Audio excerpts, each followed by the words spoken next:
Why he didn't want you visiting inside? Looking good, Mr. G.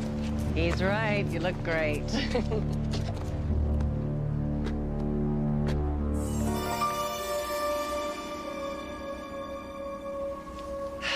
Just takes some getting used to.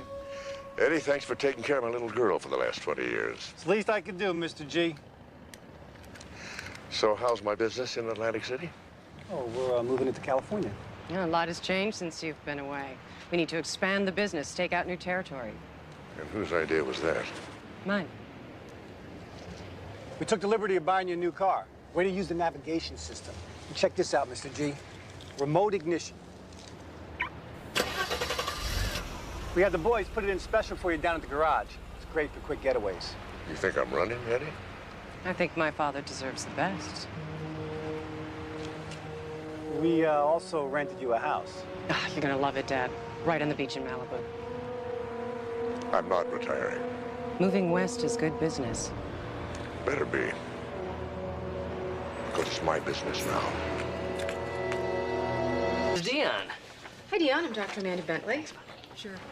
What's she here for? Well, I called her in for a second opinion. Sometimes that's what doctors do.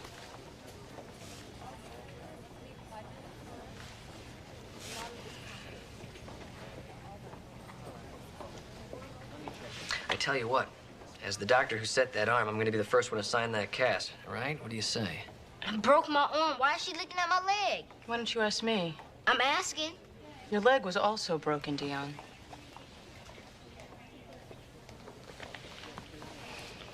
That was last year. How did you break it? I fell out a window. Was that the first time you broke your leg or the second time? Both times. See, my mom, not my real mom, my mom. Dion's in foster care. She says I'm real careless. Sophie will finish up your cast, all right? We'll be right back. We have a word with you, Dr. Travis.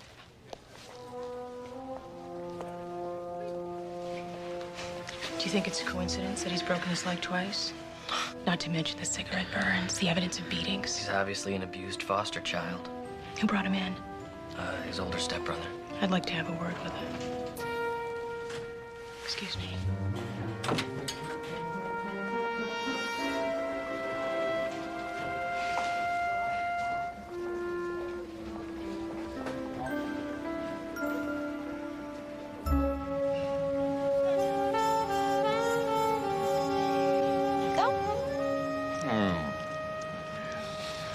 You know, man could get used to this. It's my job. Distracting me. No, showing you the local sights. Think of me as your own tour guide to relaxation. Okay? Great way to travel.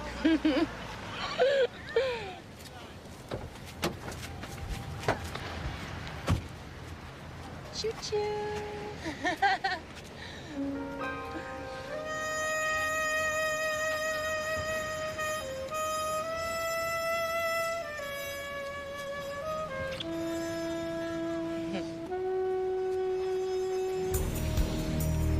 You tell my daughter, as much as I appreciate the house, all the sights, I'll kill anybody who tries to take my place.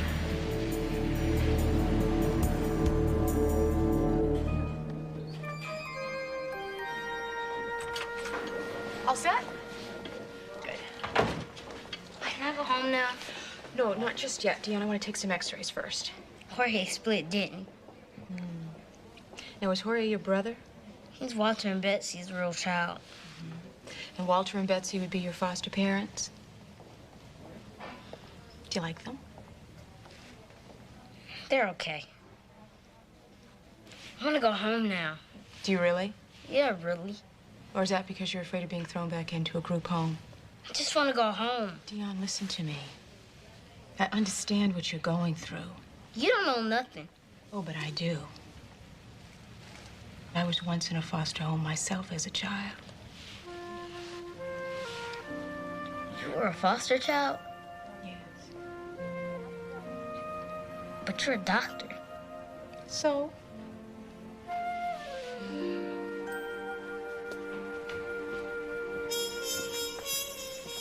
All right. Hey, how's your day? Not as good as yours. How did you know about that?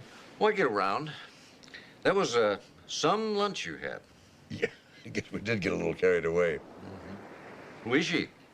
Oh, the new facilities administrator, very capable woman. Mm-hmm. Beautiful, too. Yeah, I guess if you like that type. Is that why you were all dressed up? What, that old rag, you mean? You know, we got some exceptional news. Is there something I should know?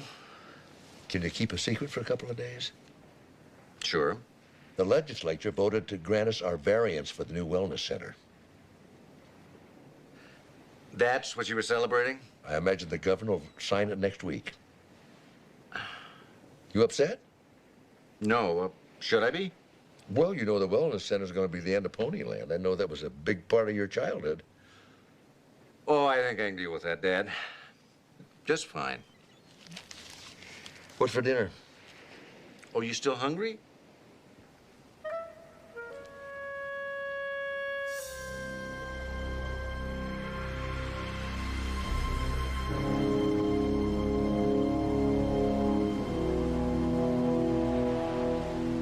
So, this is your promised land, huh? Prime beachfront, which we're turning into a 5,000-room hotel and theme complex geared to the whole family. Didn't some guy with a mouse already do that? He left out the casino. Yeah, but we're going for the trifecta. Amusement park, Vegas, Pacific Ocean. It's hard to do without a gaming license. I'm going to have the only valid one in California. Who did you bribe? I made a few well-placed campaign contributions. Oh, yeah, legal bribes. Dad, I did it legitimately. Is that so hard to accept? How you gonna get people up there? Improve the access roads, widen the highway, put in a dock. Good luck getting the permits for that. The governor is signing a private bill next Tuesday. He thinks it's for a wellness center. You got a hospital to front for you? The hospital's for real. The guy who owns the kiddie park donated the land. It's the key parcel. You don't own the land. Trust me, he'll sell. No, you trust me. I'll take over from here. Who do you think doubled the family's business over the last 5 years? Eddie, He doesn't have the brains. Oh, she's right, boss. I'm not nearly as smart as she is. will you let a woman give you orders, Eddie? He took orders from my brother when he was alive. That's different. Why? My son was speaking for me. This is my project. It's my money, You haven't lost a dime. and I don't intend to. From now on, this is not about legislators' loopholes. This is about persuasion. I'm the persuader.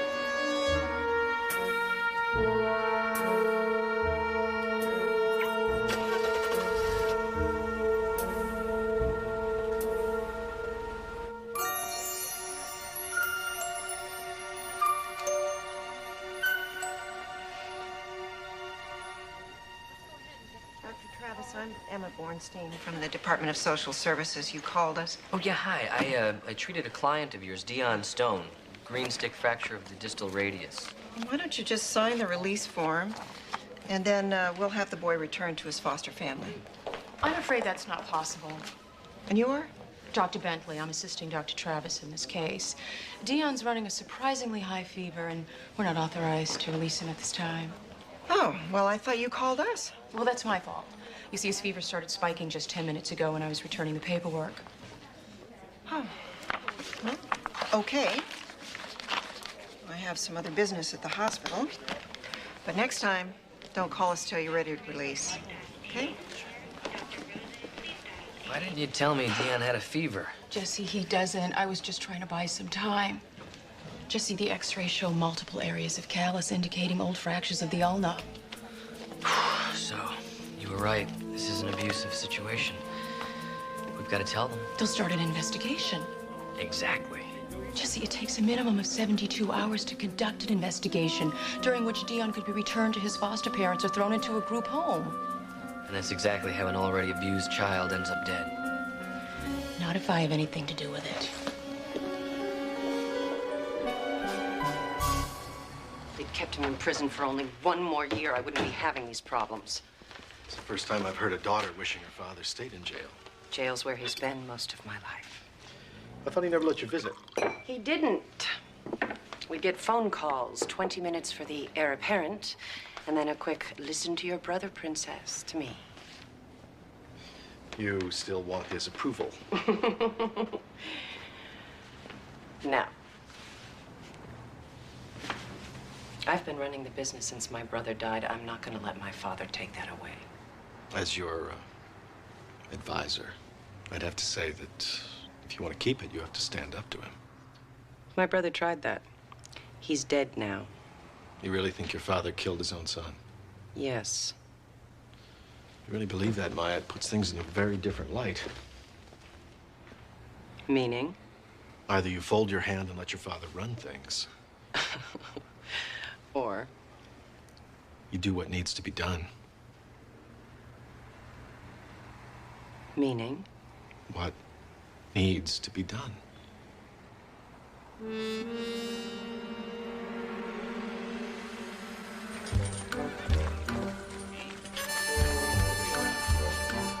Just fine, partner. Chester, I cannot get over how little the place has changed. Well, the kids wouldn't mind the change. It's the parents and the grandparents who object. They just want to see the place the same as it was when they was little. You know, I think Steve feels the same way about it. I think he loves this place more now than he did when he was a little boy. Let's get him back out here. That's why I came to talk to you. You know, his birthday's coming up. Yeah. He always spent them with us. Sure did. I like to do it one more time, Chester, just for old time's sake, you know, before we break ground for the Wellness Center. Do you want to make it a surprise? I'd sure like to, but you know my son. He's a pretty smart young fella. Yeah. Well, you know he's going to think I'm crazy anyway. Because if he even gets a hint of what we're up to, he's going to trick you out of it. You were never out here. I never seen you. We got a deal. Something the matter, Chester?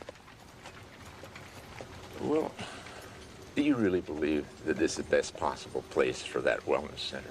You're kidding. I mean, the view itself is positively therapeutic. I got something to tell you. A young woman was out here and offered me a whole lot of money to sell it. Oh. Well, it's your land, Chester. I never said yes, just that I'd think about it. I see. You know, she wants to just keep it an amusement park. You know, like Ponyland, only a little bit more up to date. Did she show you any plans? No. Well, you know, Chester, she's going to pay you all that much money for this place. How's she going to make a profit? I mean, certainly not keeping it Ponyland. I never thought of that. See, Chester, you know what our intentions are. And I think you should get all the details from her that you got from us. You're right. I'll do it. And we can still have Steve's birthday, either way. Absolutely. I promise you, I won't say a word. Is it good?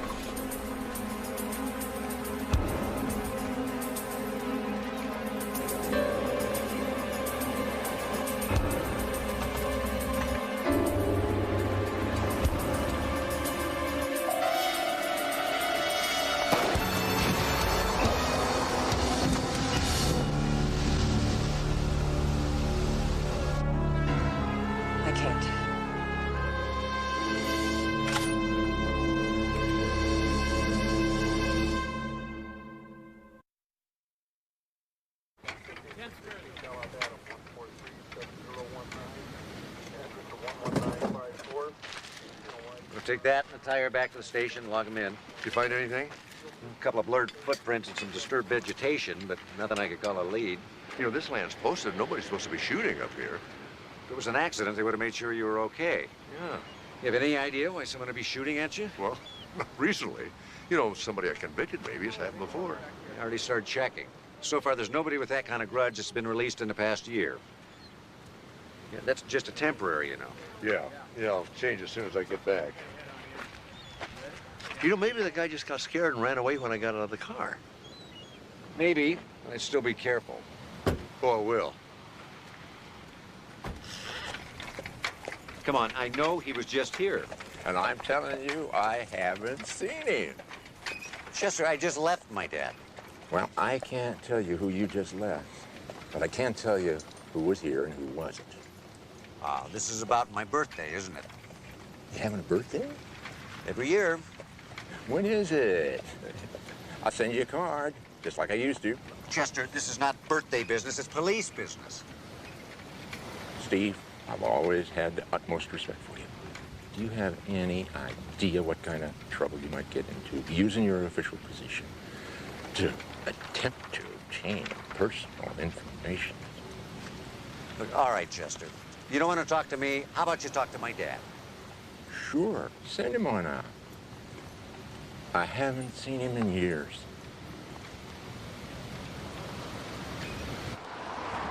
I can't tell whether to be thrilled or terrified about this new rotation. If I were you, I'd be a little of both. Well, I guess it's not quite the inner city in here. Believe me, the next month you're gonna get plenty of experience. For example, right here, this is Mr. Berman. Mr. Berman has had an acute allergic reaction. From kissing his girlfriend? That's right, he's allergic to citrus. She just drank a glass of orange juice. Inner city. What do you guys got? She's diabetic. Gave herself too much insulin and went into a hypoglycemic coma. Stat, glucose. As soon as we get the line in, we, what, Alex? Give her an amp of D50. There you go. Mrs. Palmer. You know her? Yeah, she's a patient of Mark's. She's been having trouble with her memory over the past 6 months. Does she live alone? With part-time home care, yeah. You know, she's exactly the type of patient that should be in the wellness center. Some place that could supervise her medication. Exactly. I just don't want to die alone in a hospital. That's no sin. No one said that it was. Mrs. Palmer, this is Alex Smith. He's a student physician here. How you feeling today? Foolish. How are you feeling? Oh, a little afraid. Me too.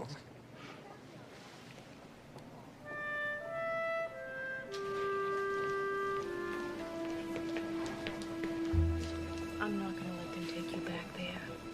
And I'm not gonna let them put you back in that group home either. You promise? I promise.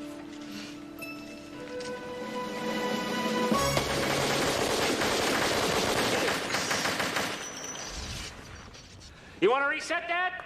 Got it. Every time I see it, I duck. We're calling it Mob World. Got a better name. Gangland. I like it. Hello, Gangland. What time would you like your hijacking? That ain't bad.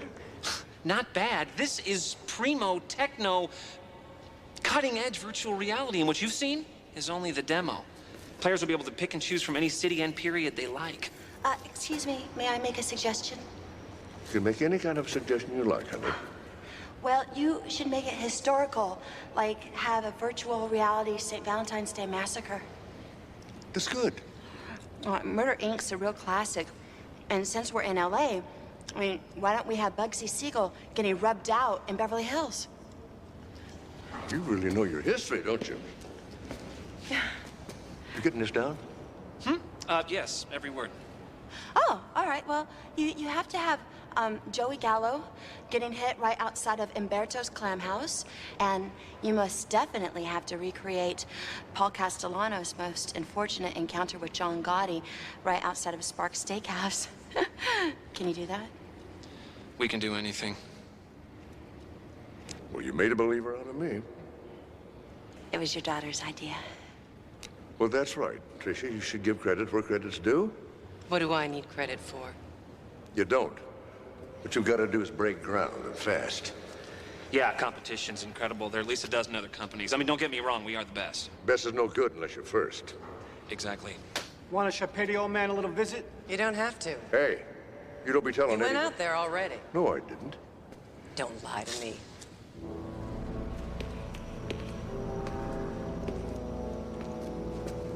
You know I was going to give you enough rope just to hang yourself. Now, you go to hell. This is mine. Let's go.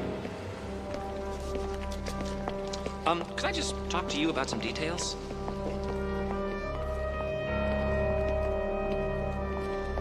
Decided to fold, huh?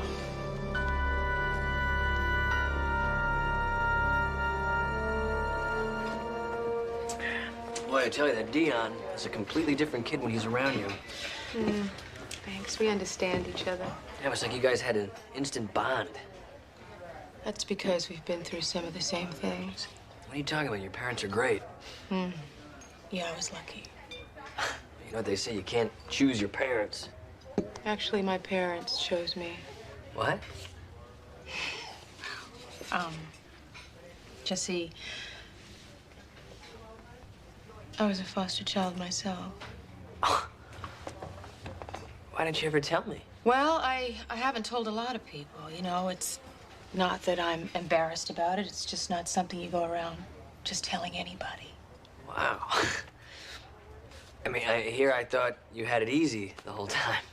I mean, not that I don't know how hard you worked to become a doctor and an ME and a single mom. Does it make a difference? I don't know, you tell me. Got an order for a Lukashevsky? Yeah, coming right up.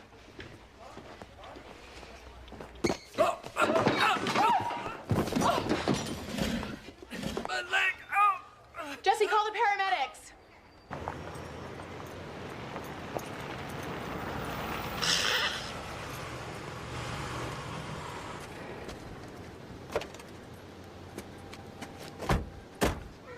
Chester? Chester, I need to talk to you. Chester, it's okay. I'm here too. Chester? Oh, no. He's been shot. Is he dead?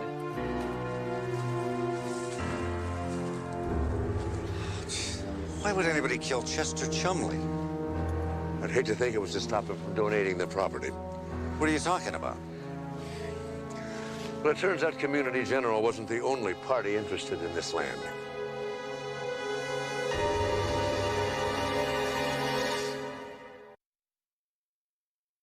You have any idea who might have killed your uncle?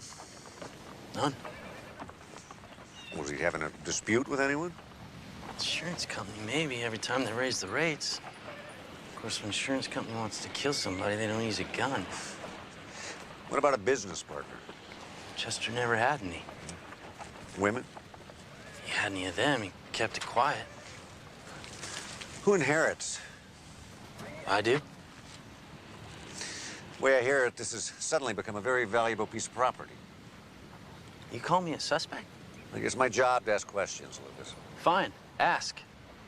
I hear there's a woman that wants to buy. That's right. Then there's also your father. He wants this place, too. I know about the wellness center. Just because Chester was gonna give this place away doesn't mean I'm gonna. So are you gonna sell? Stop pressing me. I didn't say that. I love my uncle. We all did. Look, Lucas, I just need to know her name. Maya somebody. Wait a second. Give me the number for some lawyer. Why would I kill an old man? So he wouldn't donate his land to the hospital. That's pure speculation. That's motive. What about the kid? Now, there's a man with a motive. Look, Lucas may be a hothead, but he's not a killer. Oh, I see how this works. You know Lucas, so he couldn't have done it. But a businesswoman from out of town, now there's a different story entirely. He's still on the suspect list. So are you. Do you have one piece of evidence against my client? Does she have an alibi? Of course. Fishing expedition's over. Not another word Mark, I am so sorry about Chester. Oh, Chester. You know, he always sounded so gruff. He was a pussycat. Well, he spent his life making kids happy. I hear you've been doing a little of that yourself. Dion. Oh, Mark, you should have seen his face when I told him I was a foster child. He gave me this look like, a foster child can't have a good life. That's nonsense. Of course it's nonsense, but if all you know is being abandoned and unloved, then that's your reality. Guess I never thought of you that way. That's because two extraordinary people changed my life, and I want to do that for Dion. Well, you're well on your way to that. Given it a lot of thought, and I really want to do this, Mark. I want to foster him. Does CJ know about that? We talked about it last night. What did you say? He got very serious, and then he put on his best grown-up face, and he said, Mom, you know, I've always wanted a younger brother, but now that I thought about it, I've decided an older brother would be even better, so. He's such a wonderful kid. You know, the truth of the matter is that CJ really doesn't know what he's getting himself into, but I believe that we will be able to handle this together. Oh, of course you will. Listen, if you ever need any help. There is something you can help me with. Even in emergency circumstances like this one, the Department of Children and Family Services insists that they approve me as a legal guardian. And I was hoping you'd be my character witness. You tell me when and where, I'll be there. Thanks. Well, there's bad news and worse news. What's the bad news? You know, we have no hard evidence in Chester's murder. What's the worst news? And I don't think Lucas has any desire to donate his land. Wish there was something I could do. I think the best thing for us to do right now is just leave him alone. You know, there is one favor. Anything.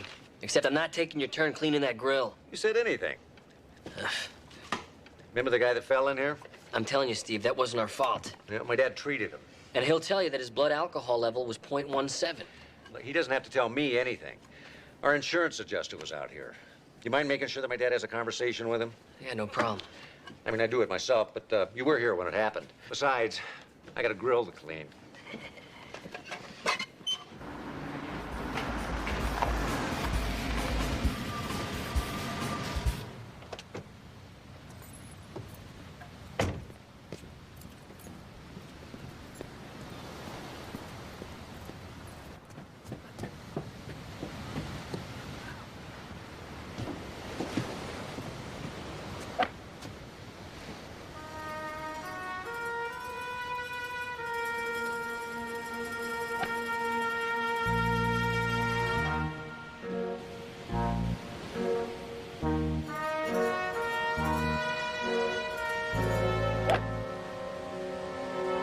Impressed.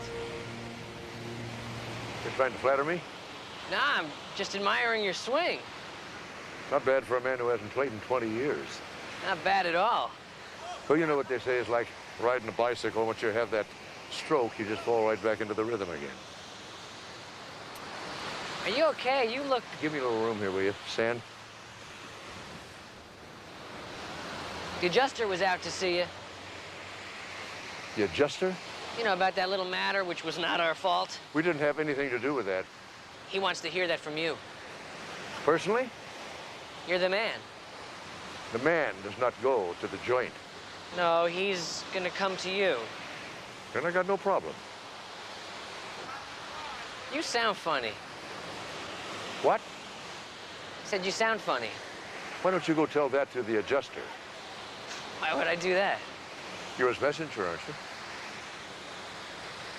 But is he really out already? Yeah, he finished in no time. Nobody spends more time in the joint than they have to, do they, friend? Now, he's done with the place. Aren't we all?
Yes. Amanda. Absolutely. I'll be there for the interview.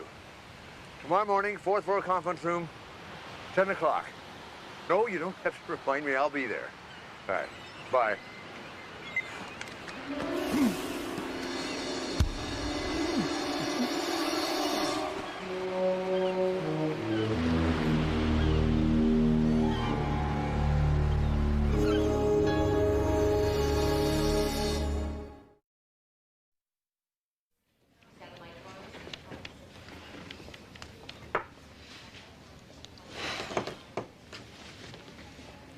You know, this is the second time you've called me out here and you weren't prepared. Yes, I know, and I apologize. I don't know what could have happened to Mark. It isn't like him. He's always on time. Well, that would be a first for a physician, in my experience. Well, you must believe that Dr. Sloan is very respectful of your time. Maybe he was suddenly called into emergency surgery. Yeah, so sudden that he couldn't walk down the hall or pick up a phone. Well, if a life were at stake... Well, it is. There is a life at stake. That of a foster child. Are you really sure that you have the time and the energy to protect that young life, Dr. Bentley? Absolutely. Okay. You get in touch with your Dr. Sloan, and you contact me to make another time. Okay? Thank you. Okay. Just so you know, if Dr. Sloan does this again, your application will not be accepted.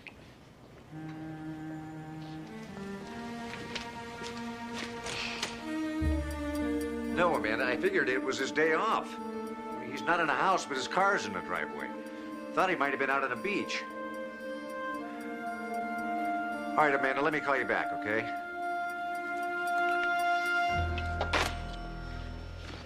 You know, this is not like Mark. He was acting really weird yesterday. He told me that he hated barbecue Bob's, and he called it a joint. That just isn't Mark. And it's almost as if he didn't recognize me. Something is wrong. I feel it. Dr. Travis, can I talk to you for a minute? Yeah. Is there a problem with Mrs. Palmer? No, but can I talk to you in private? Go ahead. I'll catch up with you if anything changes. What's the matter? I just got a call from Burlington. My father had a heart attack. Why, is he all right?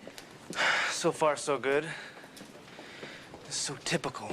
Has he had heart attacks before? No, he has crises. The day of my SATs, Dad was cleaning out the gutters, fell and broke both legs. The day of my college graduation, Dad smashed up the car on the way to the ceremony. Now this. Well, nobody plans a heart attack. No, of course not. The good news is that they can do an angioplasty. Well, that really diminishes the danger. The question is, should I go? You know, I figure there's no direct flight. It's one day there, another day back. You know, 2 days with them. The worst thing that happens is you repeat the rotation. No, the worst thing that can happen is, you know, Mrs. Palmer.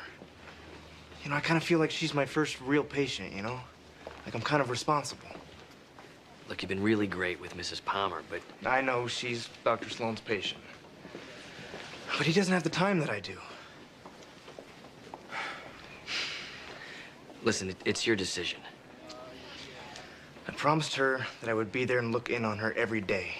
And she may not have that many days left. I want to keep that promise.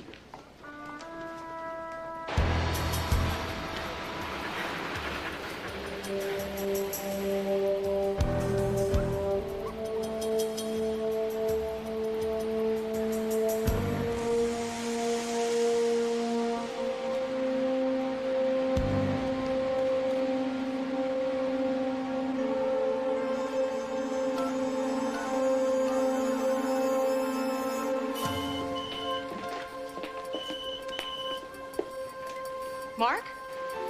Amanda? Amanda, when's the last time you spoke with my father?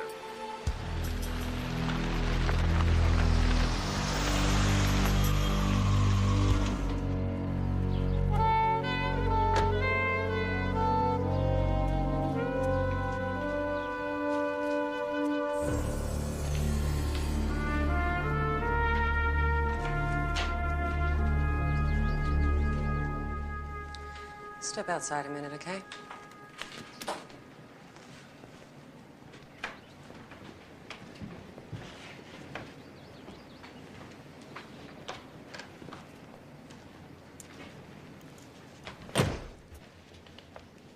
Just so you understand, it was this or kill you. Well, I guess I should be grateful for small favors. Don't think I won't finish the job. I take it you're the one in charge here. Finally. Now you're beginning to understand. Well, I think I am. This is about Ponyland. What a surprise. It's not like I was going to cut you out. Maud, I don't think I want a partnership with you. You've made that very clear. You know, you can't think you're going to get away with this. The police have you marked as the #1 suspect in a murder. You're the one that killed Chester Chumley. Me? What? Somebody's making a big mistake around here. That's true. And it's you. What? If you didn't kill him and I didn't kill him, who killed him? Well, I don't know. Maybe the butler did it. You're a very confused young lady.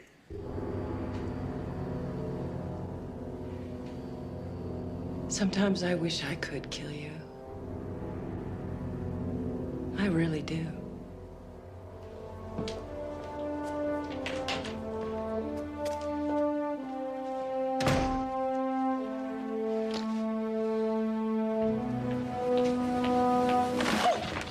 Are you all right? Yeah.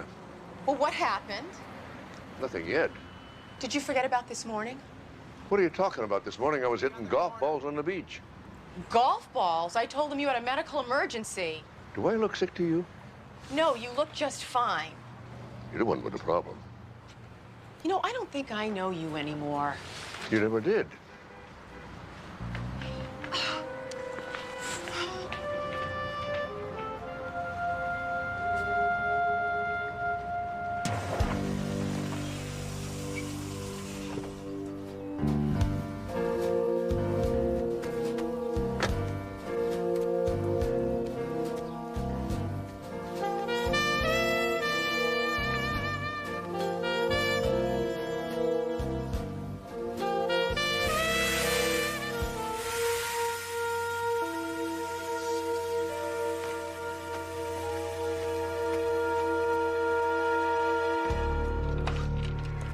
Did Maya tell you I was coming? Yeah. Good. Oh. How you doing, Pook? Pook? I'm here to cheer you up. You know, you're the second young lady to come here. Just be quiet and follow me.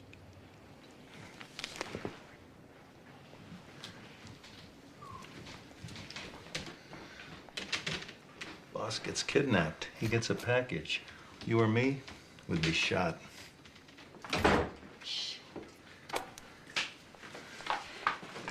Yes, I really appreciate the attention, but I have got to get out of here. Yes, you do. Can you help me? I'm way ahead of you, Pook. Wait, why do you keep calling me Pook? Now, these are the keys to the Mercedes sitting on the driveway. I would have posted a guard. Of course, I would have never let me in here, especially if I was trying to keep you here against your will. Now, the minute you hear me scream, out the window and run. But I can't do that. I happen to know you're in excellent physical condition. Well, yes, I am, thank you, but I can't leave you here with them. Oh, believe me, they're not going to hurt me. They wouldn't dare. Are you certain of that? You don't have to worry about me, Pook. Now remember, listen for the scream.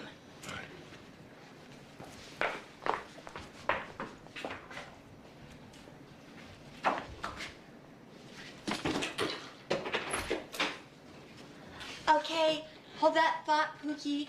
I'll be right back with some drinks.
was out playing golf wearing these ridiculous sunglasses. That's what he was wearing when I saw him play. He was great. I don't know, Mark's never been irresponsible like this before. Golf can make fools of us all. What do you got? Patient's unconscious with a bullet wound to the shoulder. BP 90/50. Oh my God, is that Mark?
Check this out, Mr. G.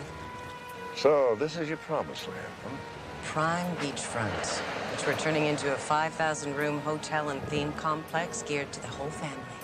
Didn't some guy with a mouse already do that? He left out the casino. The governor is signing a private bill next Tuesday. He thinks it's for a wellness center. You got a hospital to front for you? A young woman was out here and offered me a whole lot of money to sell it. I see. Do you really believe that this is the best possible place for that wellness center? I'm kidding. I mean, the view itself is positively therapeutic.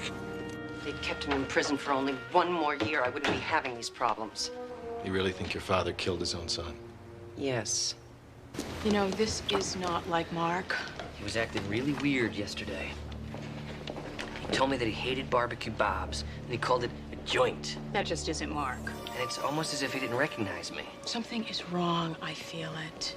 She's a patient of Mark's. She's been having trouble with her memory over the past 6 months. I just don't want to die alone in a hospital.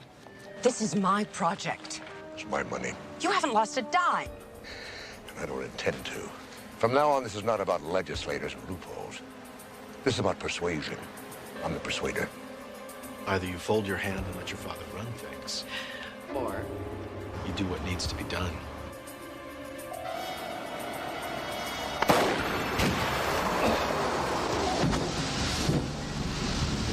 Do you think it's a coincidence that he's broken his leg twice?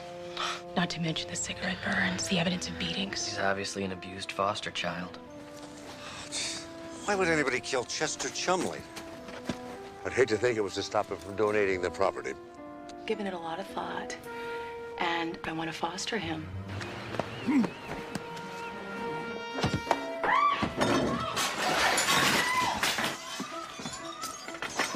Patient's unconscious with a bullet wound to the shoulder.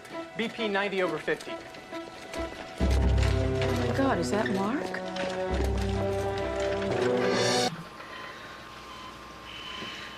Knife?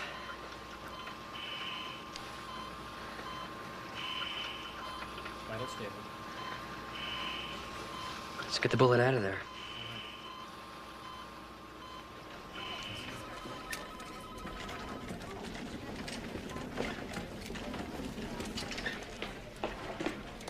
Jesse. How's Mark? Oh, he's gonna be fine. There's nothing to it. Routine, really. An intern could have done it. I've never been so scared in my life.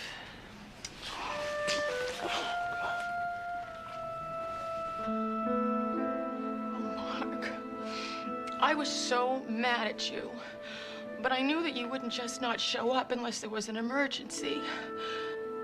And I just feel like you're involved in some kind of an investigation you don't want me to know about because you really haven't been yourself, you know, lately. I guess what I'm trying to say is that I'm sorry. I was so scared when they wheeled you through emergency, and all I could think about were all the bad things I said about you, and you have to know I didn't mean it, and I hope that you can forgive me. Mark. Mark, you are the best friend that I have.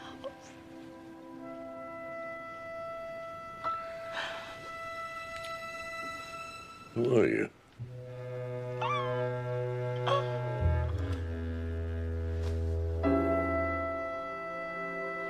What did I miss?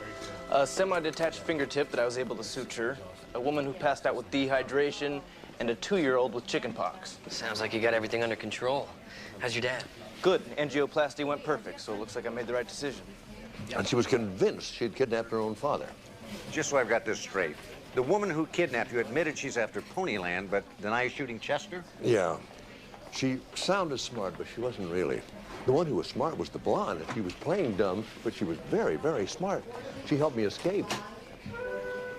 Amanda. Your interview.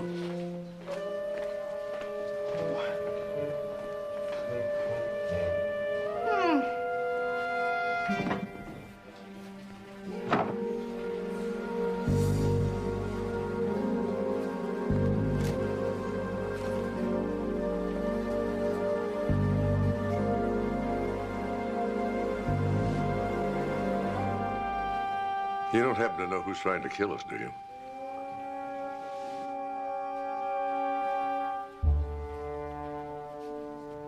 You were supposed to keep an eye on him.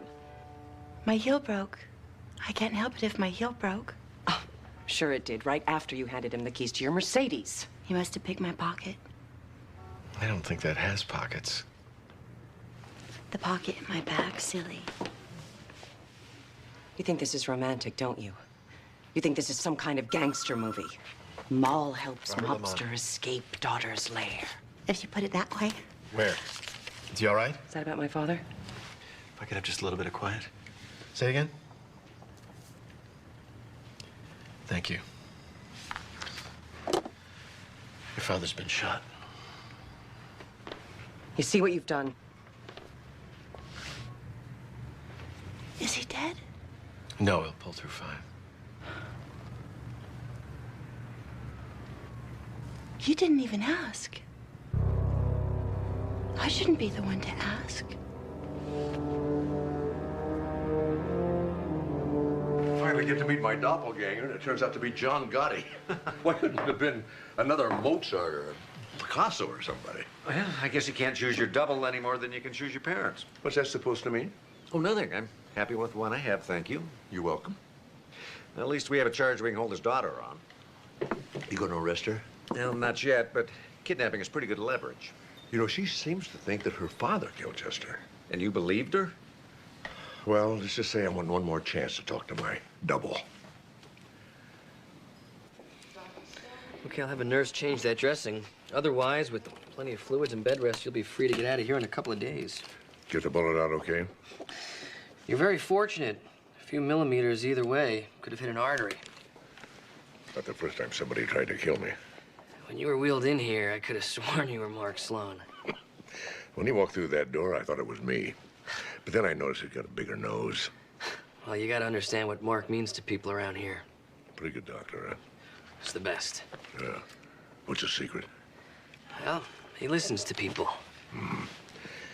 Yeah, man treats a soldiers right, he's gonna get loyalty. Around here, you'll always be known as the man who looked like Mark Sloan. So, how's our patient? You look as much like me as I look like you. Even a little more so, I think. It's uncanny. Jesse, I'd like to have a private word with our patient. Yeah, okay, just don't be too long. You two must have a lot to talk about. You know, because you're both... You know, when your daughter kidnapped me, she made quite an accusation. Would you excuse me a moment? Go ahead.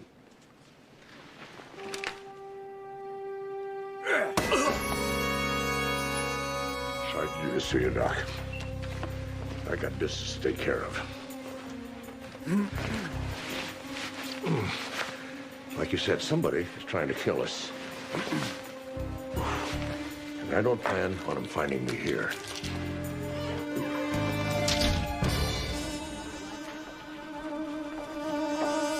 Mark! She's doing fine. Good. I spoke to the social worker. She'll be here this afternoon. We're rescheduled for 3 p.m. Can you make it? Absolutely. Good. Don't get kidnapped this I time. won't. Don't worry. Dr. Sloan. Well, I've been looking all over for you. I'm late for an appointment. Mrs. Palmer needs to see you. I'll catch you later. It better be now. Oh, all right.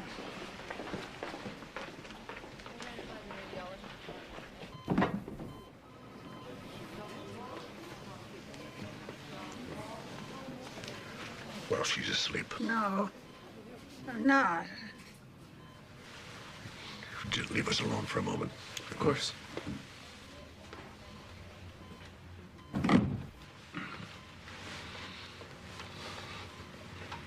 He's a good young man. Yes, he is.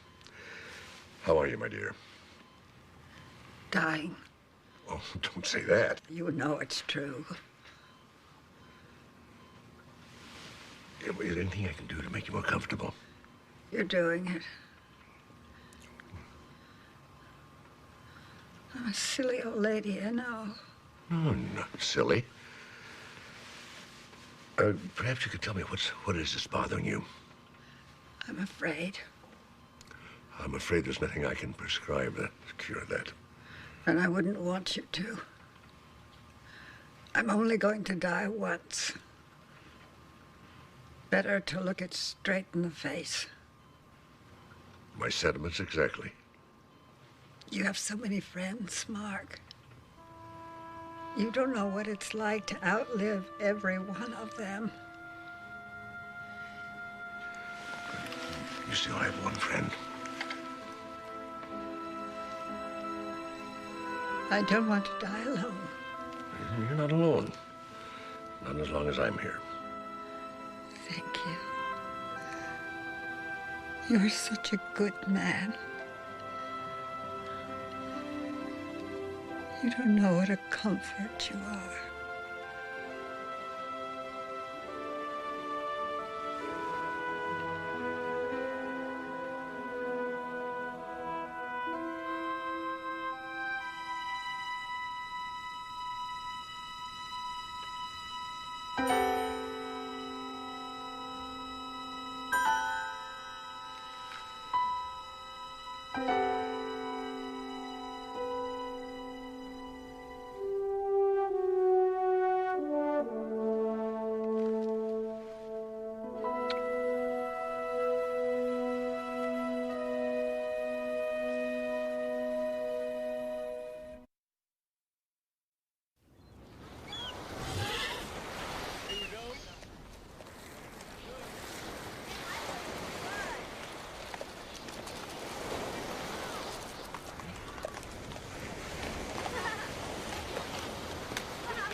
Okay?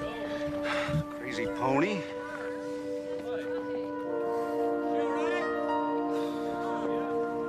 This was deliberately weakened. Look at that, it's been cut 3/4 of the way through. What kind of person sets out to hurt kids? Someone who doesn't want you in business. That's it. Are you closing down? I'm staying open. I'm not giving up this land. After what just happened, I'd at least consider closing down for a while. Let him try. Let anyone try. It goes for your father as well. I like this place. I like seeing kids happy. It's doing good things for me.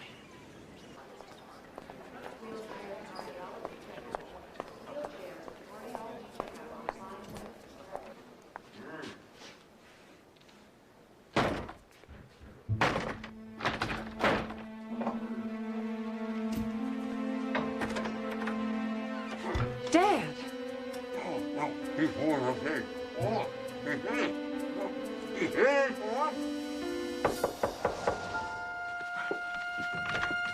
Oh, I was so worried. I called the hospital. Oh. Easy, oh, easy. This is the only place I could think of to come. It wouldn't look. I should have never let you escape. No, that was the other guy. What other guy? The doctor. No, honey, you escaped and then you went to go see a doctor. No, that was the other escape. You're really not yourself at all, are you? Baby, this time it's me. The guy who escaped the first time, I wasn't. What kind of pills did they give you in there? Wait, look, you see this Dr. Sloan, the other guy that looks exactly like me, he was the one who, never mind. You're not Dr. Sloan right now, are you? That's right, I'm not. I am me. But in the cabin, you were him. Dr. Sloan, I mean. Now you got it. I knew it. You did? Yeah, because the minute I saw you in the cabin, I knew that you had changed. How did you know that? Because the way you looked at me when you were him, it's not the way you look at me when you're you at all.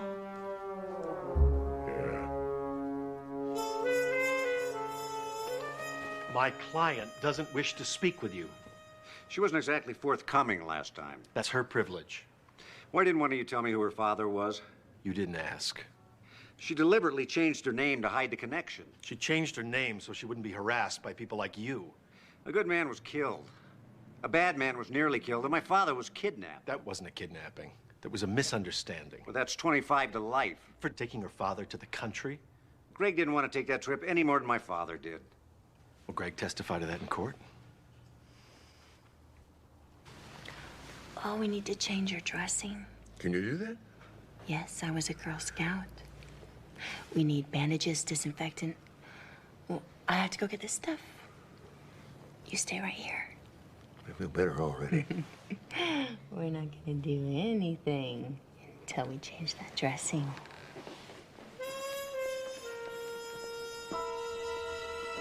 He's at my place. Do you know the Sunset Shack on PCH? Good. This time, don't miss.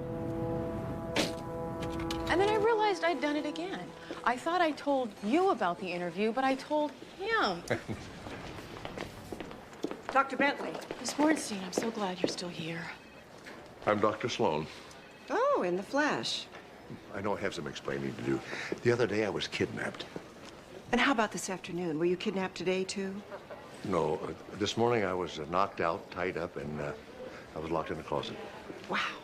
What adventurous lives you doctors lead.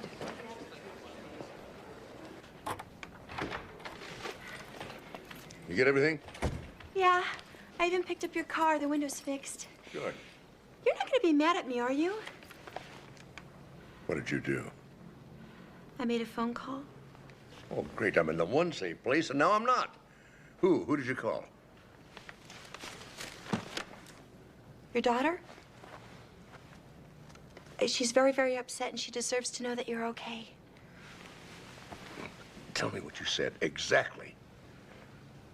I told her you weren't missing, and she said she wants to see you in 15 minutes at the Sunset Shack. That's just great. Right out in the open. Just what I need. Well, if you're afraid to see your own daughter, don't show up. What makes Dr. Bentley an excellent physician is her understanding that the emotional well-being of the patient is every bit as important as the physical well-being. And she carries that over into parenting. She's also a medical examiner. First grade. Uh-huh. Doesn't the time involved get in the way of her single parenting? Well, Dr. Bentley's more fortunate than most single parents. Her own mother serves as her child care. And will the mother take on that role with a foster child as well? Yes, a very loving one. How do you know that? Because she was a foster mother herself. She raised Dr. Bentley and did a very good job, I might add. And Dr. Bentley was one of the most fortunate foster children in the world, and she wants to give the love that she received to another child. I mean, what more could you ask?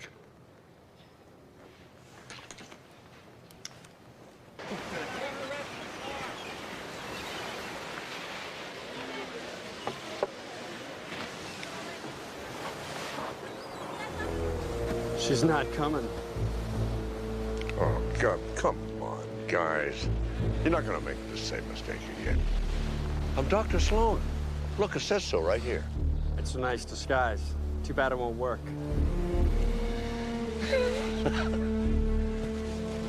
You're the guys who took a shot at me at Ponyland, right? Really is strange being mistaken for a gangster. Of course, your friends made the same mistake when they kidnapped me, thinking I was him. No mistake this time. You don't really think I'm a gangster, do you guys? You're him.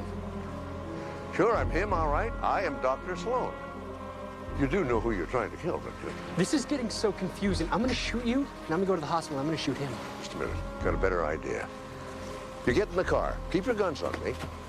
I'll drive straight to the hospital. If I'm not Dr. Sloan, you can kill me there. Come on, get in. Well, I don't know, man. What do you think?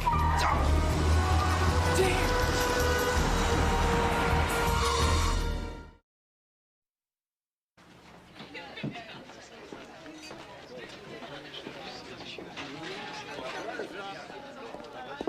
Said I could find you here. Hey, Lucas. Anything I can get you? Sure. License from the city to operate an amusement. Were they shutting you down? Pulled my permit, said my animals were a danger. There's nothing wrong with your ponies. You're being sabotaged. Tell it to City Hall. Well, I'll go down there with you. Forget it. No. I said forget it. I also got a call from my lawyer. They're assessing Ponyland at current market value. Parents' taxes alone are gonna kill me. Listen, Lucas, let me talk to my dad. I'll bet you he can talk the hospital board into paying your taxes. Well, I'm sure they could. Why, they may even have an influence down at City Hall. Put me in a position where that would look like a very attractive offer. You're not suggesting my father had something to do with your license being revoked? It would get him what he wanted. Oh, Lucas, you know my dad isn't like that. The only thing I know is my uncle's dead and you haven't even made an arrest. We're working on it. A lot of good that does.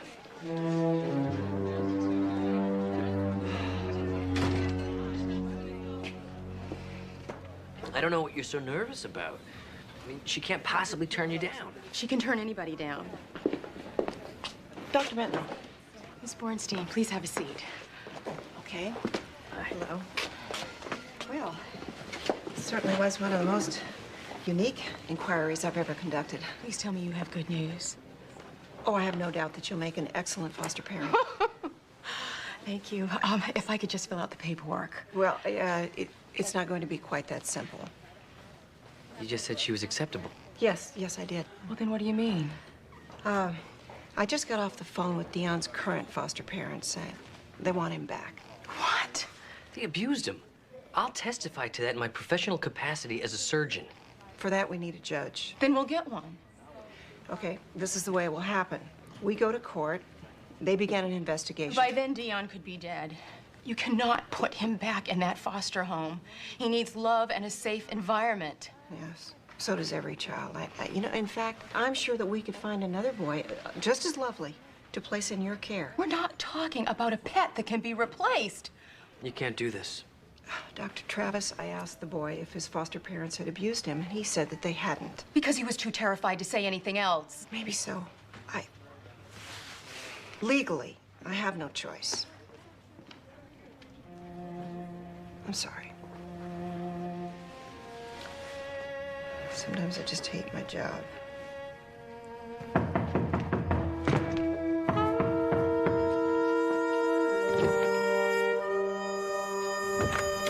You got away again, Trish. Good for him. Look, you're gonna have to find a way to get back next to him. No. You took my money, you do the job. Maya takes him out of circulation. I put him back in. Greg disappears from the hospital. I put him in plain sight. I've done my job. What do you want, more money? Is that what you want? But I couldn't do this even if I wanted to, Eddie. You think Greg is stupid? You think he hasn't figured out that I set him up? Look, you are a very beautiful woman with a very beautiful body. And there's not a bullet hole in it, and I intend to keep it that way. Do you think that Greg is the only guy in town with a gun? Ha, ha, ha. What, are you gonna shoot me yourself, Eddie? Because I got something to tell you. Those guys you've been hiring haven't exactly done their job. Yeah, well, you don't worry about Rick and Rob, okay? I will take care of Rick and Rob. You use a computer, Eddie? I ain't got no need. I use a computer every day at 4 o'clock. I got it set up to email Maya, tell her every little thing you've been doing. I push a button, email doesn't go out. 3:59 comes around. I'm not there to push a button. Maya gets the facts. I'm not an idiot. It's not here.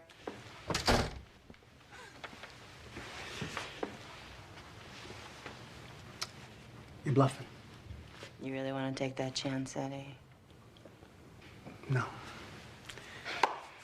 Seems I've underestimated you, Trish. Huh, you and the world, Eddie.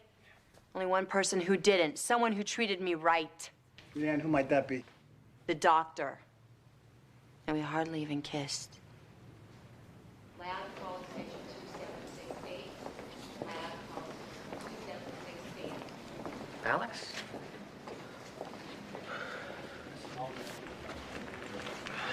What happened? My father had another heart attack. Massive. How's he doing? God. I'm so sorry. That's not your fault. Or the doctor's. Or his. I made the decision not to go, and... well, now I don't have to worry about him interrupting my life again. Look, Alex, you can't second-guess yourself. Yeah, I'm learning that real fast. When was the last time you made your father laugh? Last Christmas. I was telling this story about this awful date. When's the last time you made him proud? When I got into med school. Not that he would admit it. Did he know that you loved him? I told him just yesterday on the phone. Sounds to me like he had a pretty good son. So why don't you get on a plane and go home? Take care of your mother, and you take care of yourself. Okay. Thanks, Jess.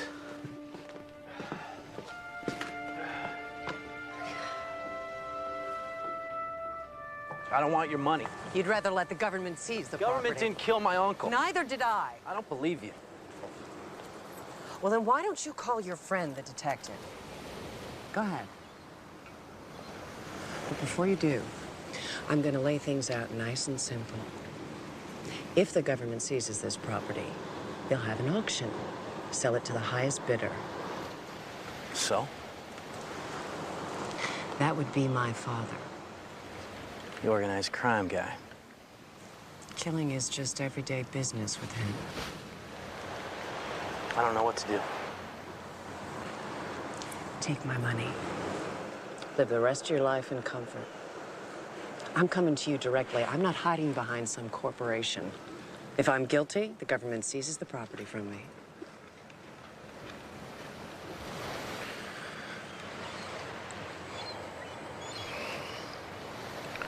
Is this cash we're talking about? You like 20s?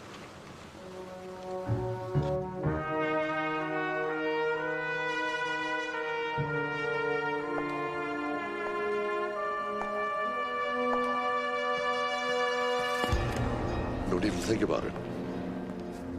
Do as he tells you. You two leave us alone. I need a little quality time with my daughter. You sure this is the right thing to do? I'm sure I don't have a choice. I raised a smart daughter.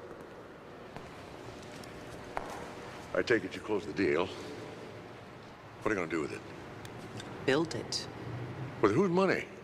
The families. Is that why you tried to kill your own father? For venture capital? Well, I guess I'm not my father's daughter after all. All I could do was shoot your tire. What's so damn funny? Wasn't my tire. It was the doctor's. More fool me. Gotta hand it to you for the two surfers, though. I never saw them coming. What surfers? Oh, just a couple of hours ago. That wasn't me. I didn't try to kill you. That wasn't me. Eddie, no!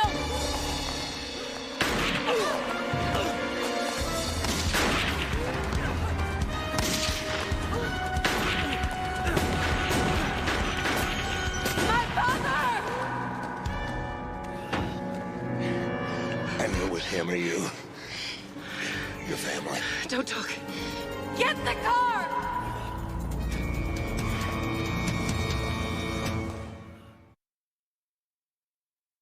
Let's get him into the OR right away. away. Didn't I just take a bullet out of you? Ain't no flesh wound, Doc. Pulse is weak. He's lost a lot of blood. How bad is it? How bad? It's very. Stop this damn cart. We've got to get you to surgery. What good is that gonna do? Don't say that. You'll be okay. Not this time. You shouldn't be talking. There's some things that Maya has to hear. I'm gonna go scrub. Don't you die like I'm dying. You're not dying. And don't be a fool like your brother. You dared to bring him up now? I had nothing to do with his death. It was Eddie. You allowed it to happen. I was in prison. I didn't know it was over. Eddie did it on his own? And you let him live, remain in our family? It was that or war. You would have been drawn into it. Promise me, one member of this family dies a natural death. Get him prepped at one scrub up.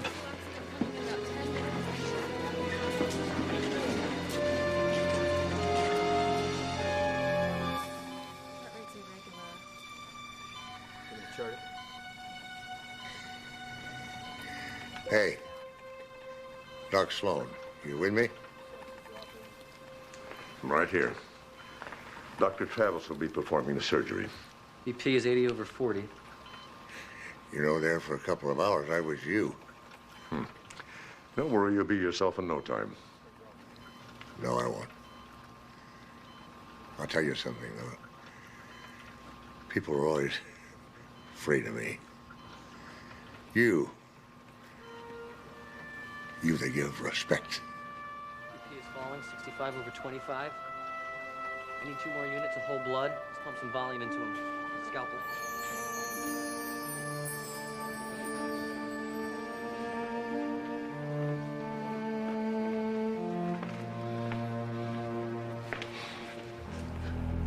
He didn't make it, did he?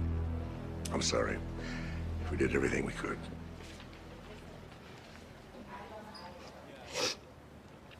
It should have been me in there. I think you better tell me what happened. As a police consultant, don't you need to read me my rights? We only do that when we make an arrest, which we may have to do. My lawyer's name is Robert Lamont. Your father just died trying to protect you. Now, he didn't want you to follow in his footsteps, but you're going to if you don't tell us who shot him.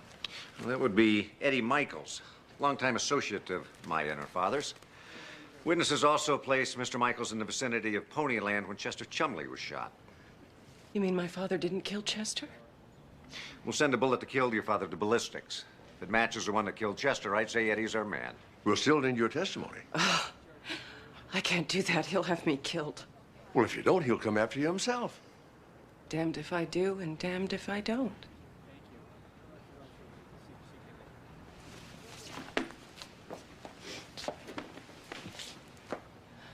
All I've been trying to do is go legitimate. What, with Gangland? A theme park about killing? How important is it anyway? Today, not very.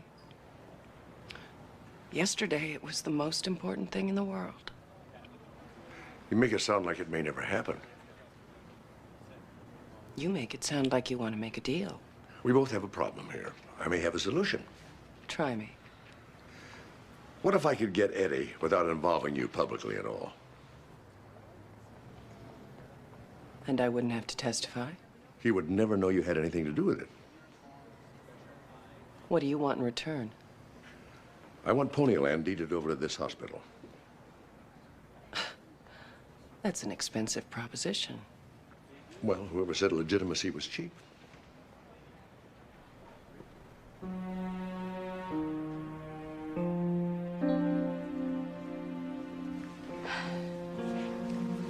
Dion, I'm so sorry. But I'm gonna call you every single day, all right? And I want you to call me too. Here. Day or night, doesn't matter what the reason, just call me. Sweetie, this isn't over. I promise. Like you promised before?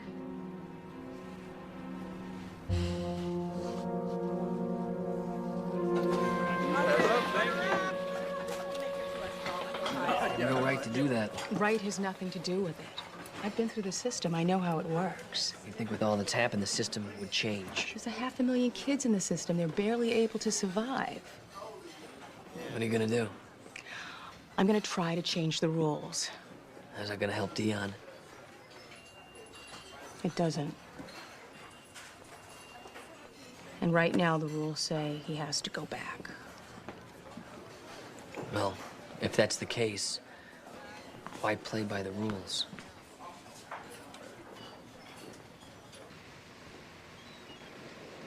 Well, what do you expect me to sit around the hospital and wait for you to finish me off? Yeah, well, I can't believe you're still breathing. Well, you did your best. Fortunately, I was wearing a Kevlar vest. Left a hell of a bruise, though. You know, you can't have everything, can you? Look, you and me, we need to sit. Is your daughter gonna be a part of this? No, just the two of us. I don't want her even to know we're talking. And if I say no? Well, look, Eddie, you gotta ask yourself this question. Do either one of us want to walk around the rest of our life looking over our shoulders? I spent my whole life looking at your back. Look, we gotta get this whole thing out in the open. You know, settle this misunderstanding. Yeah, and what misunderstanding is that? Well, you, me, gangland, all of it. So where does this sit take place? How about my beach house? Please don't insult me. Okay. Public place, then. All right, I'll tell you what. Why don't we settle this over a nice, friendly game of golf? Gee, I haven't played golf in years. Okay, pal. Whatever your pleasure is. You are one tough son of a gun. Hey, you ought to know. You shot me. All right, tomorrow, 3 o'clock, tee off. And, Greg, I don't need to worry about no extra eyes and ears now, do I? Hey, Eddie, you're talking to me. 3 o'clock? Okay. You should never have agreed to the golf. Oh, you know how to do this more often. Yeah, the idea is to hit the ball straight, Dad. Well, I gotta make a few little adjustments, that's all. You have to spread your feet further apart. Okay. Actually, I think you're supposed to keep them spread evenly with your shoulders. Right. What? How did Greg stand? Apart. Shoulders. Had him. Yeah. How good was this guy? 250 yards, straight up the middle. Oh. Dad, just concentrate on keeping your left arm straight. You know what you're doing? You're encouraging overthinking. You have to go for the natural swing, like Greg's was a thing of beauty. Well, you know, his swing would have suffered, too. He was shot. You're right, Dad. Just forget about the swing. Look, you got to get Eddie to admit to either murder. Doesn't matter which one. Right. Now, you're going to be able to hear me no matter where I am on the course. Yeah, we'll fix you up with the latest technology. Just concentrate on getting a clear admission of guilt. All right. And that swing of yours.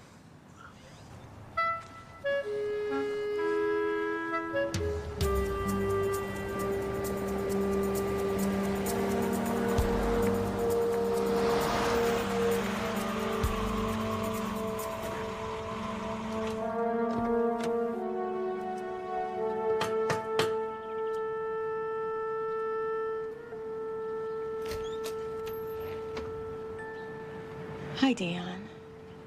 What do you want? I want to talk with your foster parents. Oh, you're the doctor lady? That's right. Yeah, well, why don't you just get the hell off of my front porch before I call the police? I wish you would. So we could start a full-scale investigation into child abuse. And who are you gonna get to testify? Dion? Dion won't have to. His x-rays will speak quite eloquently for him. That's gonna be my word against the x-rays. I don't think you know what you're getting yourself into. Well, I'm sure you're gonna tell me. First of all, social services will conduct their own investigation. Then you'll have psychologists in and out of your house, and the police will have a lot of questions. How's your boss gonna like it when they show up on your job site? They wouldn't do that. Oh, I'll make sure that they do. In fact, your life is going to be a living hell. Walter's not a bad man. He just gets angry. I don't need for you to defend me, all right? Is that supposed to be an excuse? We need the money. Ma'am, money is no reason to raise a child. Look, lady, this kid is not worth your effort. I love him already.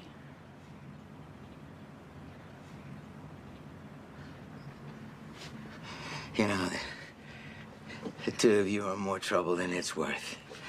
I'll call social services in the morning time. No. I will take him now.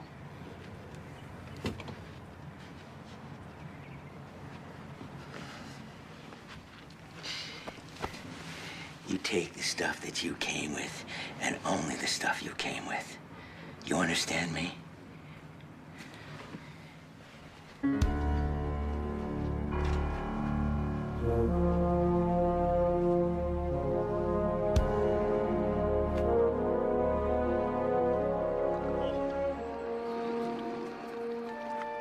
Hey, thought this was private. It is. You already met the boys. Huh. Man, you actually have me convinced you're the doctor. One slick move. How do you know I wasn't the doctor? How do I know you're not the doctor now? Pat him down. Something's not right here, dude. Ah, Greg, you disappoint me. Lift the shirt. You can take the bandage off if you don't mind getting a little blood on your shoes. Hey, you know what? I apologize. Truly. For a moment there, I thought actually you were the doctor. He wouldn't be out here with you. After you. Where's the wire? It's under the bandage. What happened to your game? I got shot, Eddie. As a matter of fact, I'd like to stroke a hole just for the bullet. It's only fair. Especially since you're the one who shot me. Hey, look, I'm already giving you the handicap, all right? Don't bust my chops. He didn't say that he didn't kill him. Yeah, but he didn't say he did.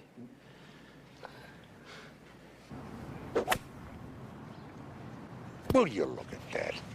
All right, I'm taking the penalty. Eddie, just out of curiosity, tell me my daughter didn't shoot the old man. You can rest your heart. She had nothing to do with it. You would know, huh? Hey, let's just say it came from an authoritative source.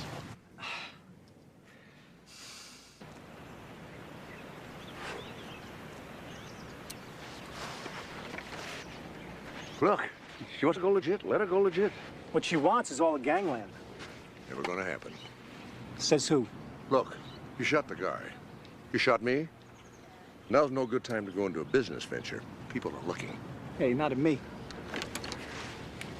3 iron out of the bunker? You sure you didn't take a bullet to the head? Say a little trick I picked up. Dad, it's about murder, not golf. So tell me, what are you offering? You leave her alone, I turn over all my East Coast interests. And what are you gonna do? Play doctor.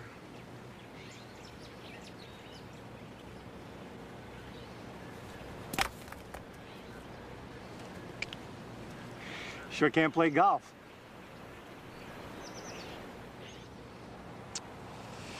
Once upon a time, you could sink that. Let's not count me out just yet.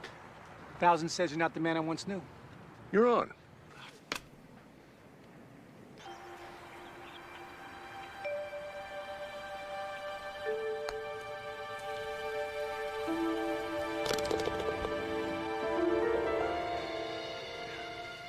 I put a bullet in you and you still get an eagle? Bingo.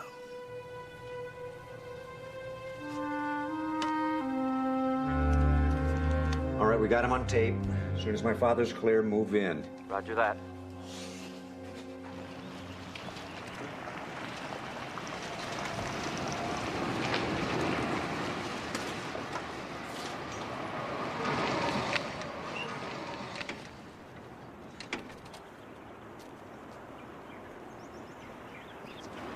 I know that guy. He's a cop.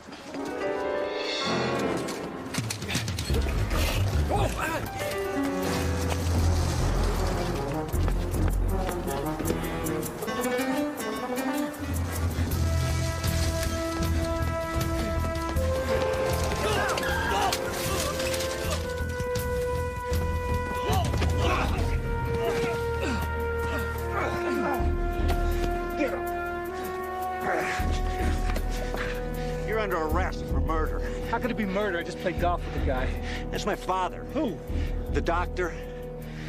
I should have known. Greg would have never let his game deteriorate that bad.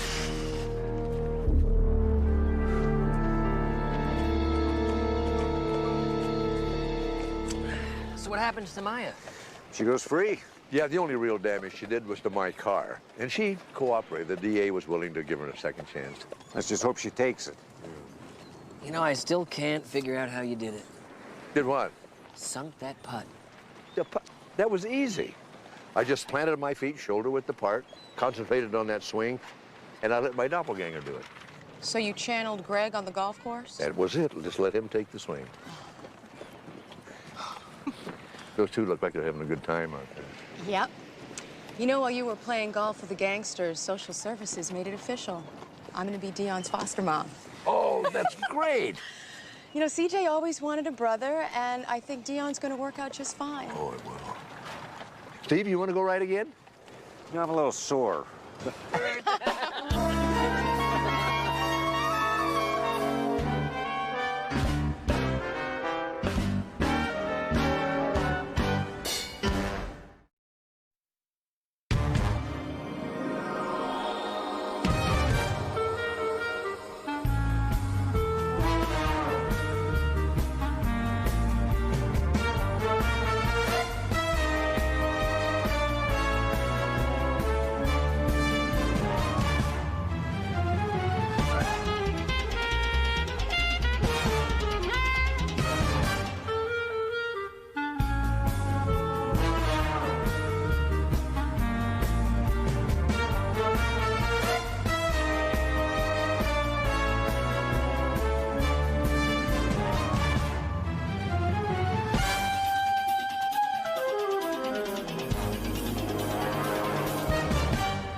Viacom.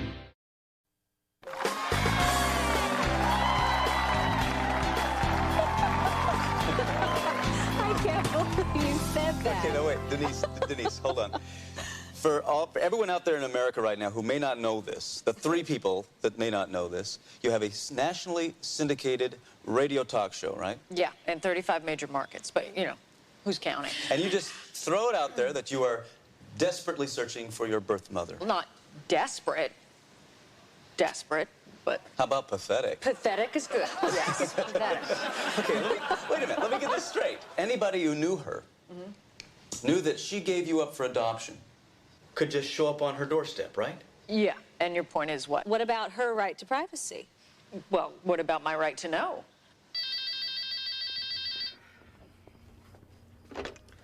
Hello? How did you find me? Why can't you leave me alone? Let the past stay in the past. Yes, I heard you. Okay, now, Denise, what about this? What if you find out that your birth mother wants nothing to do with you? All right, wait, let me see if I understand this. She wants nothing. Nothing at all. Nothing at all. The daughter that she gave up at birth? Right. She wants nothing to do with her. Well, then I would have to kill her. Denise. What do you want me to do? Oh, wait a minute, I'm serious. Well, so am I. Oh, please. This from a woman who's never serious. I mean, chocolate. I just don't think I would have any other choice. I would have to track her down and kill her. And then you'll leave me alone?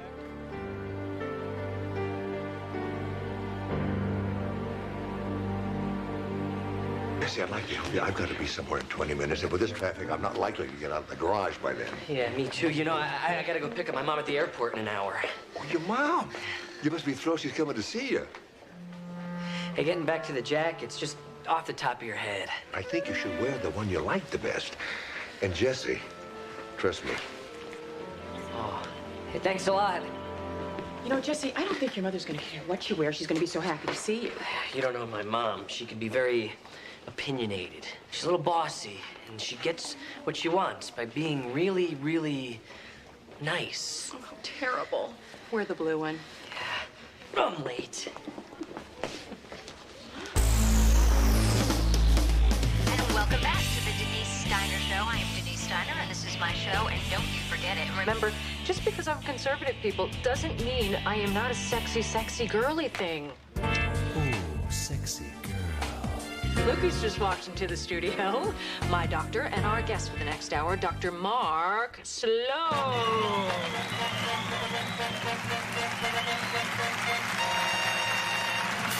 Before we go to commercial, I just want to put out one last plea for information on... The search for Denise Steiner's mom. If you gave birth to me, give me a call here, will you? At 1-800-555-BABY. And now, here's a word from the people who helped me pay my exorbitant rent. Sorry I'm late. I'm Barney. Afraid you weren't going to show up. Hey! Hello, both of you, Steve. This is fabulous. Mondo, we need another set of headphones. Oh, no. I'm just here for the moral support of my father. But look at you. You look great. Oh, big compliment. The last time you saw me, I was 12 and I had braces. I'm so happy for you. Look at this. You're out in L.A., you got your own talk show. Mm-hmm.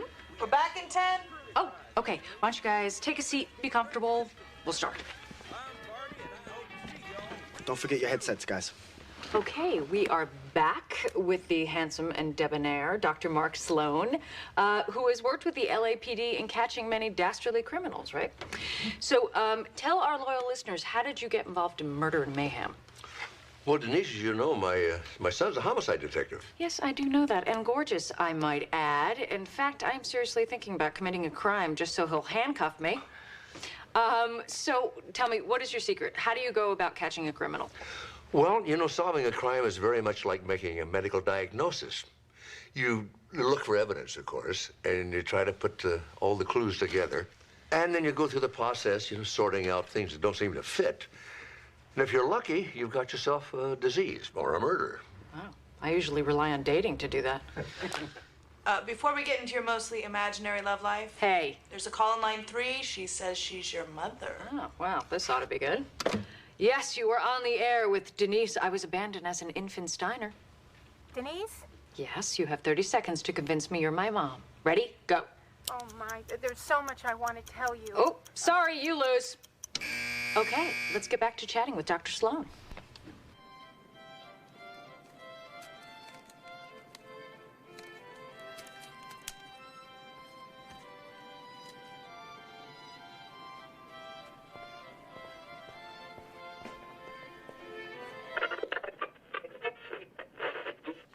Saying, I realized the only person who possibly could have committed that murder was the one person who not only knew where Elise ate, but that she was allergic to peanuts. And that narrowed the list of suspects down to one person, her sister. Well, I guess sometimes it pays to be an only child, huh? Oh, Jen is telling me to wrap it up. We've run out of time. Dr. Sloan, you are fantastic. Promise me you'll come back. Well... You heard him, folks. Thank you for listening. I am Denise Steiner. This is my show, and don't you forget it, because I am... Denise Steiner, the mouth that roared. And we're out. Doctor, you were great. Nice meeting you. You too, Mondo. I meant what I said. You were fantastic. You make anybody look great. Well, thank you for doing the show. You know, I'm curious about one thing. Yeah. You know that lady who called in and said she was your mother?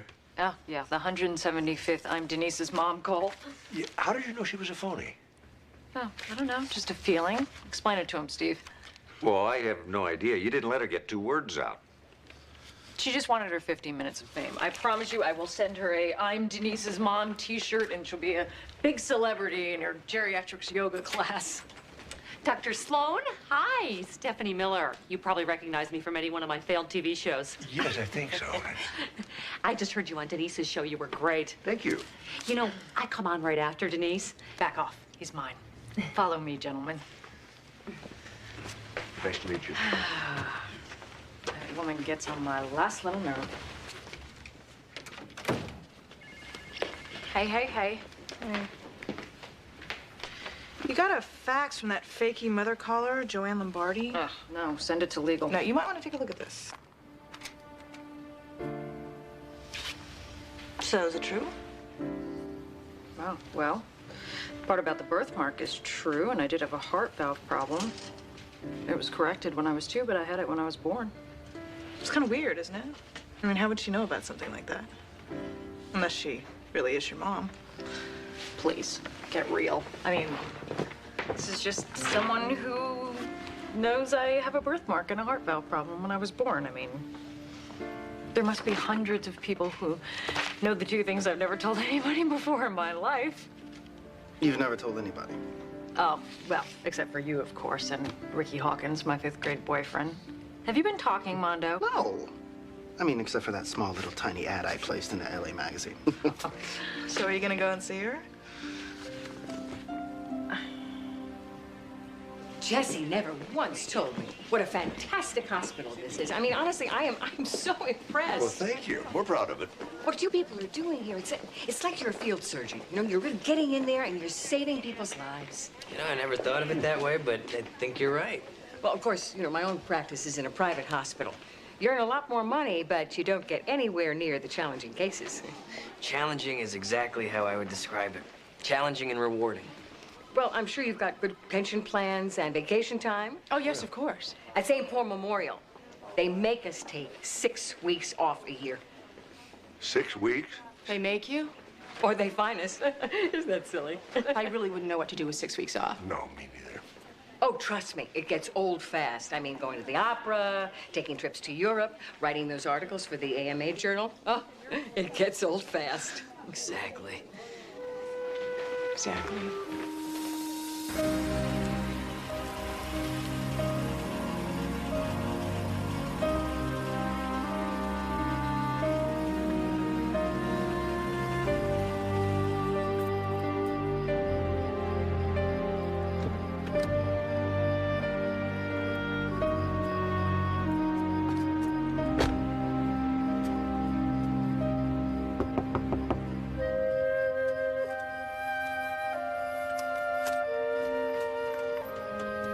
Yes?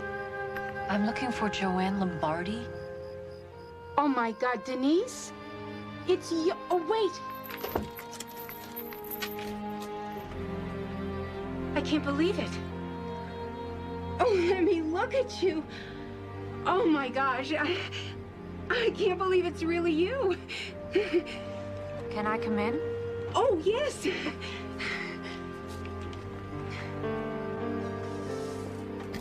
I was 16, still in high school.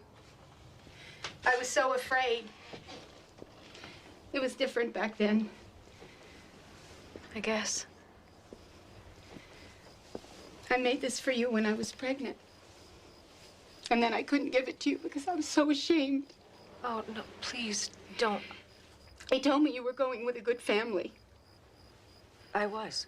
I did. It's the only thing that kept me from the awful pain of thinking I'd never see you. You did the right thing. Yeah. Yeah.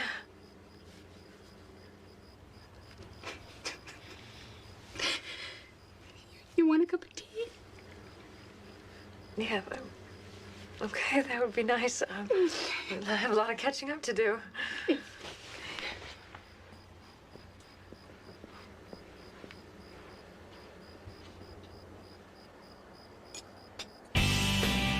So I'm asking her like a bazillion questions, and she's answering every single one of them. She's answers for all of them, and I'm sitting there and I am talking to her, and I'm thinking, oh my God, you have my nose. Do my ears deceive me? The cynical Denise Steiner, sentimental. Excuse me, I am part human.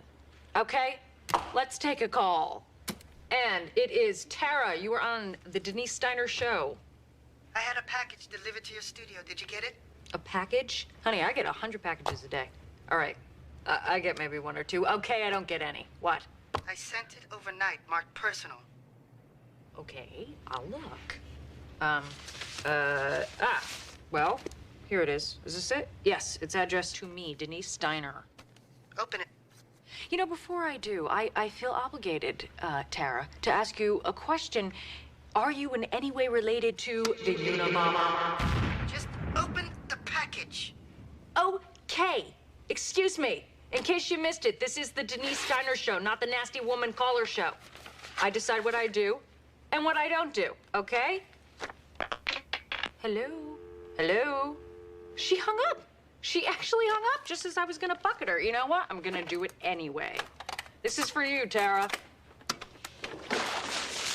I'm melting. I'm melting. Oh, my beautiful wickedness.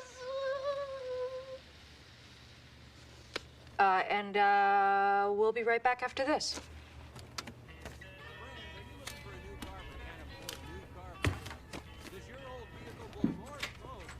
Hey, we're not supposed to be a commercial. Don't ask me. I don't. Find the news from outer space to run if she's not back by the end of the commercial.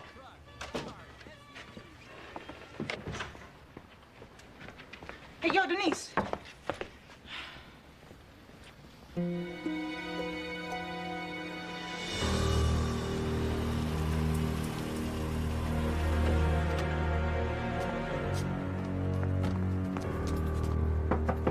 Joanne? Joanne? Joanne? Joanne? Hello? Oh my God. Joanne?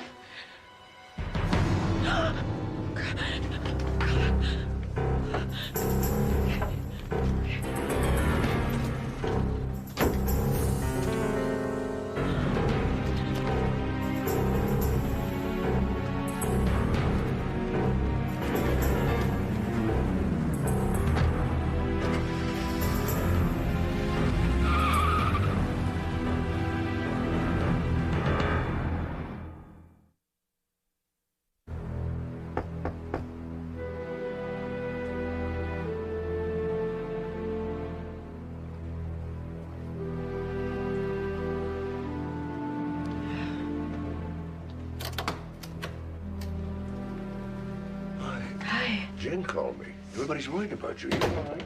Yeah, fine. I just, had a one-day flu. Caught the radio show. Met your birth mother. Yeah. Would this one-day flu have anything to do with that?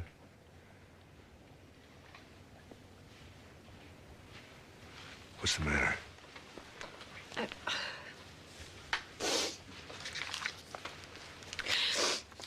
Someone sent me this.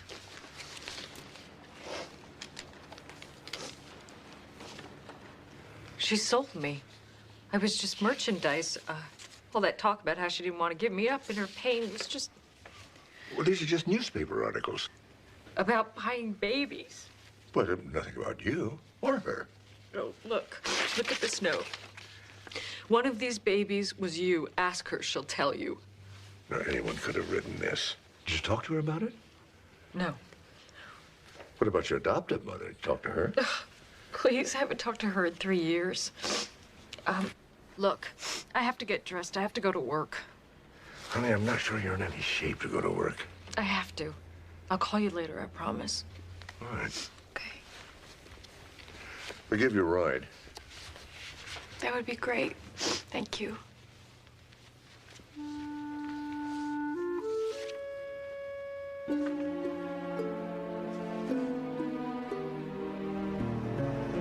All right, let's try this one more time.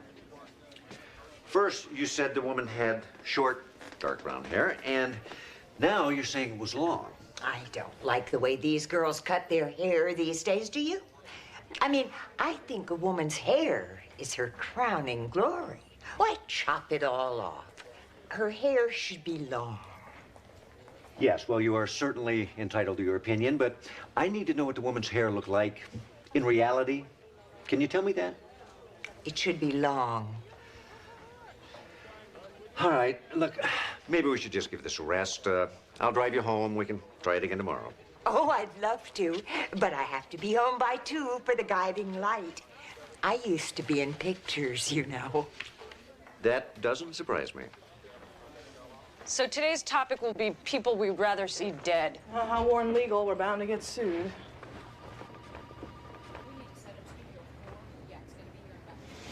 I never forget a face. Anyone will tell you that. Oh, sometimes I forget someone's name. Someone I've known 40 years, but a face. Oh, my goodness, there she is. The girl who ran away. Over there at the bus stop. Are you sure? Well, that's her, all right. I'd know her anywhere. The one with the baby? No, that's her on the sign. On the sign. Oh. So I know that you were all expecting my very own honest-to-goodness birth mother to be on the show today. I'll be there, my pretty, and my little dog, too. Yeah, well, that's not gonna happen because it's not a cold day in Hades. Can I say that on the air, Jen? Hades? Because that's where my very own honest-to-goodness birth mother appears to be. Did she take her kidney with her? Well, she promised to meet me at the studio today, but just like that other oh-so-important time in my life, you know, the time of my birth, she seems to have taken a powder, ladies and gentlemen. So I'm gonna ask you all a question. Have you ever come to the conclusion that someone near and dear to your heart is just, I don't know, better off dead? You're not taking me alive, Warden. And now we're gonna go to commercial. Steve? I'm sorry, Denise, but I'm here to arrest you for the murder of Joanne Lombardi. Mondo, will you finish up the show for me?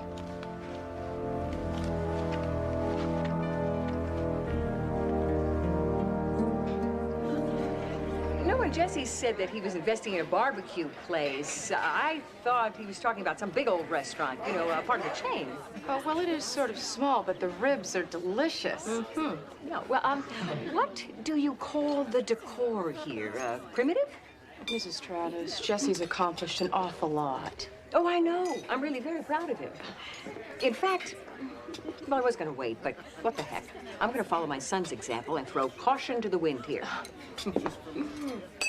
Attention! I would like to propose a toast to my son, Jesse, who left the family fold and forged a wonderful life for himself in a strange new land. To Jesse. Cheers. Thanks, Mom. I'm touched. And I also want to make an announcement.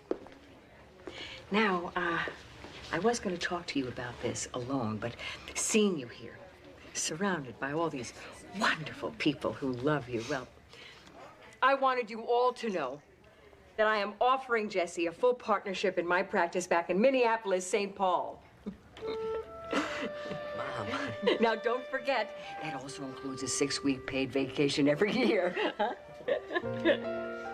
Now, of course, I don't expect an answer right away, but I am certainly hoping that when I get back on that plane to Minnesota, my wonderful, accomplished son will be coming with me. So, a toast to the future. To the future.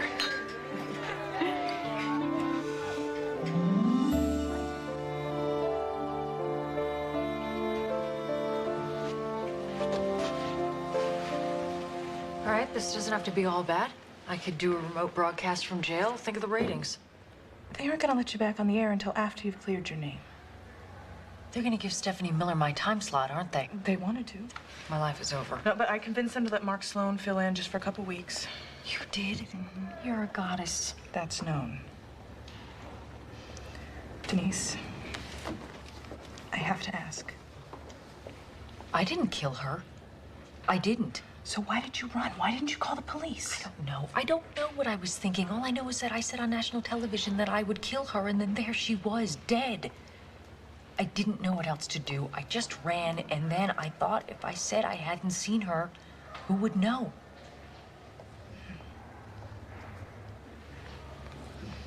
You help Mark with my show? He's a natural. Good afternoon. You're on the air with Dr. Moore. Not on the air. It's what? 3, 1, 2.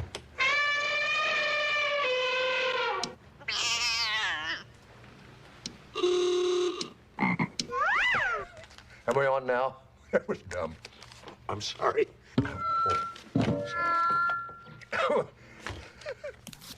Okay. Hello, wait a minute. I think I disconnected that call. That's a record, 8 in a row. Hello, Dr. Sloan? Hello? Am I on the air? You're on the air. Oh, can you hear me? Yes? We're out of time. But be sure and tune in tomorrow from 3 to 7 for... It's the Stephanie Miller Show. This has been the Denise Steiner Show, the mouth that roars. That's a wrap. Good show, Mark. That was a disaster. Hey, don't worry. Everybody has an off day once in a while. Well, there is some good news. The station agreed to post Denise's bail. So, yeah, they just called me while you guys were on the air. Oh, that's great. You know, I was just wondering, do they tape these incoming calls? No, we tape over them. Well, not for a week. Why? Well, you remember those newspaper articles sent in by that caller? Yes. Well, forensics reported that only my fingerprints and Denise's fingerprints were on there. You know Denise. She's got a million nutball fans. Conspiracy wackos who believe they're being monitored by black helicopters. Yeah, they probably wear gloves 24/7. Yeah, I suppose that's true. But you know, it could be a frame. A frame? Well, you know, they never found a murder weapon. Yeah, but lots of people get convicted without a murder weapon. Yeah, that usually depends on the strength of the circumstantial evidence, though. What I was thinking is maybe I could listen to those tapes. I could find something in there that helped Denise. Well, I'll find it for you. Well, I'm gonna take off. I promised Denise that I'd drop by some books and stuff from her place. Catch you later? Yeah. Catch you tomorrow?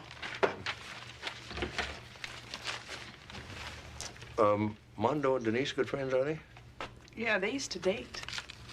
Yeah, Denise met him at a station in El Paso. She's actually the one who brought him here. No kidding. You know, sometimes I just wish they would get back together because they are so much nicer than the losers they each go out with.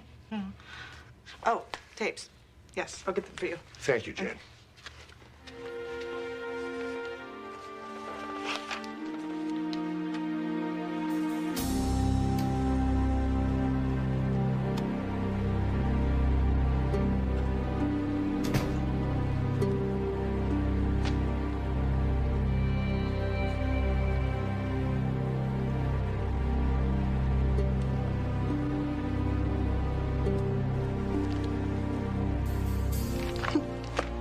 I know which.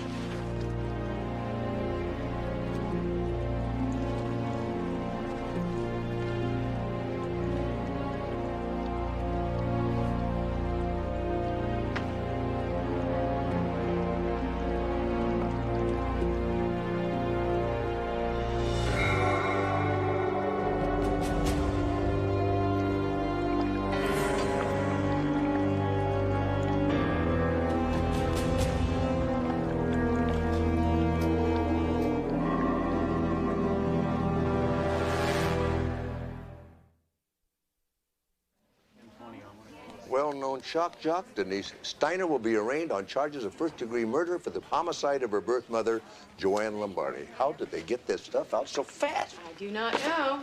I should have Lombardi's autopsy finished by early afternoon. Great. You know, her brother's requesting that we ship her body to Texas.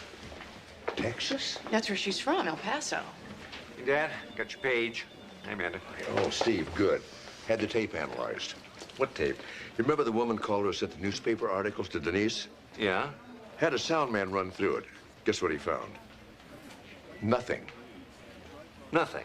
I mean, no stray noises, no ambient sound of any kind. Well, you think the call came from a sound studio somewhere? I think it could have been from a radio station, which would narrow down the list of suspects. Yeah, possibly the women that work at the station. If she was framed. I think that this tape, combined with the fact that there were no fingerprints on any of those newspaper articles, is a pretty good case. Dad, we found a murder weapon in Denise Steiner's house. A White House letter opener. Which would be consistent with the size and shape of the wounds. Denise's initials were on it, and the luminol turned up micro traces of the victim's blood. Why would she hold on to the one piece of evidence that could send her to jail? Wouldn't be the first time someone held on to incriminating evidence. You know, I tell a couple of people there's no murder weapon, and suddenly it magically appears. Strike you a little convenient? Coincidental, but not relevant. Well, does this sound relevant to you, that one of the suspects is from El Paso, Texas, where the victim is from? Dad, lots of people are from El Paso. I mean, Denise lived there herself for a while. Oh. Look, I'm sorry, Dad. I want to believe her, too. Call me when you get the autopsy report. Yes. See you. Where were we going? Staff meeting, fourth floor.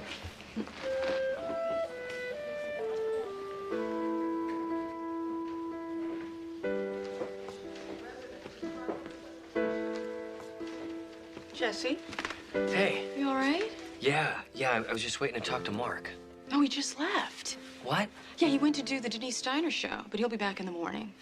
That's great, except I have to give my mom an answer tonight. Why don't you call down to the radio station? That's a good idea. Air my dirty laundry in front of thousands of strangers. It was just a suggestion. Look, I really don't know what to tell you.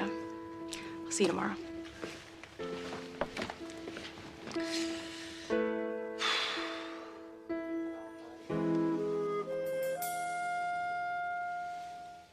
All right, our topic for today is this. If there's one thing you did in the past that you could go back and change, what would it be? I should have never kept those tapes because I am not a crook. And we have Billy Bob from Dallas. Hello, you're on the air with Dr. Sloan. Yes, hi there, sir. I wouldn't change anything about my past, but I do have a question about the future. All right. You see, my mama, she owns a big old cattle ranch in Oklahoma. Dr. Travis to radiology. Dr. Travis to radiology. Do I know you? No. Anyway, you see, she wants me to come on back there and help her run it. Mm-hmm. And what do you want to do? Well, see, I don't want to disappoint her, and I don't want to hurt her feelings, and I certainly don't want to move back to Oklahoma neither. I understand. So, what should I do? Well, of course, that's your decision to make, Billy Bob. But I can tell you this. If you do something that's not right for you... You'll regret it, sweetheart. Maybe not today, maybe not tomorrow, but someday soon. And you'll regret it for the rest of your life. Jesse? I gotta go. Who was that? That was nobody. Gosh, look at the time.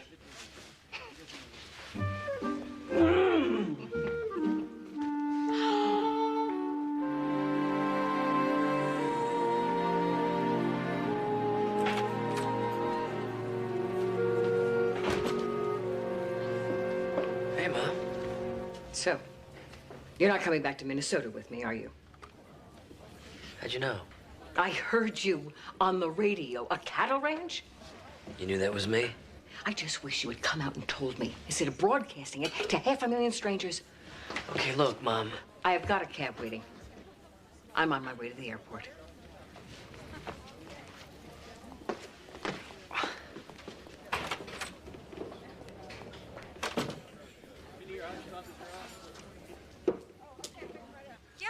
Ma'am, an appendectomy is something that definitely should be done by your own physician. Don't! Thank you. And that's it for... The Denise Steiner Show, the mouth that roars. Good show, everybody. And I mean it this time. Hey, I'll see you tomorrow. Hi. Great show. I was just kind of wondering, are you going to be doing this on kind of a, permanent basis? Because, You can forget the time slot, Stephanie. Denise is coming back. Oh, that's good news then. Mondo, all those voices you do are great. Your family back in El Paso must be very proud of you. My family's in Guadalajara, man. Mexico. Oh, I was looking at your bio in the manager's office. I thought that said El Paso. Well, born in El Paso, but raised in Guadalajara. Oh, I see. I'll see you. Mondo, you remember that tape Jen gave me? Oh, the nasty woman call here. Yeah, that's the one. It looks like that call was made from a sound studio. And I was just thinking, isn't there an empty sound studio around here somewhere? Yeah. Yeah, there's one, follow me. Good. See, sometimes they store stuff in here, but that's about it. Well, I suppose one of the women who works here could have slipped in here and made the phone call. But who? And what would be the motive? Well, people have their little resentments, Like what? Oh, man, this is hard. These people are like family to me. Oh, sure, I understand. But, somebody's trying to frame Denise. Well, it could be anyone from the studio. The receptionist. Who knows? Anybody could have slipped in here and made that phone call. Yeah. There is one little problem. There's no phone in here.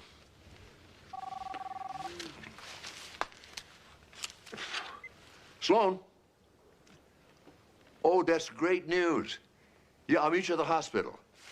Denise is out on bail. Oh, great, great. Somebody could use a cell phone in here.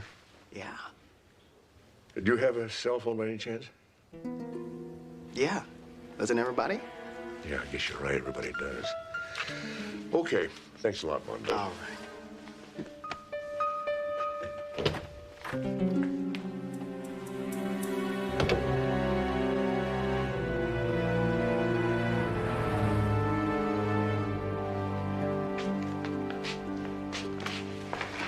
Hi. Glad to see you. You all right?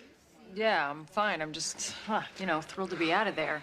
So my lawyer tells me they have a bogus case against me, yes? No, they've got a pretty solid case. But I have a hunch that might help us. What? Can you think of any reason that Mondo would want to kill Joanne? Mondo? No. My God, I mean, Joanne was my mother. He knows how much I wanted to find her. He would never do something like that. He loved me. He asked me to marry him. Oh. You turned him down? Excuse me, Mark. I need to talk to you about the autopsy.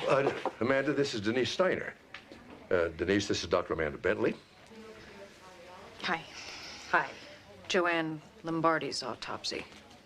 Yes, Denise, I'm terribly sorry, but Joanne Lombardi was not your mother. In fact, she wasn't anybody's mother. She's never given birth. And my guess is Mondo knew that the whole time.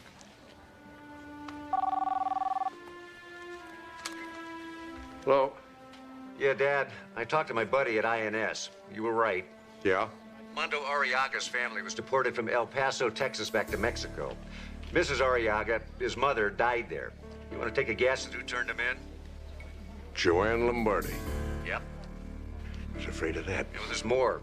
When she turned in the Arriaga family, she also reported almost 100 undocumented workers. 100? She was working for a man running for state representative. Got him elected. Apparently, a lot of people swear they'd get even with her. My guess is that's why she eventually left the state. I see. Thanks, Steve. I'm afraid it's Mondo. Oh, no. Oh, no.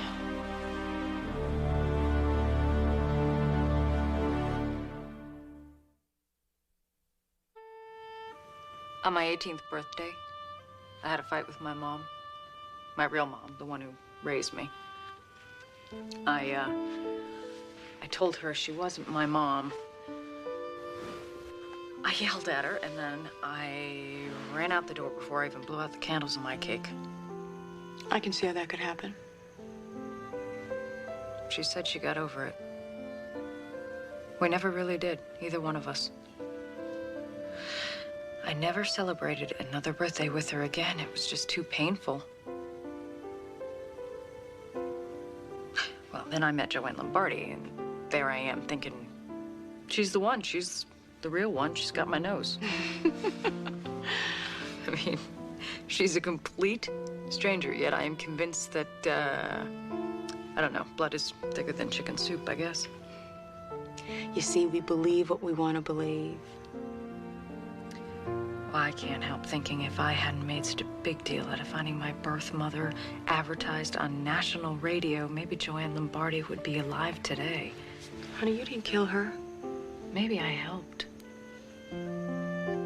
Why don't you get some sleep? I've got to get home to my kids. And thank you for the tea.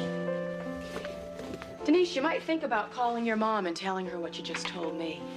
Good night. Good night.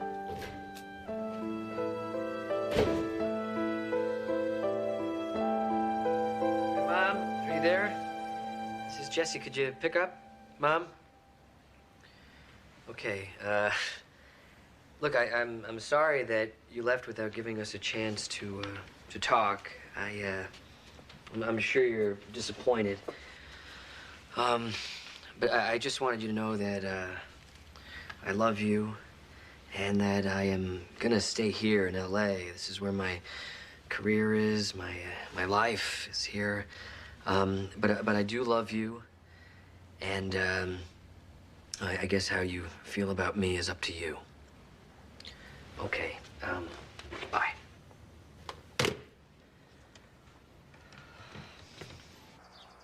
I hope we've been some help with your problem. Anyone else out there that has any information on male pattern baldness, give us a call. And we'll be back right after this. Listen, I just got this audition for this huge national spot, but they need to see me like 5 minutes ago. I know it's an imposition, but... No, go. 20 minutes left on the show. I'll be fine. All right, you're the greatest, Doc. Jen, see you.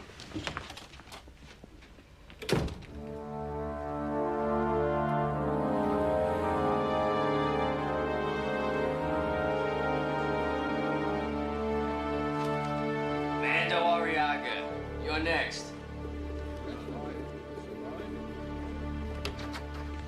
Hi. Mando, I loved your audition tape, baby. Hey, thanks, man. Yeah, the commercial's animated, so we want to play around with a bunch of different voices. Okay with you? Cool, babe. That's what I do. All right, good. Let's start with an accent. Maybe like Hispanic or whatever. Okay with you, babe? Just open the package and smell the mighty aroma. That's great. Let's try. This is wild. If you can't do it, don't worry about it. But how about same accent, only this time we're a female? Just open the package and smell the mighty aroma. Oh, that's fantastic. Really good. How about same voice, no accent? You know, no accento, as they say. Just open the package and smell the mighty aroma. How about with a little edge of anger? Just open the package and smell the mighty aroma. All right, more anger. Just open the package and smell the mighty aroma. Yeah, I think that's the one. Let's play it back. Just open the package and smell the mighty aroma. You know, I think we have that voice already on tape. Just open the package. We got it from the radio station. You pretty nearly carried it off. I don't know what you're talking about. We're talking about a kid who blamed Joanne Lombardi for the death of his mother. You've always thought she wouldn't have died if she hadn't gone back, haven't you? This is crazy. So you tracked her down and started threatening her. No. At the same time, the woman you loved dumped you, and you just had to get even. Then you came up with your brilliant plan. If you could just get Joanne to impersonate Denise's mother, you could kill two birds with one stone. Joanne went along with you just to get you to leave her alone. She had no way of knowing you were going to kill her. How could you do that, Mondo? I wanted you. I loved you.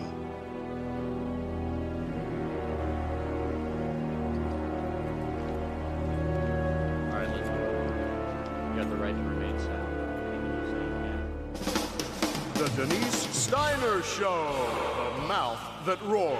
This is Denise Steiner, and I am out of the slammer, and I could not be happier to be back on the air, being abused by my callers, of course, after my cushy stay at the county rest home. And, of course, I am here with my dear, sweet Dr. Mark Sloan. Who is more than happy to turn the microphone back over to you where it belongs. Thank you.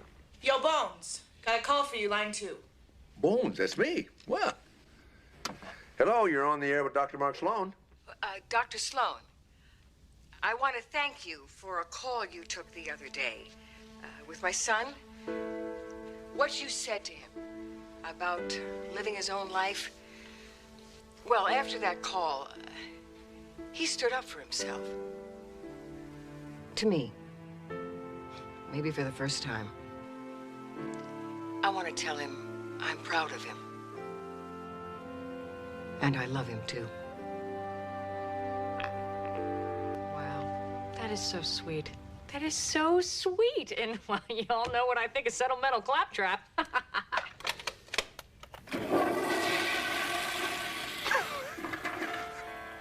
Man, I am gone a week. I was only gone a week, and the Sacred Squad takes over.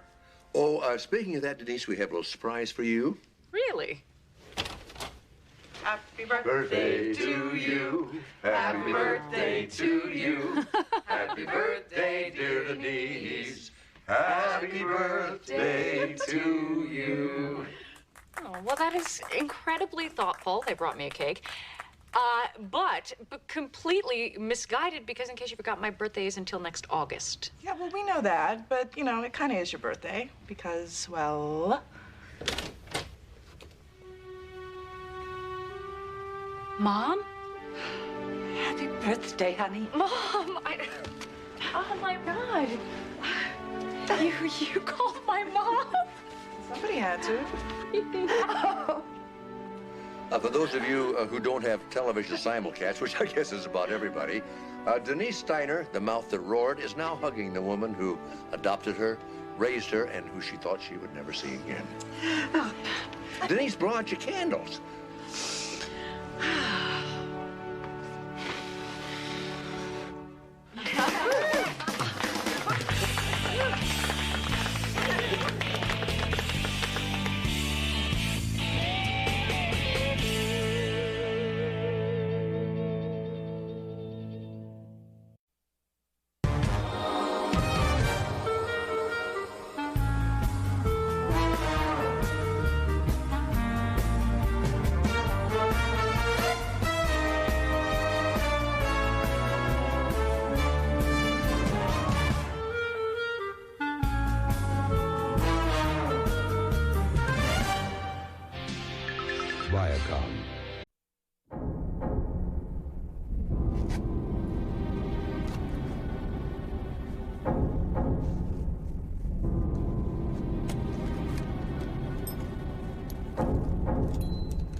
Sorry, ma'am, no reporting allowed on the crime scene. My identification. I think you should take me to the lead investigator. Her name is Tanya Gardner. Her husband was in Tokyo on business. He's on his way home now. Murder in the commission of a burglary, huh? That's what it looks like. And the killer is a man named Grant Connor. Inspector Vanessa Churchill, Scotland Yard. Inspector? What has the yard got to do with a garden variety murder in Malibu? Grant Connor is a jewel thief. I've been following him for 6 months, getting closer and closer. I lost him last night, 3 blocks away. Reuben, Samson, and Delilah. Authentic? Probably not. Uh-huh. This was Connor's usual M.O. Cut through a glass window or door, avoiding the alarm wires. Does he usually kill to get what he wants? No. Usually he just seduces and betrays his victims. It was Connor's way of finding out where important jewels are kept. He slept with the women who owned them. This one. She was very beautiful, wasn't she? Any idea why he killed her? Maybe she wasn't supposed to be here when he broke in. Maybe she could identify him. Or Yes. maybe she helped him and then made demands. Women have been known to be like that. And maybe he didn't want to give in to her demands. Men have been known to be like that. But not to kill, surely. Perhaps you've known different men than I have. She was so sweet-tempered, you know. Always made you feel like you mattered to her, you know what I mean? Can you give me an idea of her itinerary the past few weeks? Easy. Every day was the same. She slept in late. After lunch, she and I would go to Saks, Beverly Hills. She'd shop. 3, 4 hours. Come back with a lipstick, new pair of shoes, like that. And, old Seton Barkley, is he still at the yard? With the yard, he is the yard. Yes. He was here back in, oh, gee, when was it? 86, 87, somewhere late in the 80s. That's right. He was working on, The runaway royalty murder. That's right. And his wife, Tabitha, how's she? Truthfully, I don't know. I haven't really spent any time to speak of with Seton for several years. Sorry. Would you tell me something? If I can. That painting, Samson and Delilah, how did you know that was not the original? The original was auctioned off in 1640, the year Rubens died. When it appeared again in the Prince of Liechtenstein collection in Vienna, it was widely believed to be a fake, a very good copy by Jan van Heck. Then it disappeared again and was rediscovered in 1929 when it was sold to a German tobacco dealer. This time it was heralded as the original Rubens, but no one knew what happened to the copy by Van Heck. Then the painting was lost again, resurfacing only recently. So who can say? Rubens, Van Heck, or someone else entirely? Sounds like a shell game. A very expensive one, yes. Good morning. Oh, wouldn't happen to know of any cigar shops in the area that might carry a small, unadvertised supply of Cuban cigars, would you? Cuban cigars are illegal in the United States. Yes, well, even so, I had heard that some proprietors keep a limited supply for their favored customers. Is this pertinent to the Connor case? No, not at all. It's a disgusting habit, I admit, but I've developed rather a fondness for cigars, particularly Havanas. You smoke cigars. At first, it was a way to get my colleagues to accept me as one of the boys. Then I got hooked. Oh, I see. I wouldn't want you to give me any information that might leave you feeling compromised. But if you would think, as I would, that I'd only be skating on the edge of the most minor of illegalities. Well, if you can think of anything else, no matter how unimportant it might seem to you, I'll call him. Thank you.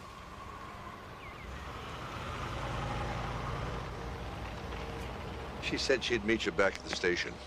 I've got to get to the hospital and make my rounds. Hello. Hi, Amanda. I'm on my way back there right now. And I've got some good news for you. I just spoke to Mark, and he's agreed to donate a signed Agatha Christie first edition. Oh, no. Mrs. Simpkins brought in a gown that was actually worn by Princess Di. Wow. And I think we have an original teddy bear from Theodore Roosevelt's era. Look, I know what an original teddy bear is, okay? All right. You're not the only one around here who knows the value of something. Oh, where's all this coming from? Sorry. I'm just excited about the quality of items that are being donated for the fundraiser. I know. You know, the thing is, I've got this violin. It was a gift from my father. Your father? Yeah, he brought it back from Eastern Europe about 18 years ago. Anyway, it's signed. By whom? It's not a Stradivarius. It's not even an Amati. It's not Sears and Roebuck, is it? Oh, no, it's a Berganzi. A Berganzi?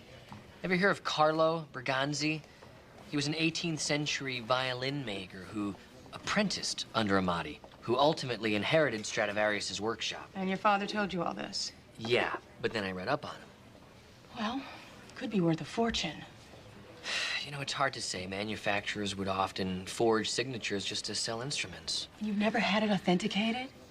No, but, you know, I figure I might as well give it to the hospital for the auction. Wait a minute. Now, Jesse, if the violin was actually made by this... Berganzi? Berganzi, it could be worth what? I don't know. I mean, a Stradivarius sold for $1 million in 1996. There you go. You must get the instrument appraised. But it's not a Stradivarius. It's probably not even a Berganzi. I mean, what are the odds of that, right? I have an authenticator coming to appraise some items. Would you like me to have him look at your violin? It's probably worth $200 at most. So what? It's still a generous donation.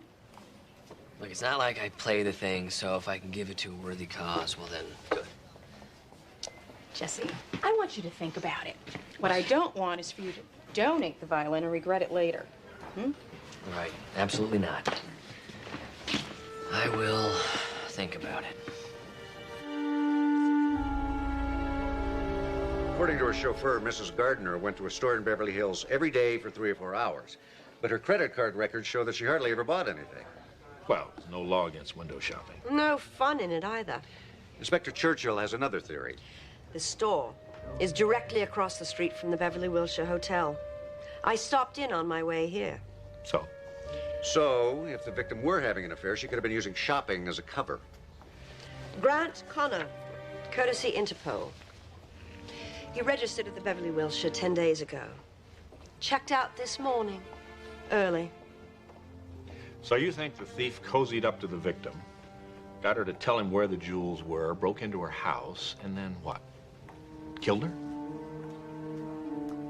Inspector Churchill thinks that maybe she didn't know he was going to rob her, or maybe she did and wanted to go with him. Grant Connor is a very charming man. Yeah, he looks charming. What did he take? We won't know until the husband returns, but whatever it was, it must have been worth a lot if he was willing to kill for it. All right. I'll put out an APB. I agree. That would be the smart thing to do. Well, thank you, Inspector. I'm so glad Scotland Yard approves.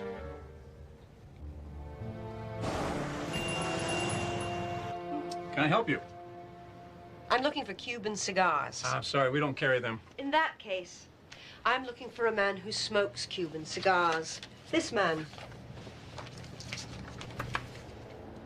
You a cop? I belong to a presidential inquiry committee.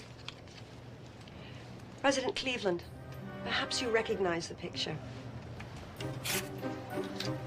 And he would be ever so grateful if, when you see this man we're looking for, you would give me a call.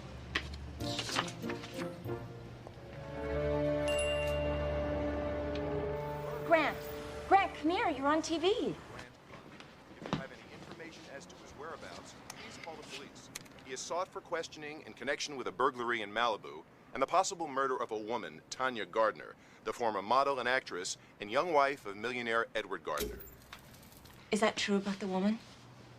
Of course not. I told you what happened. Where are you going? Friends. Well, Grant, how will I know how to get in touch with you? I'll call you. I'll be a good girl and find my shoes.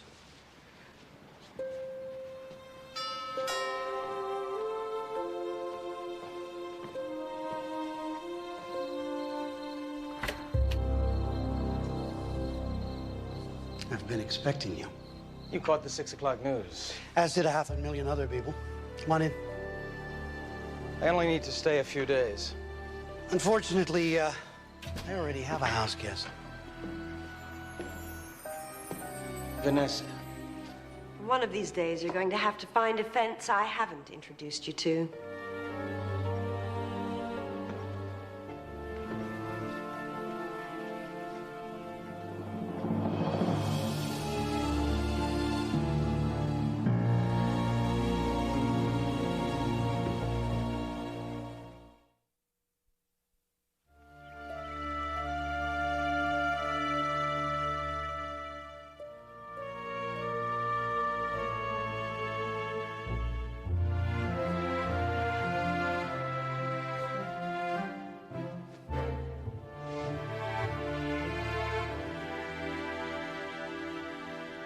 Two eggs, boiled for exactly 3 minutes, 7-grain bread, sweet butter, and coffee, black. Unless you've changed your dietary habits. Doesn't appear as if either of us has changed. You were very clever to find me. You don't know all the places I looked where I didn't find you. We need to talk. Without the diamond I stole from the lovely Mrs. Gardner. Was it absolutely necessary that she die? Do you really want to go there? Ooh, didn't mean to touch a nerve. Let's keep to the topic at hand. Your little collection is practically worthless without the Pride diamond. Perhaps $10 million. That's hardly worthless. But this is a case of the whole being greater than the sum of its parts. 6 diamonds are worth maybe 15 million. But completing the collection with all 7, what would you guess? 50? 100 million? Maybe more. That's assuming I can even procure the 7th. I have no doubts you will. What did you have in mind? 5 million. Dollars? Oh, yes. I'll have to think about that. You have 5 minutes. Let me explain something to you. For me, this isn't just about the money. It's about owning a piece of history. It's about having in my possession something that Nicholas Romanoff once held in his hands. I failed your education when I neglected to impart that same sense of awe. And now you have 4 minutes. I'll call a cab. You can take me to it right now. And they say the British have no sense of humor. Oh, I'm sorry, I didn't realize. You have the $5 million on you. I didn't see it when you disrobed last night. I won't have it until I sell the collection. The complete collection. Then I guess you'll have to borrow it. And how can I be certain you even have the stone? You're certain or you wouldn't have come after me. I would have thought you would have hidden it right here on Ira's mantelpiece. Hide in plain sight. Isn't that your usual M.O.? You ought to know. You taught me everything. Oh. Hello? Inspector Churchill. Yes. Yes, I think you should come out to the Gardner place right away. There's been some developments.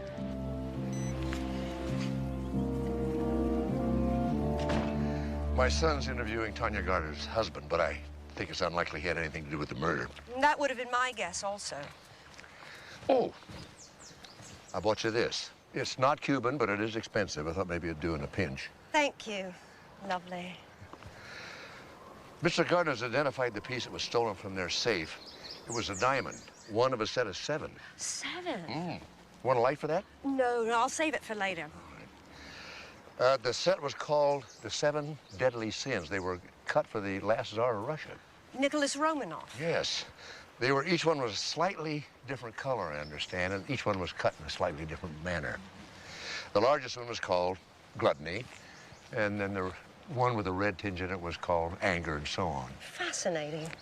I guess after the Russian Revolution, the set was split up, and the move to reunite the set has become quite an obsession, I guess, with some of the collectors around the world. Understandably so. You sure you don't want to light that cigar? No, thank you. No, really. I just had one. So, these jewels. Well, interestingly enough, 5 of them have been stolen in the last 18 months. Now, the one that was in the Gardner safe is the 6th one, Pride, I think. I knew Connor was up to something. I had no idea it was this big. You know, I have a private concern here. The 7th one, Lust, I think it's called, has been donated to an auction benefiting the hospital where I work. So you think that Grant Connor is planning to steal that one as well? Can I ask you a favor? Certainly. Would you smoke that cigar? Just a couple of puffs. I have to know if it's as good as the salesman convinced me there was. All right. Oh, what a shame. I seem to have left my lighter. Here you go.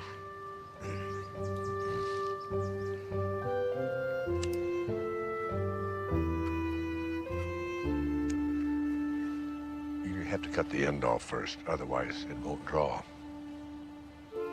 You never smoked a cigar in your life, did you? You never worked at the yard either. What gave me away? Anyone who knows as much as you know about Rubens' paintings would have known everything there is to know about those diamonds I told you about. Not necessarily. Well, then there's also the matter of Inspector Barkley's wife, Tabitha. Barkley was a lifelong bachelor. He did have a succession of dogs, bloodhounds, every one of them named Tabitha. He was notorious for bringing them to work with him, and anyone who worked at the yard would have known that.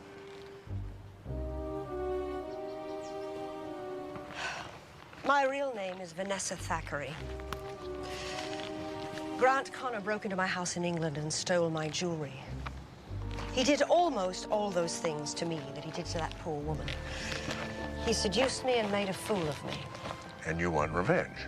My typical story has a twist, however. My husband came home unexpectedly, caught him, and they struggled. My husband had a heart attack and died. I want Grant Connor caught. You have the death penalty here in America, which makes it even better. I'm sorry if that sounds harsh, but it's how I feel.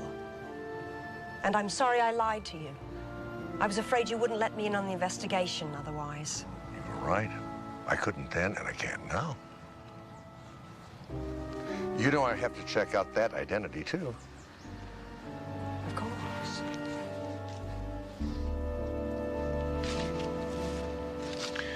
You think she'll walk away from this? I didn't think so either. Cigar? Yeah. Have to bite the end off. This one?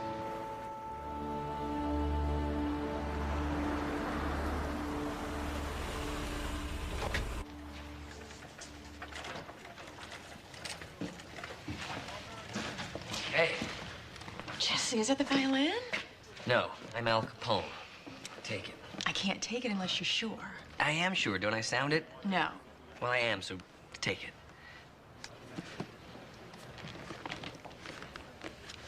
You know, maybe I will just take one last peek at it. It was a gift from my father, and then I'll hand it over. Okay. Here. Can't accept it. What? You're not ready to give it up. I said I'm ready, and I am. So, here. Jesse, this is a gift from your father, and I really think that you should hold on to it. And I'm sorry, I have tons to do. You don't want it? No. You tell me it's not good enough for your auction? Jesse, this isn't about the violin, it's about your father. My father? You're crazy. Jesse, forget I've known you a long time. And we'd love to have your violin in the auction, only if you and your father's ghost are willing to give it up wholeheartedly.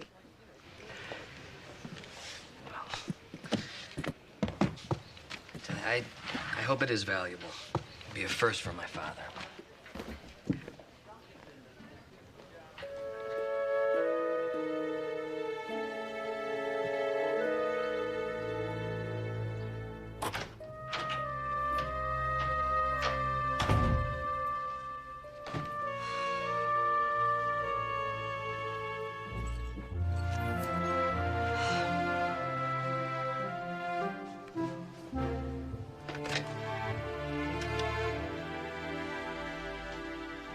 Vanessa Thackeray, is there a message for me?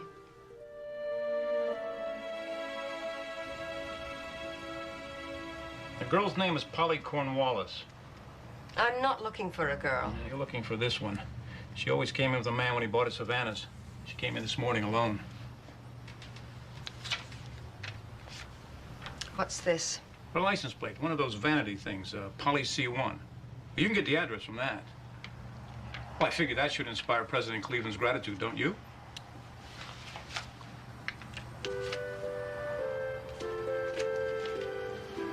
Come to me, Cleveland.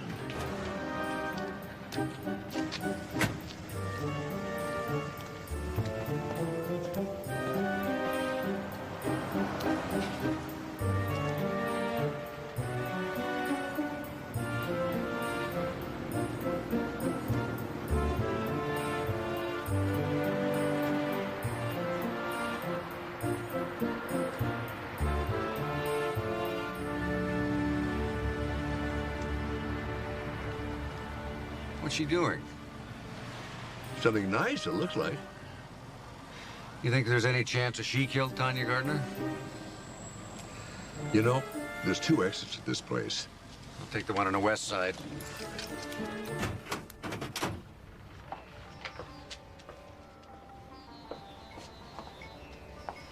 Are you Cornwallis? Polly. Cornwallis is my last name. I thought it went better with costume. Cornwallis costume. May I see that ring there? Oh, sure. All my stuff is guaranteed costume quality jewelry. Very nice. Thank you.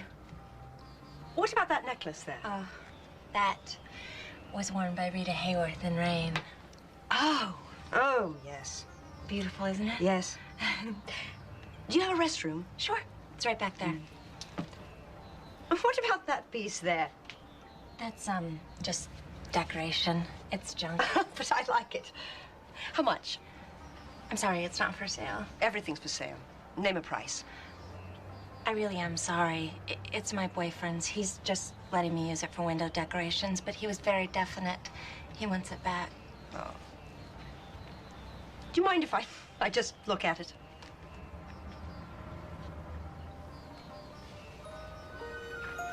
Oh, sweet. Yes. It's lovely. Too bad. I know just what I would have done with it.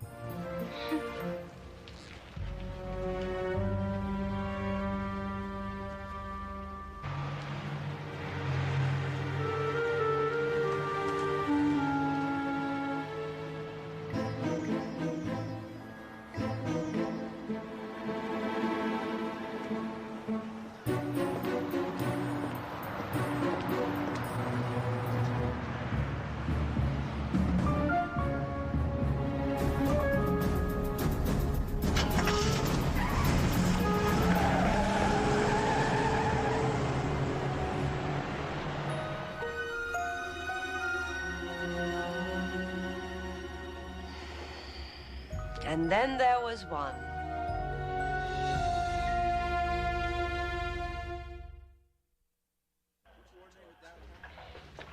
My boyfriend said the diamond was worth thousands of dollars and that this woman he knew had killed somebody to get it. Is this your boyfriend, Grant Connor?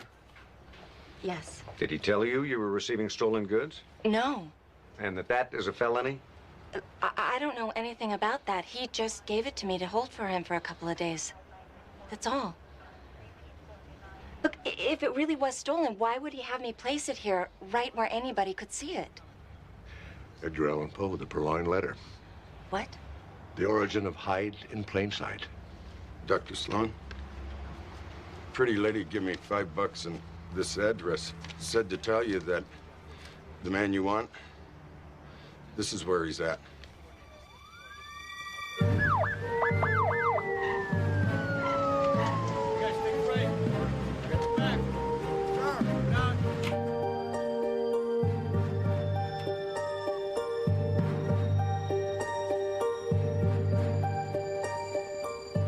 We know that pseudonyms aside, her real name is Vanessa Sellers. Yet she's something of a legend in Europe. A retired cat burglar. An alleged cat burglar. She's never been convicted of anything. And what would that make you? Her alleged, how should I put this? Wholesaler? Offense is offense is offense, Mr. Janos. Vanessa Sellers and I haven't had any business dealings for the past 7 years. As a matter of fact, I'd also heard that she was retired. That is, until she showed up on my doorstep last night. Who's Grant Connor? He was her protege and her lover. How tidy. They had a falling out 3-4 years ago, another woman, I believe. But they seemed to be on fine terms last night and early this morning when they finally parted ways. I hope I'm not telling you more than you wanted to know. Oh, there's no such thing. Well, then perhaps you'll want to know this. Grant told me that Vanessa stole a very important diamond 2 nights ago and apparently killed a woman in the process.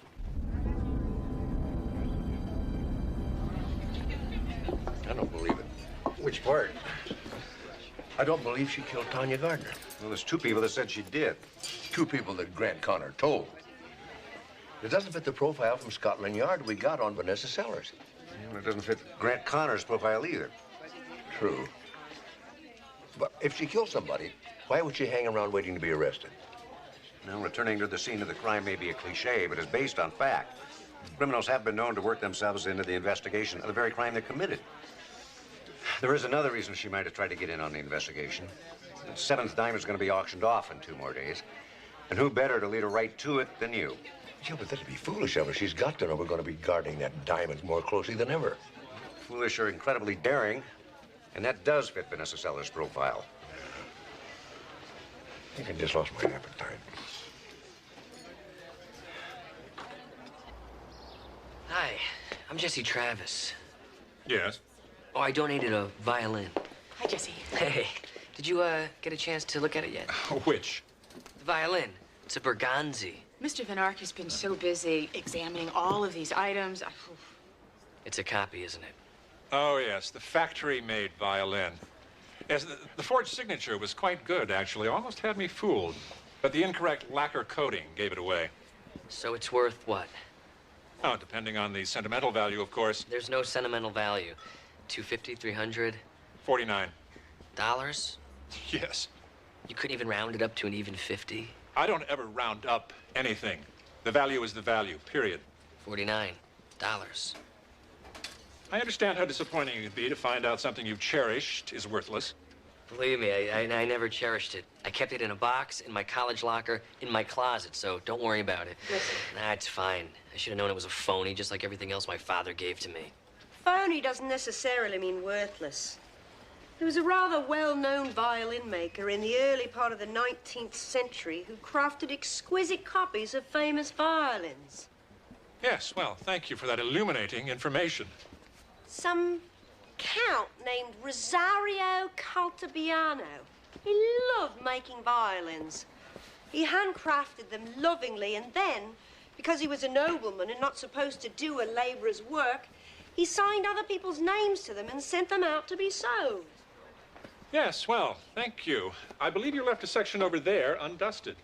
Hey, did you know about this Caltabiano guy? Yes, of course. Everyone knows about the Italian Count.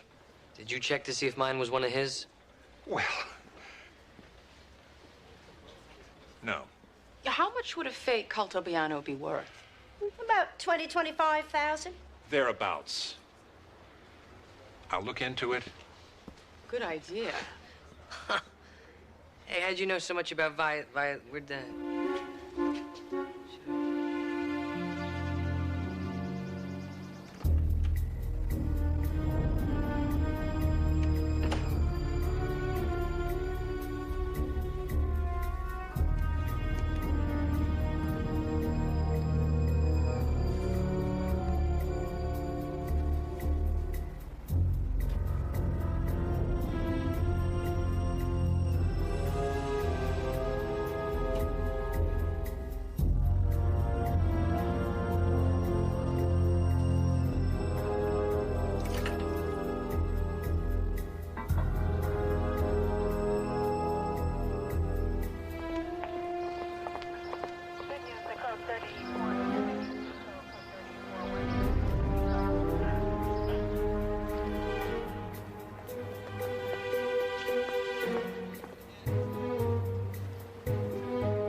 Hello.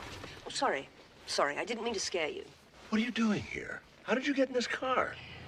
It's a talent I have. I just got a call from Steve. They found a gun in your hotel room, the murder weapon. In the loo? Yes. Every law enforcement agency in this county is out looking for you. Grant Connor set me up.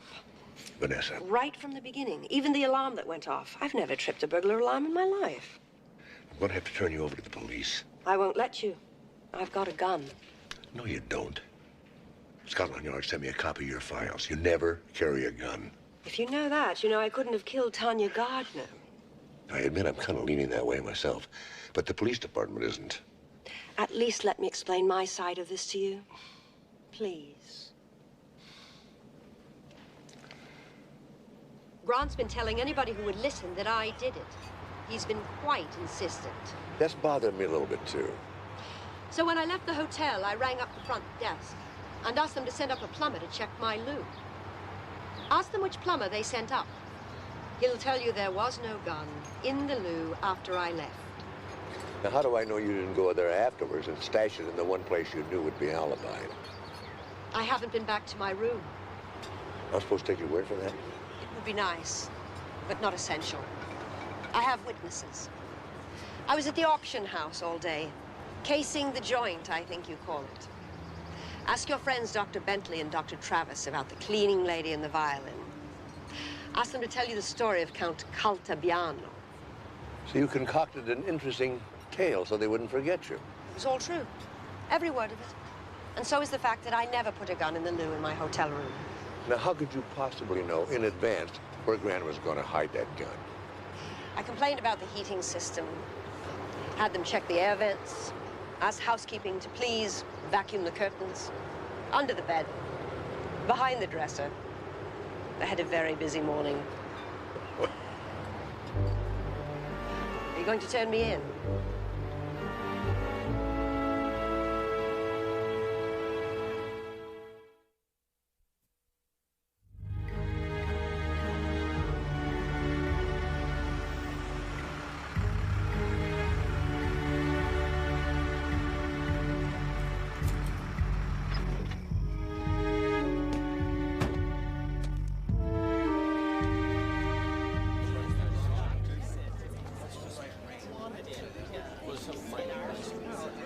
She's got the wood and that sort of raised wall right there. Any sign of Grant Connor? Not yet. By the way, Jesse, I think it was great you donating the violin. Oh, thanks, but it's probably not gonna sell.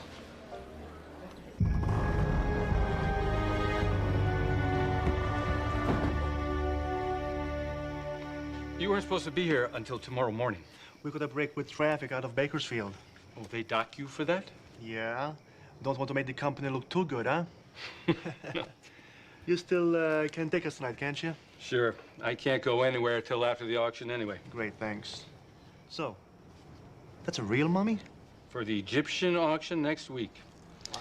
We'll put it in the basement, and I'll unpack it tomorrow. There you go. Thanks a lot. Yeah.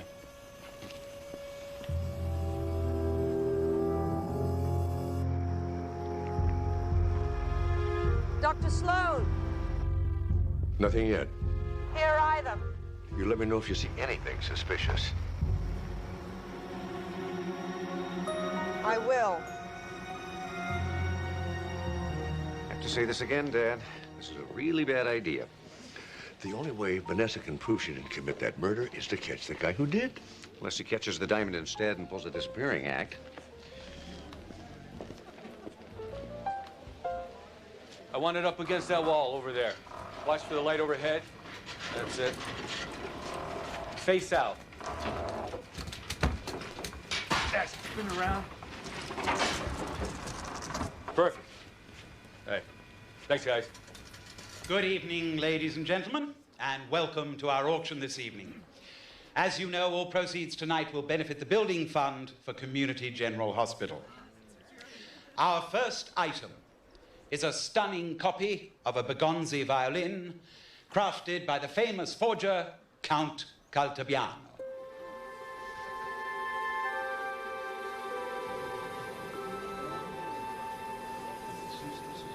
I'm going to start the bidding at $500.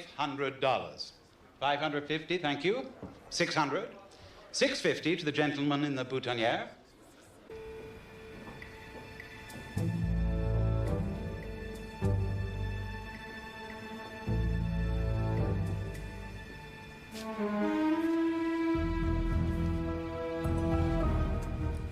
Dad, I think he's here. Vanessa? Vanessa? Vanessa? She's not responding. Check on the roof, I'll go check on the diamond.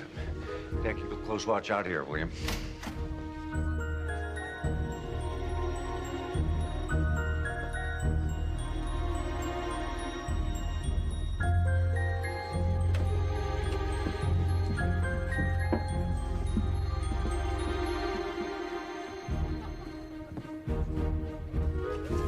Anything suspicious? Anything at all?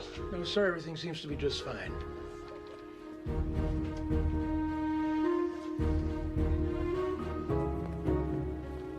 Guard, I need some help in the basement. And now, ladies and gentlemen, the item you have been waiting for. The pièce de résistance. The seventh jewel in the Romanov Seven Deadly Sins collection, the Lust Diamond.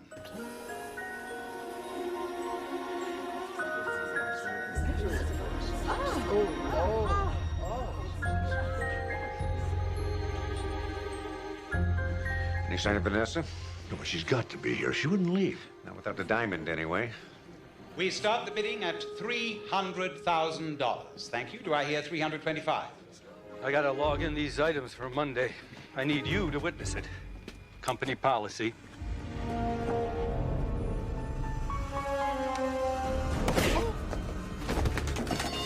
At $1,400,000 then, going once, going twice.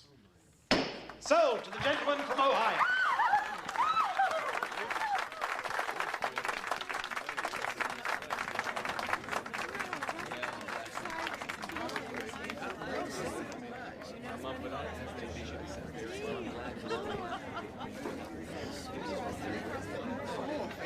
Well, Well, I guess that was all much ado about nothing. The diamond is safe, no last-minute disappearance. Looks that way. I'll feel better about the whole thing when we find Vanessa. Excuse me. I was told you're the gentleman who donated this beautiful instrument for the auction. Yes, yeah. I have a daughter. She's 13, and she's just been accepted to Juilliard. This violin will be her dream come true. Really? Even a copy of a Bergonzi. It's the best $15,000 I ever spent. Thank you for giving it up. You're welcome.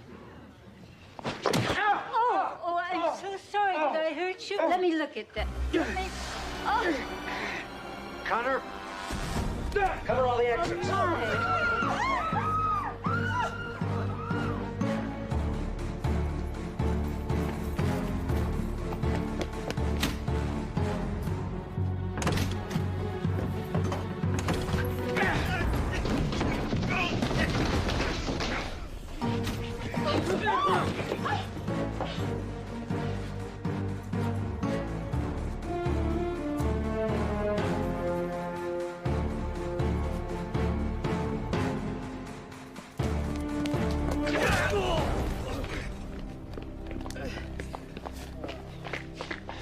Karate?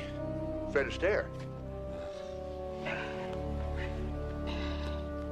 You got the diamond on him? Yep, right here. Piece of coal? Where's the diamond? I don't know. It was in there.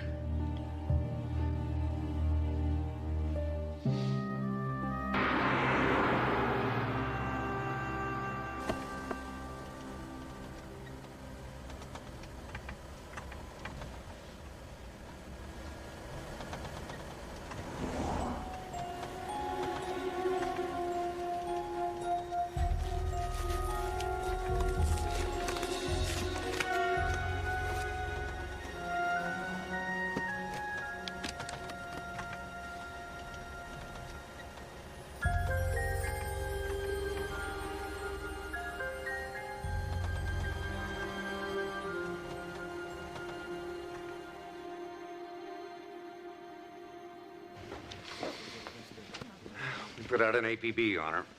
Oh, she and the diamond are probably long gone by now. Steve, I'm sorry. I was wrong. Well, it doesn't happen that often. You gonna be all right? Yeah, I'll be fine. And don't worry, Dad. We'll catch her. Yeah.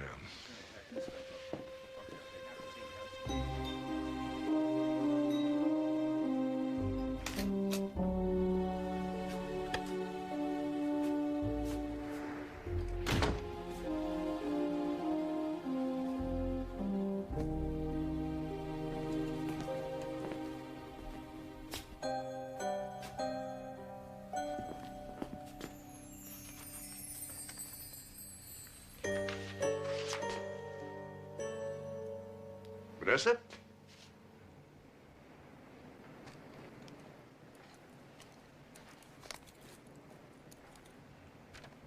Dear Mark, I couldn't take the diamond. Not after you put your trust in me. But at least, for a few hours, I had all 7 jewels in my possession. Just like Nicholas. Thank you for that. By the way, tell Jesse there really was a Count Caltabiano. And this violin was one of his. He should keep it as a memento of his father. Ciao, my friend.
My friend Kimberly says that Santa Claus will know if I haven't been doing all my exercises every day. And then he won't bring me anything for Christmas but a lump of coal. But you have been doing your exercises, right? Almost all of them. Tell you what I'll do. I'll make sure, personally, that Santa Claus gets a good report on you, okay? Thank you, Dr. Sloan. Okay, let's go see your mom.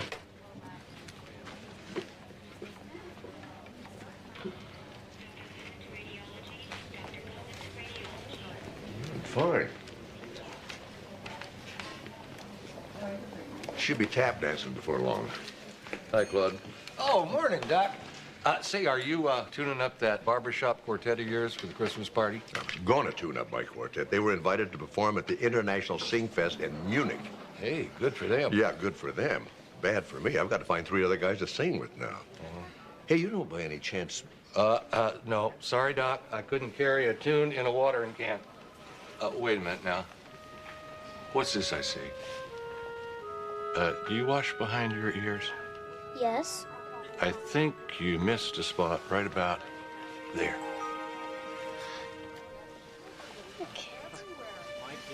I didn't wash behind this one either.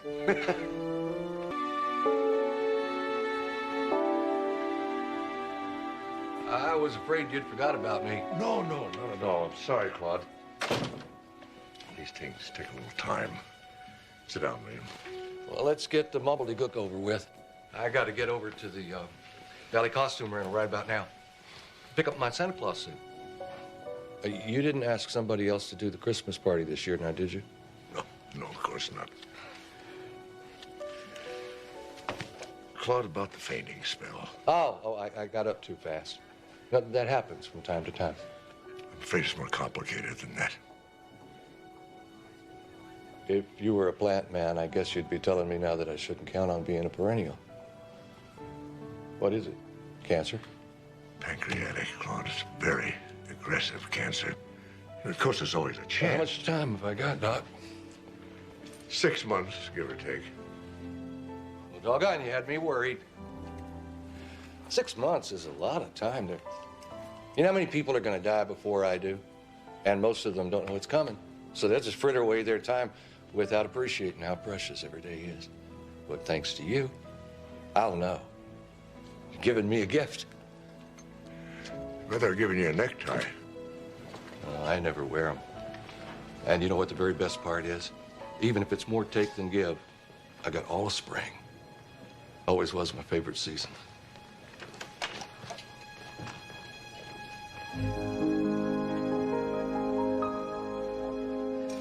You know, it's not bad enough that the man is dying. It turns out that the plant maintenance company that Claude works for, they have no health insurance. Is there anything you can do?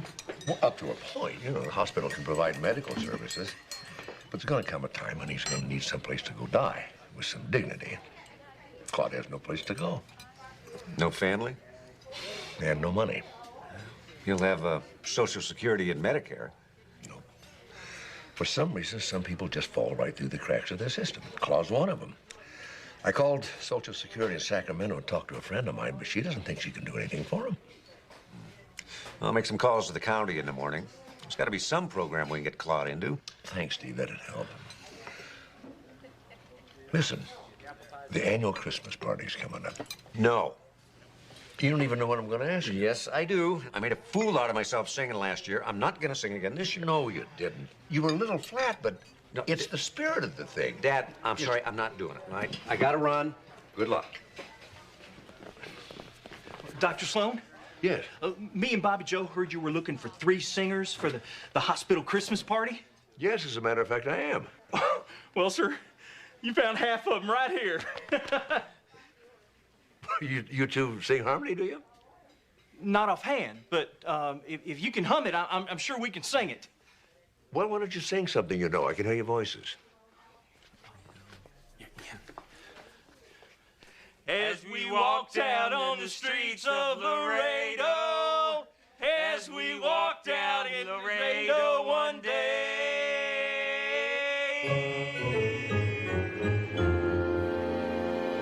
I'm telling Chumley, that's the trouble with Christmas. It's one big commercial. You take the money out of Christmas, and what have you got? Arbor Day. Arbor Day? Peace on earth and goodwill towards men. It's all buried under cheap, gaudy materialism.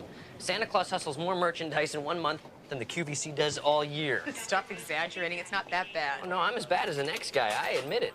I run out and spend a fortune on Christmas cards every year, and I swear that I'm not going to. If someone sends me a card, I've got to send them a card. And then as Christmas gets closer and closer, I send cards to the people who haven't sent me a card, just in case they send me a card at the very last minute. Wow, I mean, I'm amazed by you. When do you find time to practice medicine? I'm telling you, if we were half as smart as bears, we'd hibernate through this whole thing. Aha! 2 more unwitting victims. I'm collecting for the Southland Christmas charities. We feed the homeless every Christmas Eve and make sure that they don't go hungry. Well, I think that's great, and I am happy to give. There you go. How much of this money goes to the homeless, and how much of it goes to the people running the charity? Jesse, no, this is a volunteer organization, Jesse. All the money goes to the food. Well, see, you never know them. Ah, there's the person who wraps my Christmas gifts. They're ready. He always gets a little strange around Christmas time. Well, thanks. Thank you very much. Claude, thought I gave you a couple of days off. Well, I got to keep them smiling. Besides, where should I be? My plants, all my friends, the kids on the ward. Everything I love most is under this roof. You having any luck with that barbershop quartet of yours? No, not yet. I'm getting a little discouraged. I just hate to leave that part of the celebration out. Well, something will turn up. It always does. Hope you're right. Excuse me a minute, Claude. Certainly, Doc. Amanda, you're just the person I'm looking for. No good has ever come from that statement. You're just the person I've been looking for. That's not always true. Mark, not once in my life has anyone ever come up to me and said, Amanda, you're just the person I've been looking for. You won the lottery. Or Amanda, you're just the person I've been looking for. You're getting a gigantic refund on your tax return. Never. Mm-hmm. What if I was to invite you to sing in my barbershop quartet? You see? But women so rarely get the chance to sing 4-part harmony. And you have a beautiful voice, I know. And how do you know that? I heard you sing. You only heard me because I didn't know you were listening. And I have terrible stage fright. It's perfectly normal. Everybody gets butterflies. Oh, no. This is different. I get a stomach ache, and then I start to shake. And then I get, like, dry mouth. And then I can't even breathe. Yeah, but this would be different. There would be no stress here. You're singing in front of a bunch of friends. Would you just try it once, just for me? Right now? Yeah, I'm just the two of us. Come on. All right.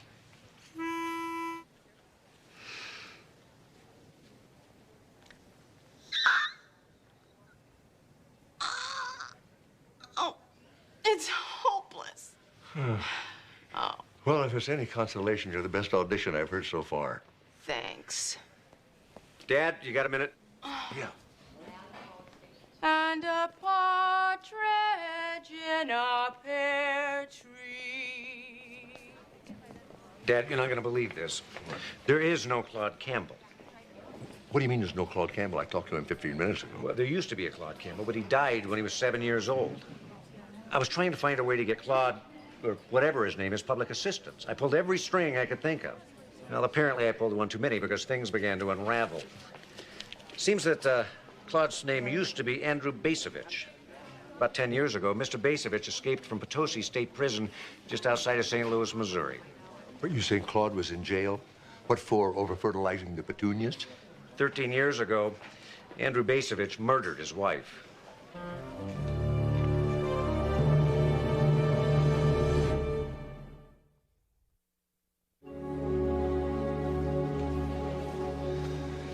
This whole thing's a little confusing to me, Claude.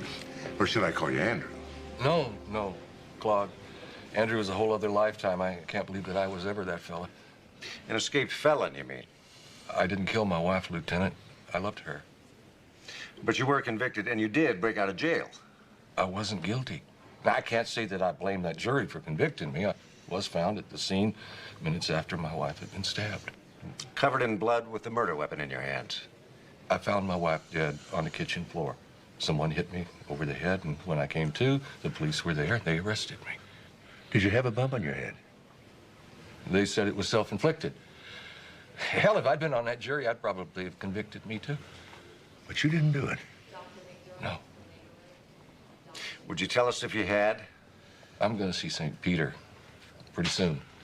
Do you think that I really want to hear him say, Claude, you old bag of manure, we were going to let you in, but you went and lied to your friends? Do you have any idea at all who did it, Claude? I wish I did. I've had plenty of time to think about it. You know, I think obviously this has been a mistake. What we have to do is clear it up. The state of Missouri has already begun extradition proceedings. Well, I'm Claude's doctor, and it is my medical opinion that he's not physically fit to travel. I won't authorize it.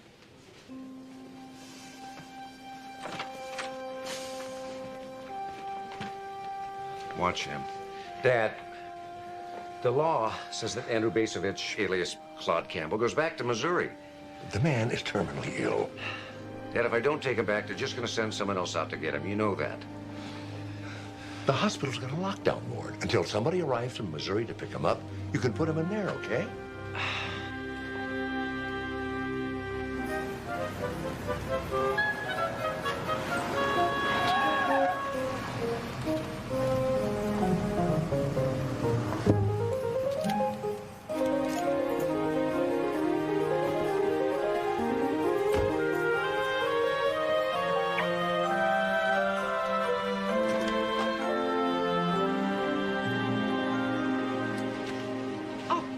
Mark's been looking for you. I'm not surprised. Amanda warned me. Warned? Well, he can hold his breath because 1, I hate barbershop. 2, I'm not even going to the Christmas party. 3, I think I'm coming down with laryngitis. And 4, I can't sing. And 5, did I mention I hate barbershop? Yeah, you mentioned that. The only reason I'm even here is because I forgot my Palm Pilot and I need addresses so I can send out my gifts. All Mark wanted was the name of that friend of yours, the hypnotist. Connie Hazeltine? I don't know. She's your friend. Hey, Connie Hazeltine, can you tell him I'm in a hurry? Sure.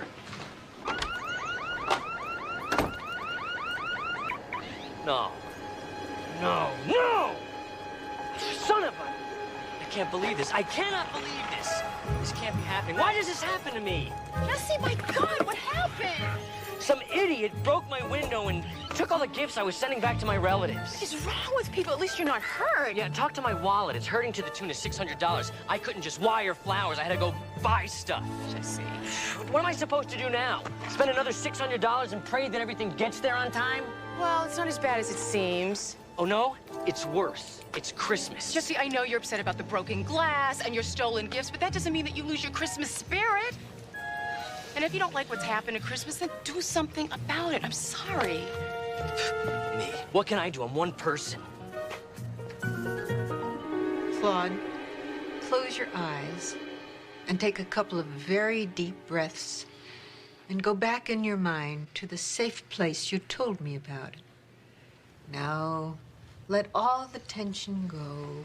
I want you to relax, completely relax.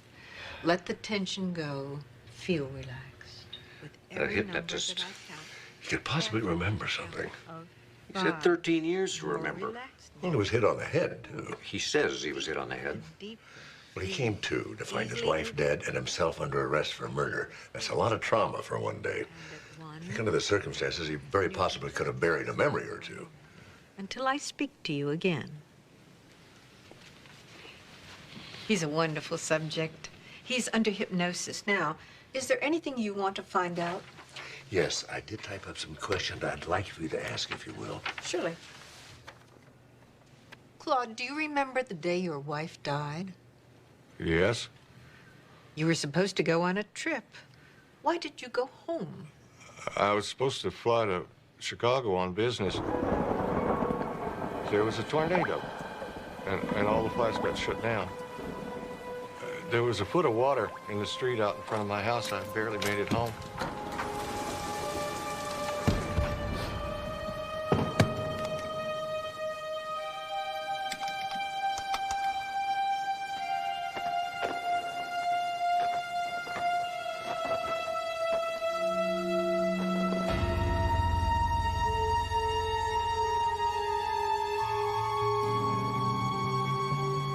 It was supper time, so I went in the kitchen, and my wife was lying with a knife in her back on the floor. I kneeled down to see if she was alive, and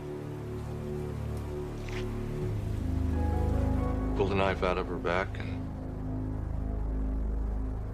someone hit me. When I came to, the police were there.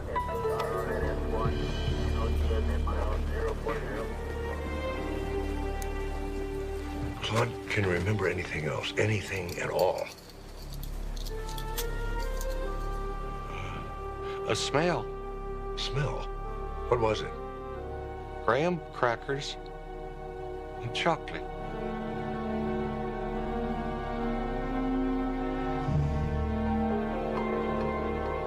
S'mores. Hmm? The graham crackers and chocolate, you know, marshmallows. Oh, s'mores, yeah. Well, you know, if the man said he smelled them, he smelled them. Why would he make something like that up? I don't know. Maybe he wants you to think a troop of renegade Girl Scouts did it. You did well. Yes, he did. Doctor, thank you very much. I'll call you later. You're welcome. God, I'd like to speak with Claude for just a moment. Did I come up with anything? No. Well, just a second. You came up with a smell. Graham crackers and chocolate. I haven't thought about those in years. Sharon and her best friend Lily used to make up a batch of s'mores every time they'd get together for a dish session, as they called it. This, Lily, was she there that day? Not that I know of. Dad, I can understand your concern for Claude, but I gotta tell you, you're giving new meaning to the expression grabbing at straws. Or, in this case, grabbing at s'mores. I'm not making them up. The man smelled them. We have it under hypnosis, which you know is hardly infallible. He could have smelled it earlier in the day, and now, under hypnosis, thinks it's when he came home. But if he had smelled them when he came home, it meant somebody had to be in the house besides Sharon and Claude. And? So nobody else ever came forward. Dad, you know people shy away from murder investigations. I mean, even innocent people. You know, just wondering. Now, never mind. What? Well, I was just thinking, if I wasn't on call this weekend, I'd catch a plane and go see what I can find out. No. No what? I am not going to St. Louis. I'm not going to ask you. Good. See, if I got off at 9, I could jump on that red eye. Dad, you're not getting on the red eye. I don't see that I have any choice in the world. I can't stand by and see a kind and loving man like that spending his dying days in a penitentiary with rapists and murderers. I mean, not that if there's any chance at all I can prove him innocent. You've already made plane reservations for me, haven't you? No, but I can. Excuse me. I was told I could find Lieutenant Sloan here. I'm Sloan. Deputy Sheriff Harmon Tolliver, County of St. Louis, State of Missouri.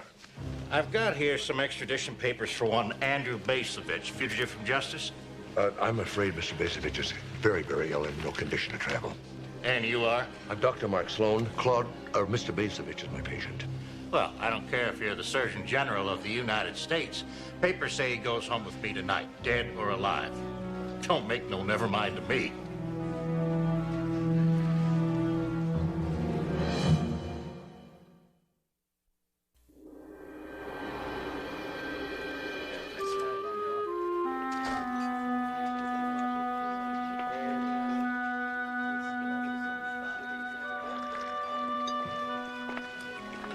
Mind if I join you? Not at all. Sweetener? No, thanks. I just wanted to let you know that based on Claude's physical condition, Judge Hamilton has allowed a temporary stay on the extradition order. Well, I'm happy for you, Doc. But the operative word in that sentence is temporary.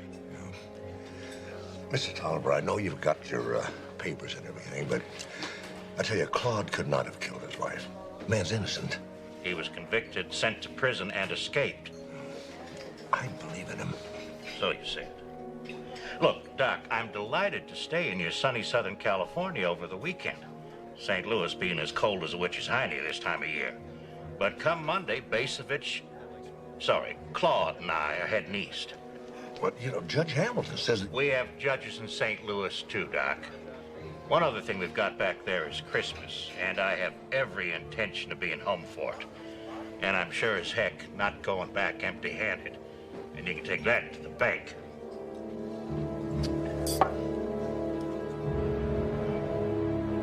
So let me understand this now. You came all this way because your father is convinced that Basovich is an innocent man. Well, I know it sounds a little, I don't know.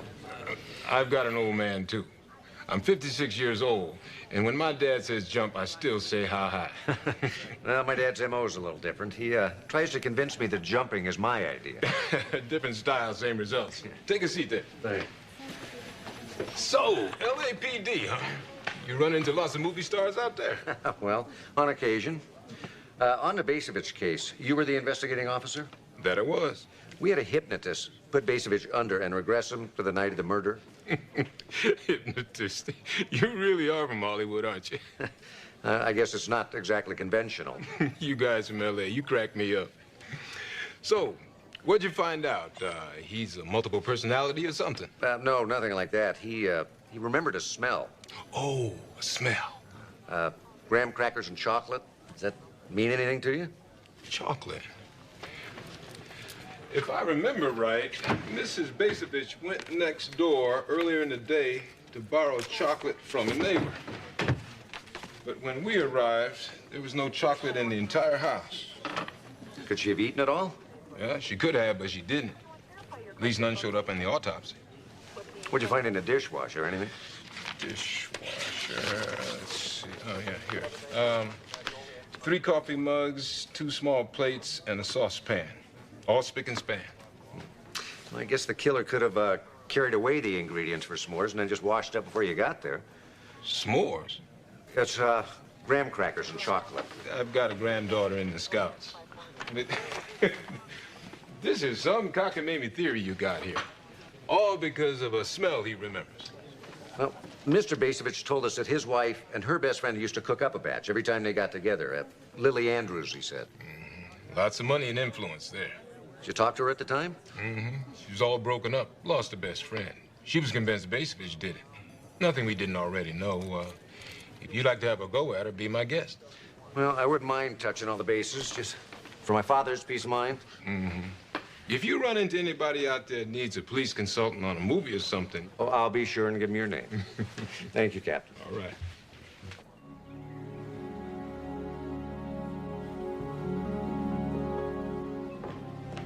Yes. Oh, my gosh. So many memories. Some of them very painful. Sharon was, well, it was like between the two of us, we were one person. I would know she was going to call me before the phone even rang.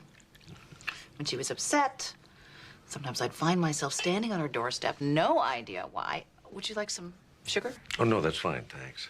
No idea why, until she opened the door, and then... And we laughed.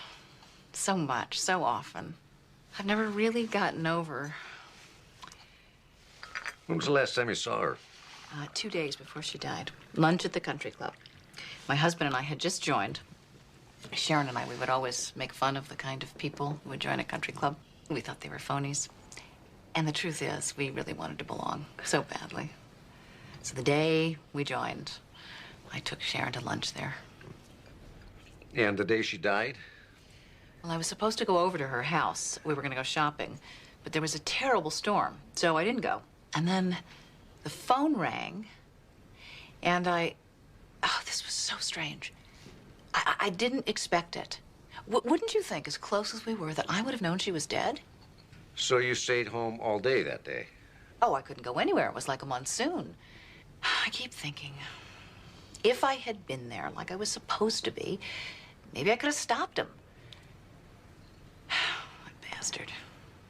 He was afraid she was going to leave him, so he killed her. Was there anyone here with you? Your husband, maybe? Oh, you mean my ex-husband, Jonathan? No. You think he might remember anything helpful? I doubt it.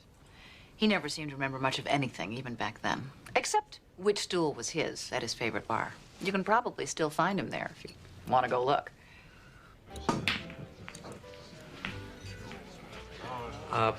Jonathan Andrews. Oh, there's a hell of a coincidence. Happens to be my name, too. I'm Steve Sloan. I'm with the Los Angeles Police Department. Where are you lost? That's easy to do. It's those damn freeways. You know, I was out there once. I was on my way to Newport Beach. Next thing I know, I'm in Bakersfield. I'm investigating the murder of Sharon Basevich. I'd like to ask you a few questions. Oh, hold on. I always cram for an exam. Frank?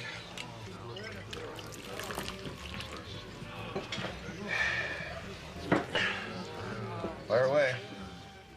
Your wife, ex-wife, she says she was home all day the day Mrs. Basevich was murdered. I don't suppose you have any independent knowledge of that? No, I wouldn't, because it's not true. I'd gone out that day, play a little golf, but it started to rain. So I ducked inside for a couple of drinks, wait out the storm. Finally, I decided I better go home. She wasn't there. You sure you're remembering the right day? You know, I can't remember where I parked my car an hour ago, but I definitely remember every detail of that day. And why is that? I got home about 4 o'clock. I was surprised Lily wasn't home. The weather was so bad. I was there about an hour, and I went back out to join some friends for a drink. Or should I say another? And the police never talked to you? As far as they knew, there's no reason to. Meaning? I was having an affair with Sharon. Did your wife know that? I don't think anybody knew. Certainly not old Andy Basevich. He thought everybody in the world was just like him, trusting and naive. But Lily, some women have a sixth sense about those things. There was one kind of strange thing. I bought Sharon a pair of earrings. Set me back $5 grand. As usual, I was drinking, wasn't thinking, charged them on my platinum card. Lily paid all the bills. I kept waiting for her to bring them up. But she never did. I decided that she must have missed the charge slip somehow. So I kept hoping that's what it was.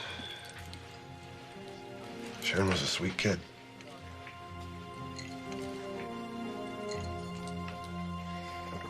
Oh, so you know, Maddie, I was thinking, what better way to get into the Christmas spirit than by digging into a big fat plate of sticky, messy ribs? You mean that you'd be willing to feed everyone from the shelter right here? I'm gonna need help. Oh, we've got 20 volunteers. That should do it. What can I do? Can you grab me some tinsel? How's that? This is very generous of you, Jesse. Well, I figured I could spend the $600 on my family, or I could spend it on a bunch of strangers who aren't gonna get drunk and tell me that I'm not successful enough, or thoughtful enough, or tall enough for that matter. You're very tall to me. The earrings was one piece of evidence we held back from the media. When we found Sharon Basevich, the lobes were torn through, like someone had ripped the earrings right off of her. At the time, we thought maybe the husband, you know, to make it look like a robbery. But you never found the earrings? Nope. And Basevich didn't seem to know anything about them. I mean, you had to be in one god-awful rage to rip earrings off like that. And you'd have to be a fool to hold on to them all these years. Yeah. Some people like trophies. Well, let's go see a judge about a warrant.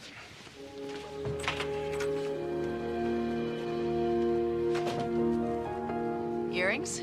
Emerald earrings with platinum settings? Not exactly my style. They belong to Sharon Basevich. And you think that she gave them to me? Or maybe you took them. I see. Well, please come in. Look wherever you like. The warrant isn't for your house, ma'am.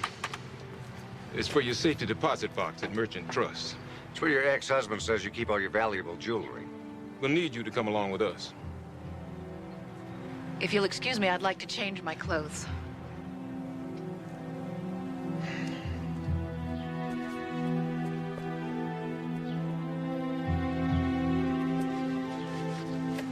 Cool customer. It's probably a wild goose chase.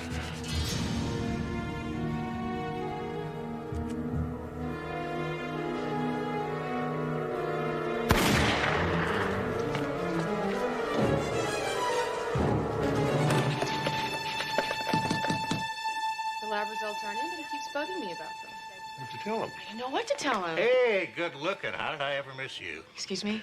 Amanda, this is Deputy Sheriff Harmon Tolliver. How do you do? When I had my hernia operation last summer, I sure as heck didn't see any nurses who looked like movie stars. Amanda Bentley is a doctor. Even better. Gorgeous and rich. If you'll excuse me, I have some actual human beings I need to attend to. Likes to play hard to get, huh? You sent for me? Yes, I had a call from my son, St. Louis. The police are satisfied that the person who murdered Mrs. Basovich is a Mrs. Lily Andrews. No fooling. Which means that Claude's innocent. Of murder? Yes. But still guilty of busting out of jail. He should never have been in jail in the first place. He's still a fugitive, and I still have extradition papers. The man's innocent. Not till the system decides he's innocent. That's how it works. He'll have plenty of opportunity to apply for a retrial or maybe even a full pardon when we get back to Missouri. That could take months. Never known it to take less. You know he'll be dead by then. Doesn't seem fair, does it? You know, I'm just curious, Oliver. Is there any part of you at all that would like to see that poor man catch a break? It's nothing personal, Doc, but I've got my job to do. I'll pick him up at 6 o'clock in the morning for the first flight back to St. Louis.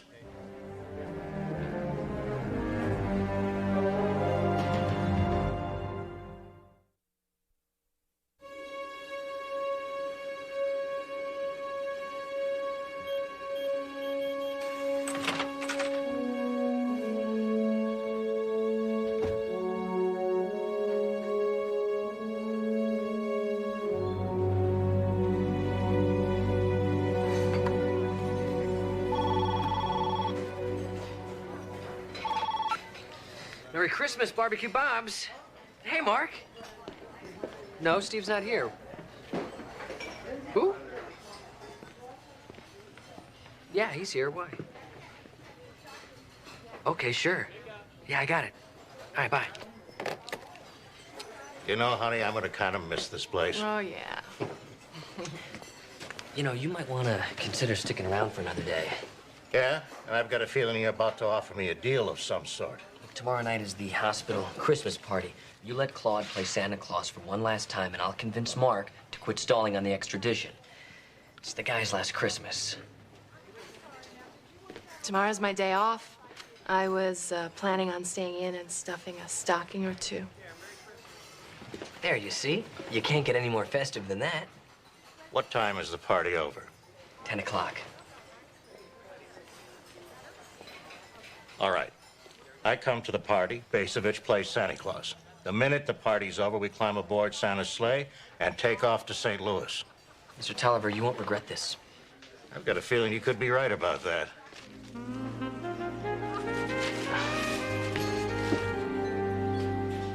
Jess, I got a message you were looking for me? Oh, yeah. Hey, I'm really sorry, Steve, but I need you to work at Barbecue Bob's tonight. Oh, no, you don't.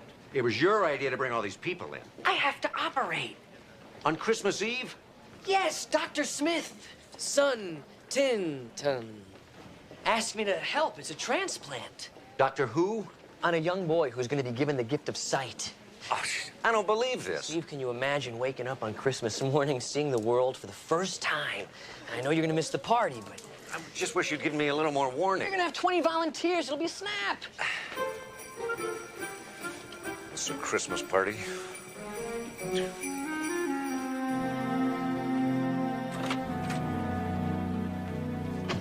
Excuse me. You all right? Claude's in that room right there.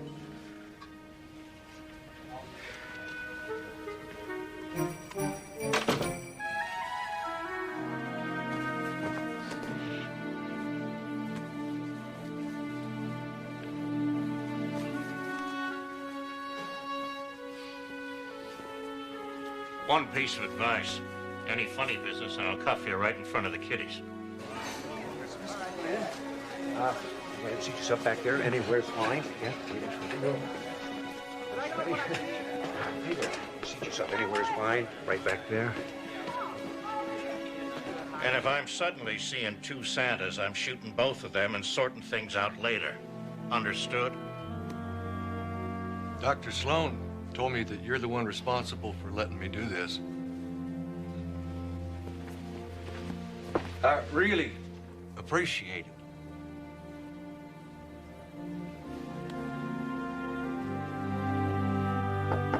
All right.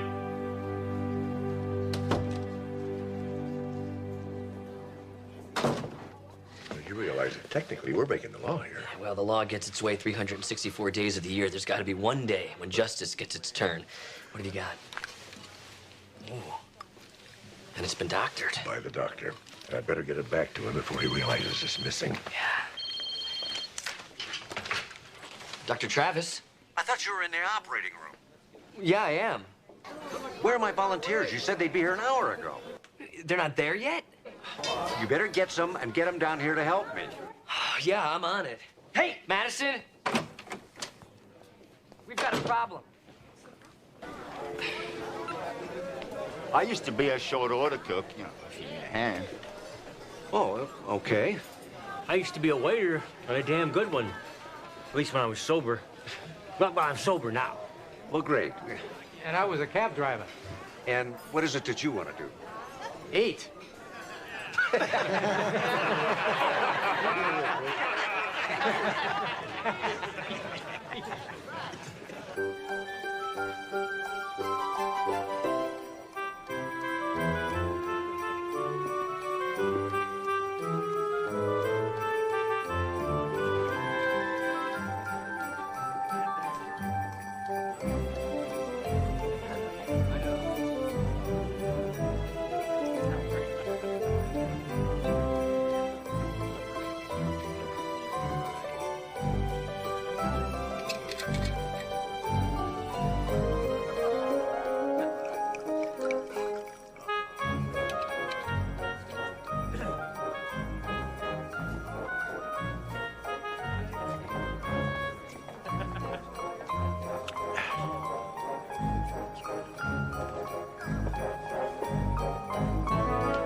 Ladies and gentlemen, kids, you know, there is one among us for whom it is impossible to shop.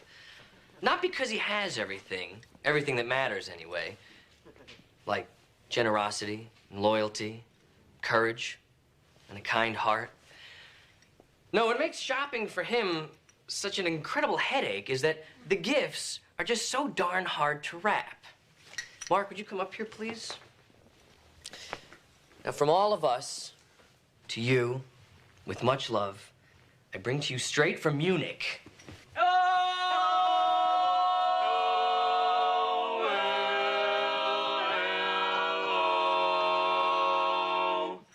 Hi. Hi. How was Munich? Oh, fantastic. Come on, join us.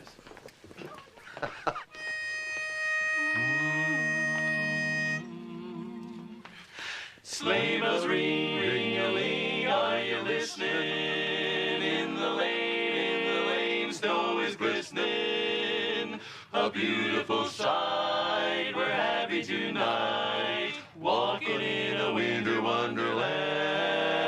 Gone away is the bluebird, here to stay is the new bird.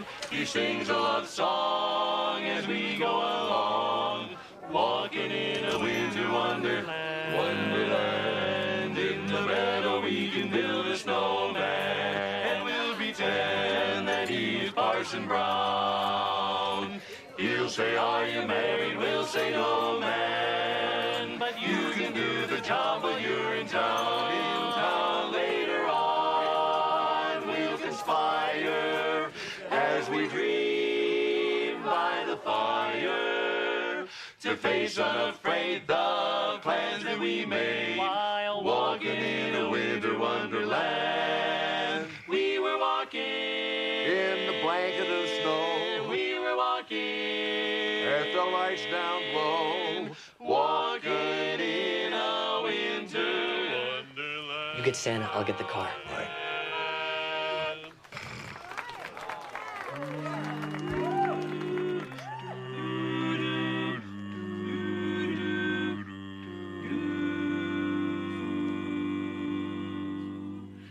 Stay awake, don't rest your Dr. Sloan? Oh, there you are. I can't go through with this. With what? Well, all you folks will get in trouble. Not even a little bit of it. I mean, after all, it's not our fault that you disappeared with that reporter. What reporter? The one who came here with the photographer from the Times? No, we all saw you over there in the corner talking to him. And when we looked back, he was gone, and so were you. I mean, we'll all testify to it. Dr. Travis, Dr. Bentley, I will.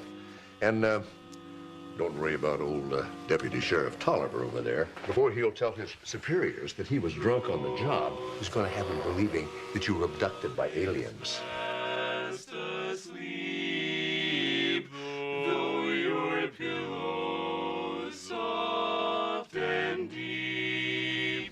Now, Jesse's waiting outside to drive you to Mexico. He has friends down there who are anxious to meet you. I always did love Bougainvillea. Well, then you're in for a treat, my friend.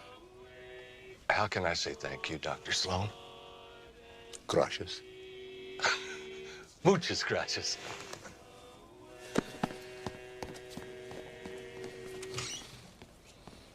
Vaya con Dios, my friend. Vaya con Dios.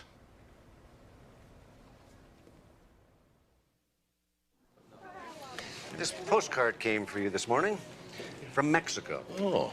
Kind of a cryptic message. The Bougainvillea are to die for. Yet for the life of me, I can't quite make out that signature. What is it? You think Clark? Yeah, could be Clark. Cecil, maybe. Cecil. You got a friend named Cecil, do you? Yeah, I do, in the Navy. You weren't in the Navy? Well, he was in the Navy. Mm-hmm. And he still sends you postcard? Oh, yeah. Once a year, isn't that something? Mm-hmm. Merry Christmas, Dad. Merry Christmas.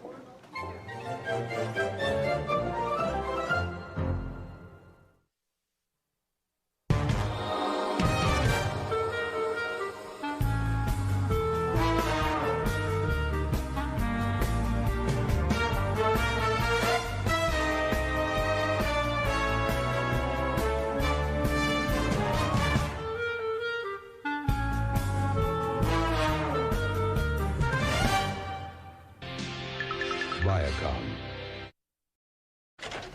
50 miles an hour without a seatbelt. All right, get him to Dr. Pfeiffer, operating room 2, stat. Right away.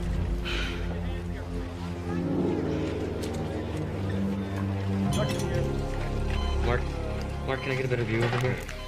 Better? Perfect. Now I just need to take care of this bleeder. Bob, how much blood do you have on hand? 4 units, not including the cell saver. Yeah, that should be plenty. Mark, a little more suction.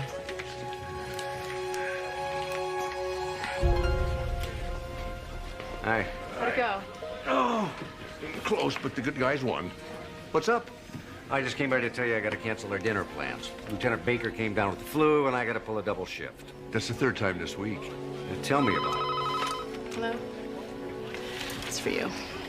Dr. Sloan. Oh, hi, Jack. How are you? Well, I will if I can. What's the favor? Yeah? Oh, that sounds tempting.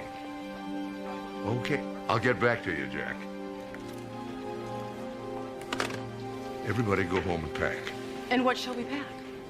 Try resort wear?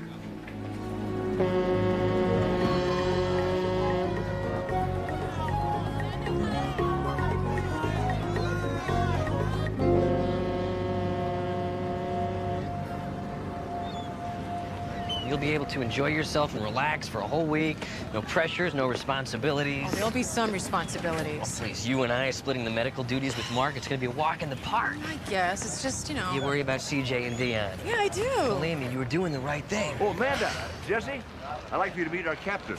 Captain Kennedy, this is Dr. Amanda Bentley, Dr. Jesse Travis. Hello. I was just telling Dr. Sloan how much I appreciate all of you filling in for Dr. Bullard and his nurse. They were so grateful that they could have time off for their wedding. Where did they decide to go on their honeymoon? Cruise to the Caribbean. Cruise? Say vacation. Vacation. Help! Please help! What? It's my father. What's wrong? I think he's dying. Jesse, see if you can find the bag, bring it to the room, will you? What's happening to him? You have to help him. Tracy, as soon as he took the insulin, he got clammy, he started to sweat, and then he just fell down. What do you got? Diabetic insulin overdose. Give me one empty 50. Please hurry. He's gonna die. No, he won't.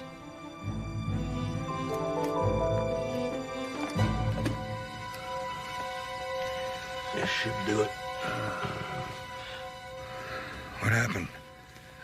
Would someone get him some juice, please? Yeah. I thought you were dying. It appears you took an overdose of insulin. Tracy, go cry somewhere else. We thought you were dead. Well, I'm not. Could you please... Here, drink this down. You took 30 units of insulin? 10. Well, all the other ampules in there say 10, but the one you took was 30. Oh, my God. Dad, I don't know how this could have happened. I'll look into it right away. Amy has an internet pharmaceutical company. She gets Robert's insulin for him at a discount. We've never had anything happen like this before. I'm so sorry. Thank you so much, Doctor. Dr. Sloan, and this is my colleague, Dr. Travis. Claire, get me a scotch. I'll get it. Mr. Brannigan, I don't think that having a drink right now is a great idea. I already have a doctor, thank you. One that doesn't have to work cruise ships. Thank you again.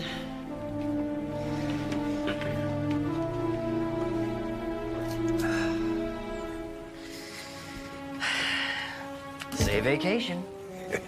Well, I'm sure it'll be smooth sailing the rest of the trip. Nation table. This is Casey Lonigan. She's our activities director. My leg. She was setting up in the gym when she just tripped on something. It's broken. We can set that for you. I'm going to call Coast Guard. Have them send a helicopter. Take you back to shore. Captain, I don't think that'll be necessary. Don't you worry. I'll have somebody take over as activities director temporarily. Me? Well, everyone says that you have the perfect personality. And there are 2 other doctors. Captain, I really never got the hang of shuffleboard or bingo either, for that matter. Dad, don't sell yourself short. You were the bingo king at our church fair 3 years ago. That was 3 years ago, Steve. I'm a little out of practice now. Well, we don't offer bingo anyway. Or shuffleboard. Too sedentary. What do you offer? Rollerblading. Spinning. Do you like kickboxing? Kickboxing? You know, maybe you better find somebody else. Oh, I've always wanted to learn kickboxing. Well, wonderful. You can learn as you teach. I'll make the announcement at dinner. What announcement? I think you just said yes to the activities director's job. I did? Dr. Sloan, I wanted to thank you again for this afternoon and to apologize for my father's behavior. No, it was the least I could do. Oh, Amy, I'd like for you to meet my son, Steve. He's taking his first cruise with his old man. How'd he do? Well, nice to meet you. Well, I hope you'll both sit at our table for dinner. Yes, thank you.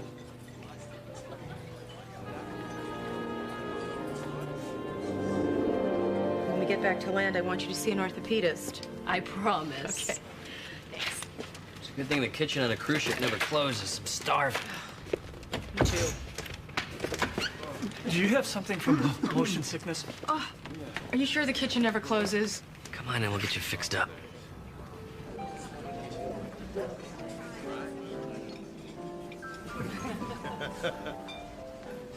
Well, if you'll excuse me, duty calls.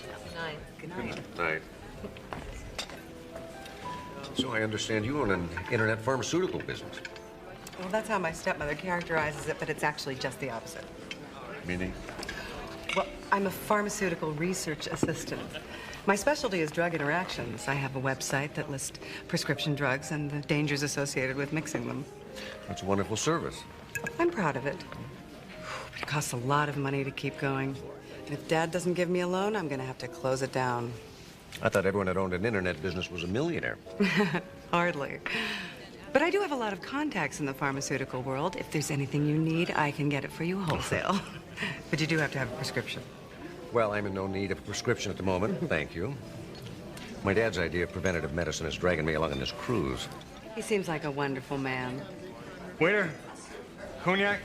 Darling, don't you think you've had enough? If I thought I'd had enough, I wouldn't have asked for more. I'll just have coffee, please. Yes, I believe I will, too. Cream, 2 sugars, please. And I'll have sugar also. Of course, madam. Nice to see you on a cruise again. Excuse me. How long has it been since you last sailed with us? Oh, this is my first cruise. Oh, my mistake. You remind me of someone else. Do you have children, Dr. Sloan? Yes, I do, too. My son, Steve, whom you've met, and I have a daughter, Carol, up in Seattle. And do they love you? Well, they send me a tie every Father's Day, if that's any indication. Now, you see before you the issue of my loins. Robert, I think we should call it a night. How about it, Tracy, Amy? You love your dear old dad? You know, it is getting a little late. Maybe we should all turn in. How about it, Tracy? Are you gonna tell the good doctor how much you love your old man? I do love you. I'd give anything to make you happy. What did you say? I can't hear you. I don't feel so well. What's the matter with you? Are you drunk? Robert, please. Well, Amy, it looks like it's up to you. Are you gonna let these good people know how much your father is loved? What, have I raised two daughters incapable of human speech? If you don't feel loved, there's nothing that I can say to change that now. What? You're making a fool of yourself, and you're embarrassing your family. That doesn't change how much I love you, but I will not be bullied into declaring it either. How dare you speak to me like that? Don't think I won't change my will. I'll change it tonight. Robert, please. I'll go talk to him.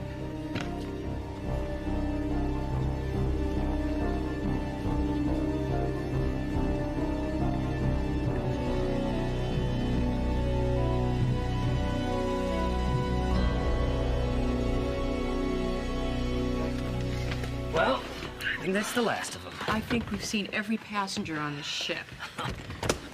Do you have something? I think I'm seasick.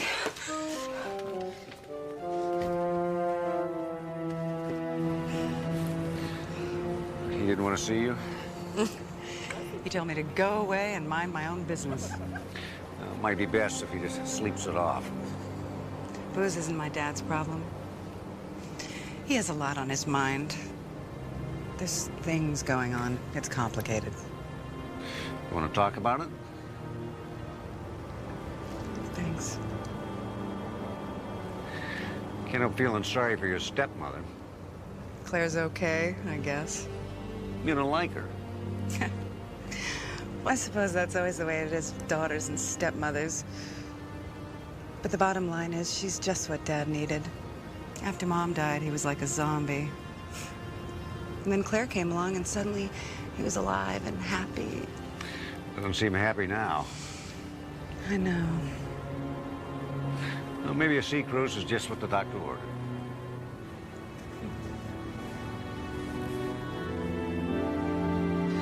And I haven't worked this hard since residency. Amanda, let's split Mark's medical duties. It'll be a walk in the park. You're the one who said you needed a vacation. I'm too tired to argue with you. I'm too hungry to be tired. Check tip 14. Need some more forks over here, please. I'm sorry, the dining room is closed. Well, where can we get some food? On the promenade deck. 6:30 tomorrow morning. What? Breakfast. Well, I won't last until breakfast. There's gotta be some food around here somewhere. Do you like sandwiches? I love sandwiches. Extra mustard, hold the mayonnaise. I'll take his mayonnaise. I'll be right back. Sit wherever you like.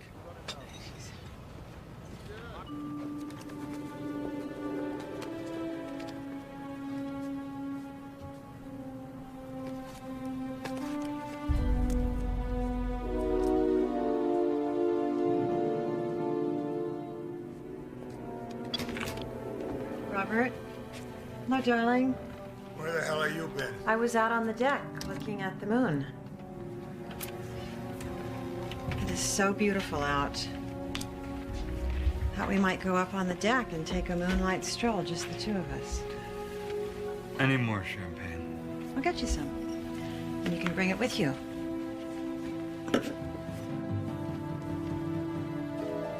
So, how was your talk with Amy? You know, I really don't want to go into that right now. Okay. I think a walk will do you good. Maybe you'll get a good night's sleep for the first time in your life. Come on. Bring the bottle. Oh, okay.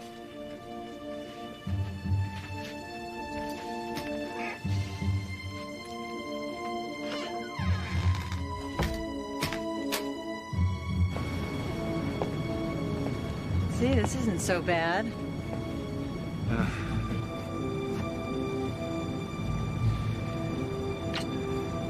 Claire, there's something that I need to talk to you about. Can it wait till the morning? I guess. I'm just so tired.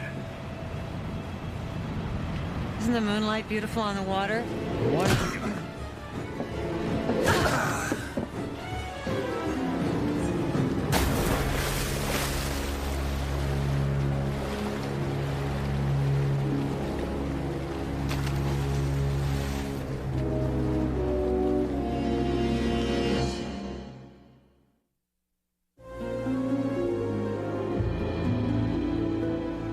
Okay, that was very, very good. Now let's try it again, only let's go in the right order. Say it after me. Shuffle, step, ball, change. Shuffle, step, ball, change. Very good. Are we ready? I signed up for kickboxing. Ma'am, I'm sorry. I'm kind of filling in here today. I can guarantee you one thing, though. Tap dancing will give you a very good cardiovascular workout. You were doing it right. Okay. Okay, we'll just do the step, shuffle, step, shuffle, step, shuffle, step. You got the rhythm of that? See how easy that is? Okay, let's see you do it. Step. I know. Let's do it one at a time. I'll take, sir, would you try it there once? Oh, sure.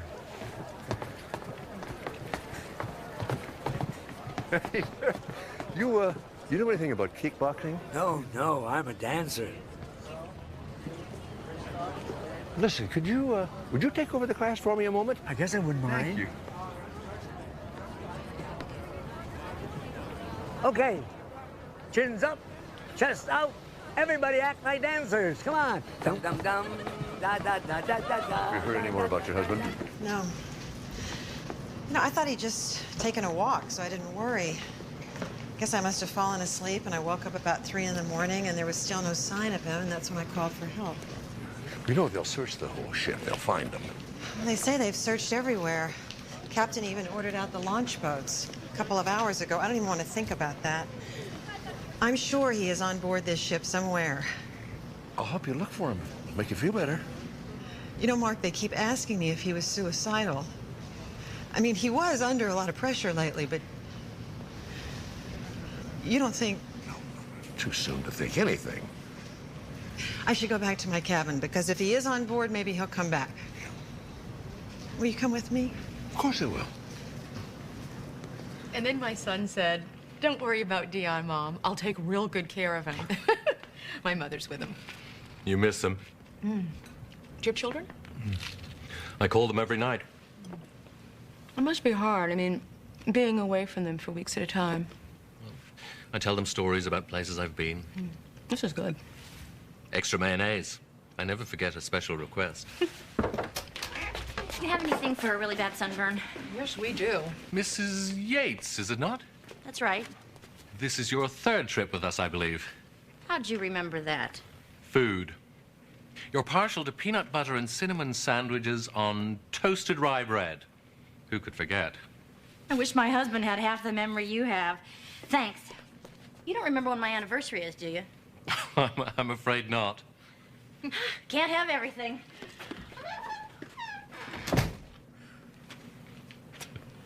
I shouldn't have let him drink. Oh, I wouldn't be too hard on yourself. I doubt there's anything you could have done anyway.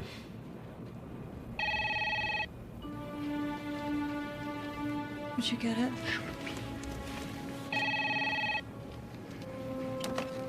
Bratigan cabin. Yes. All right. Yes, we'll be right up. The boats are back. They found your husband's body. Okay.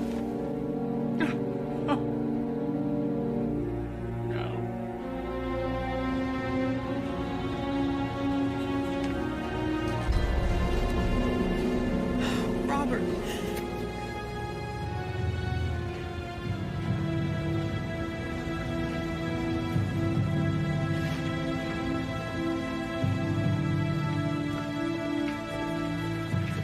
The body was caught in a kelp bed. Otherwise, I doubt we'd have found him. Maybe it's not him. It's him, Claire. It's Dad. Tracy! You did this. You did this to him. You fought with him last night about what? The money? His will? We didn't fight. If you hadn't taken him back to the cabin and upset him, he would still be alive right now. That's not true.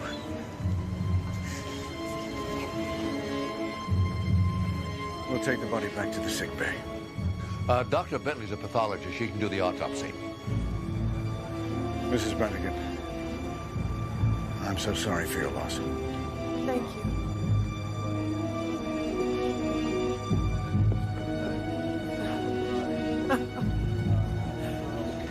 Can I talk to you in private for a minute? Certainly.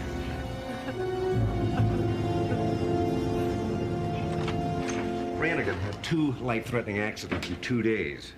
Coincidences like that give me funny thoughts. Well, you think it was murder? I think it's a real good possibility. Well, how could you prove homicide? There were no witnesses. There's no weapon. Well, first we'll check the pathology report. That should give us a pretty good idea of when he went overboard.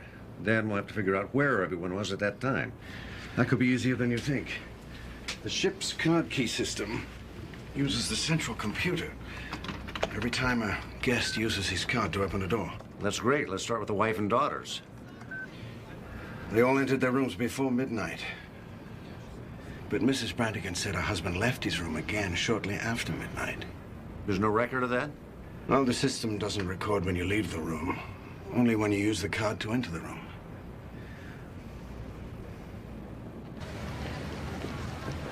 I can't live without him. What am I gonna do? Don't say that. I don't even want you to think that. Tracy? You have to give me something. Please, I feel like I'm coming out of my skin. You have to. Tracy. No, it's okay. I can give you something. You can. Sure, if that's what you really need. But you'll do me a favor first? Take a walk with me around the deck, and take some deep breaths, and talk about your dad? Okay.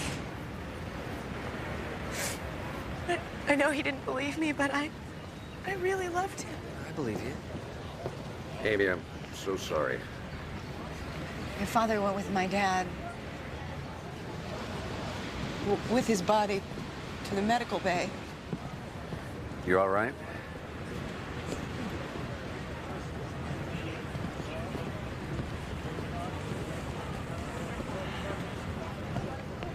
We didn't fight last night. Okay. My father had a brain tumor. That's why his behavior became so erratic. No one knew, not even Claire. He didn't tell his wife? He didn't want any pity from anybody. I promised him I would keep it between us. I wonder now if I did the right thing.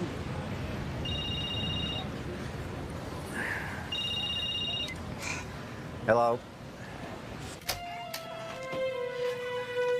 You're not gonna believe this. You're not gonna believe this. Brain tumor? How did you know? Amy told me. She's the only one in her family that knows. Listen, Dad, I got a call from headquarters. They've rescheduled a court date and I have to be back in L.A. in the morning. Oh, this is the first vacation you've had in years. I know, but LAPD sent in a helicopter for me. You know, if it was a tumor, I guess it is possible Brannigan jumped. I don't think so. Look at the bruises at the base of his skull. Couldn't he just whacked his head as he went over the side? Well, there's 2 bruises, slightly different angles, but one almost on top of the other one. It's a little hard for me to believe he hit his head twice in exactly the same spot. And look at these massive hemorrhages. I don't know what caused them, but I'll tell you one thing. He didn't die by drowning. He bled to death. Then we're officially looking at a murder. Yeah, it looks like it. Amanda? Yeah, I know. I'll try to figure out what caused these hemorrhages. Steve, since you're going back, I'd like to give you some blood samples. All right. I bet I'll call headquarters. If there's a murderer on board. Well, we've got ship security.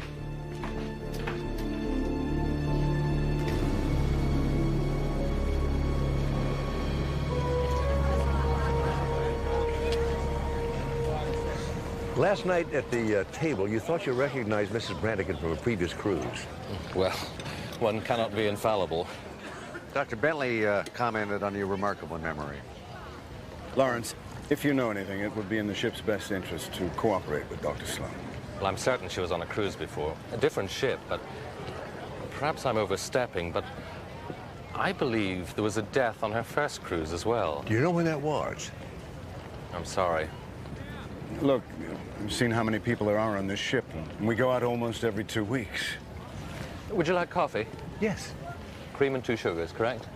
Very good. God gives us all gifts. For a waiter, this is a good one.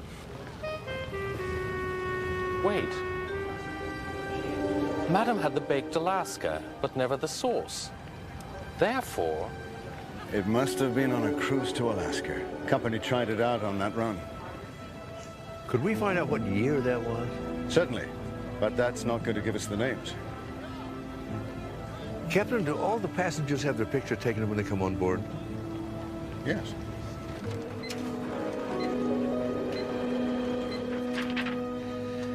They're all starting to look alike. And none of them look like Claire Brannigan.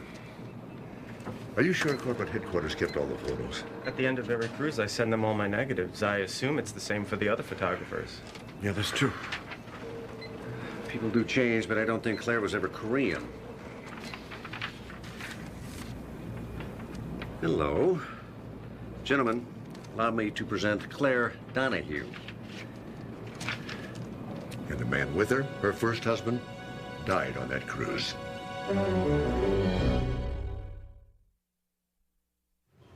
I look so young here, don't I?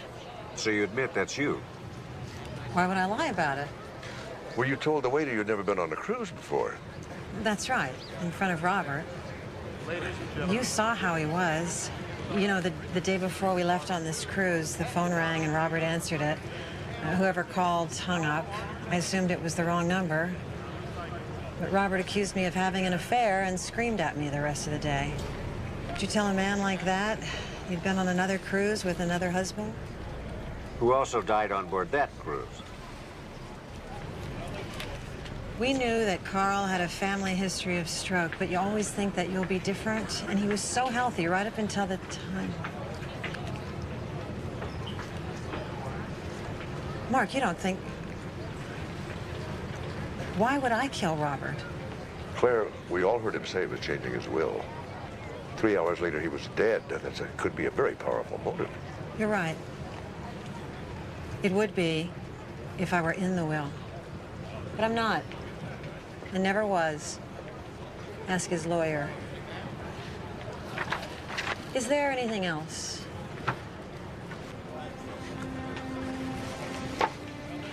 You know, Mark, I thought you were a gentleman. But I have always been such a bad judge of men.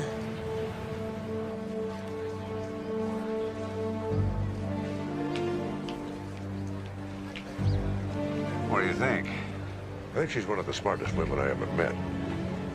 When's the helicopter picking you up? Oh, I'm way ahead of you. While I'm back there, I'll look into what happened to Claire's first husband.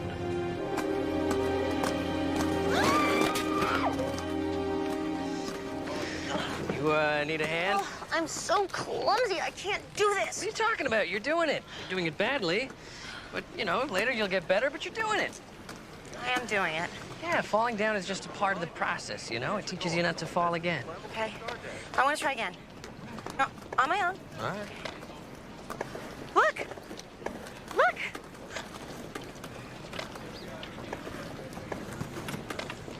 Why'd you stop? You look so good.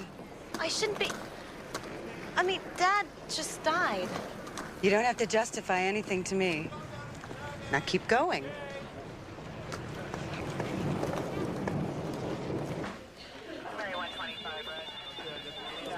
Detective Sloan? Detective Sloan? I'm Bernetta Cole. I'm Carl Donaldson's sister. Oh, thank you for coming in. I have to be back at work in 30 minutes. Well, this shouldn't take long. Please, sit down. I'm looking into the death of Richard Brannigan, and I just had a few questions about your brother's death. You mean his murder? Well, his medical record says he died of a stroke. Detective Sloan, I've had family members who died of stroke. There were warning signs. Carl had none. But there was a family history of stroke. Yes, but they were smokers. They were seriously overweight. Do you know what Carl's hobby was? Running marathons. My brother died just 3 months after Claire took out a big insurance policy on his life. I guess you didn't know that, did you?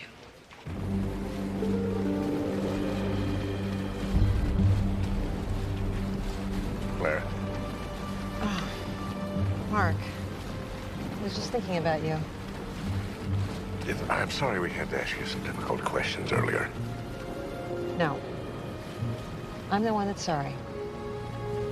Can you sit for a second? Sure.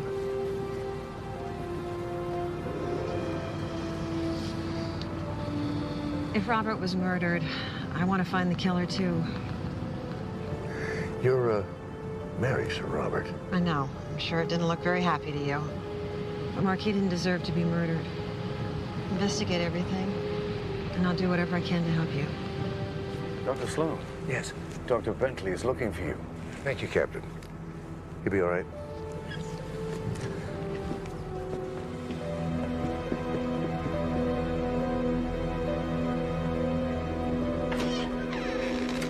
Hi, this just came by fax. See what I was talking about? Oh, now we know where the multiple hemorrhages came from. Mm-hmm. Coumadin. He took a very high dosage of the anticoagulant, even for a cancer patient. Well, you know, patients do self-medicate. Maybe he took more than his doctor prescribed. I called his doctor. He said he never prescribed Coumadin, ever. Ever? Well, if whoever gave it to him wanted to kill him. A dosage this high would inhibit clotting, but it wouldn't do any noticeable harm to Mr. Brannigan until someone hit him. And then it would be impossible for his body to stop the internal bleeding. I'm gonna have the captain conduct a search. You think it's still on board? Well, if it is, I bet it gets in Claire Brannigan's cabin.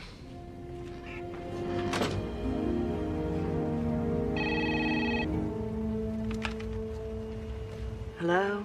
Hi. I was going to ask how you're doing, but I think I already know. Well, if it helps, I'm talking to the only person that can cheer me up. I think that's my cue to tell you some jokes, but I found it makes people really hostile when you can't remember the punchlines. So how'd your court case go? Now, wouldn't you know it, they put it off till next Monday. Well, does that mean you can rejoin us? Well, I don't know yet. Oh, someone's at the door. Can you hold on a minute? Sure.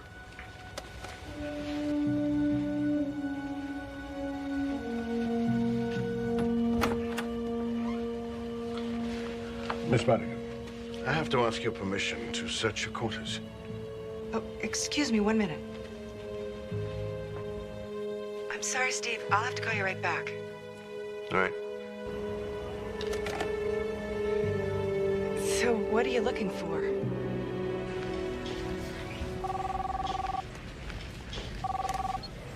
Hello? Steve, any luck? Listen, Jesse, I can't get my dad on his cell phone. Could you have him get in touch with me? It's important. Yeah, okay, no problem. I, tell him as soon as I see him. I gotta go. Captain Kennedy. We found the drug that killed Mr. Brannigan and in his daughter's cabin. I swear, I have never seen that bottle before. You have to believe me. Amy? Amy, no! They can't take you! Look, are those cuffs really necessary? It's maritime law. Have to hold her in the lockup until I can hand her over to the port authorities. She didn't do anything! Tracy, I need you to call Father's lawyer, Robert Holmes. No, I can't. No, call him. He'll know what to do. She loved him. She wouldn't kill him.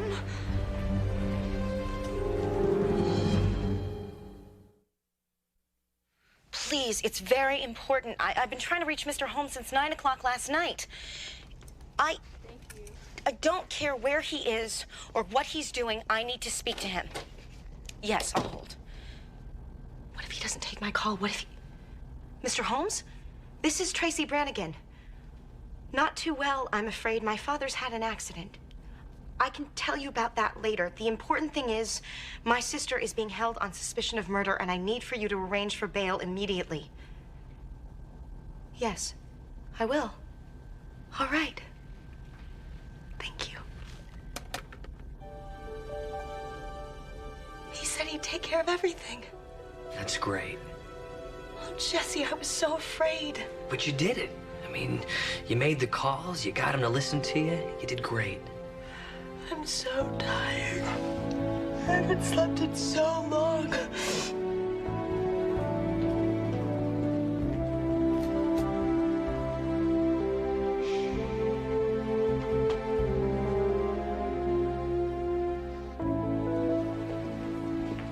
Steve? Hello? I've been trying to get through to Steve all morning, and my phone keeps hanging up on me. Probably not enough satellites out here in the middle of the ocean. Or maybe you didn't pay your roaming charges. Maybe. Tracy got through to her father's lawyer okay. You should have heard her. She was forceful and confident. You haven't heard anything from Steve at all? He told me last night that Claire's first husband had a sister, and the sister thinks that Claire murdered him for the insurance money. And I'm sure you've checked for insurance policies on Robert. Nothing. She's not even in the will. She has no motive. We can't tie her to the weapon. Well, I suppose Claire could have planted it in Amy's room, but where would she have gotten it from? Amy had the drug contacts. Yeah, I know, but that's a little bit too tidy for me. I think Amy's being set up. Let's say Claire did kill Robert. Let's say she gave him the drug, followed him out onto the deck, and then killed him. Hey, what, did she spend the rest of the night out on the deck? She called the captain about 3 a.m. from her cabin. Okay, but then how did she get back into her room?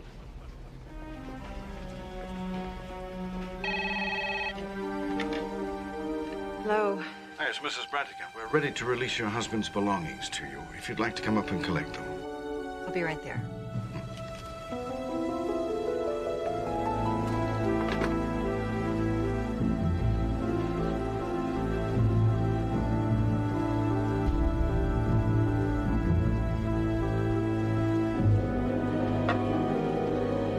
Mark.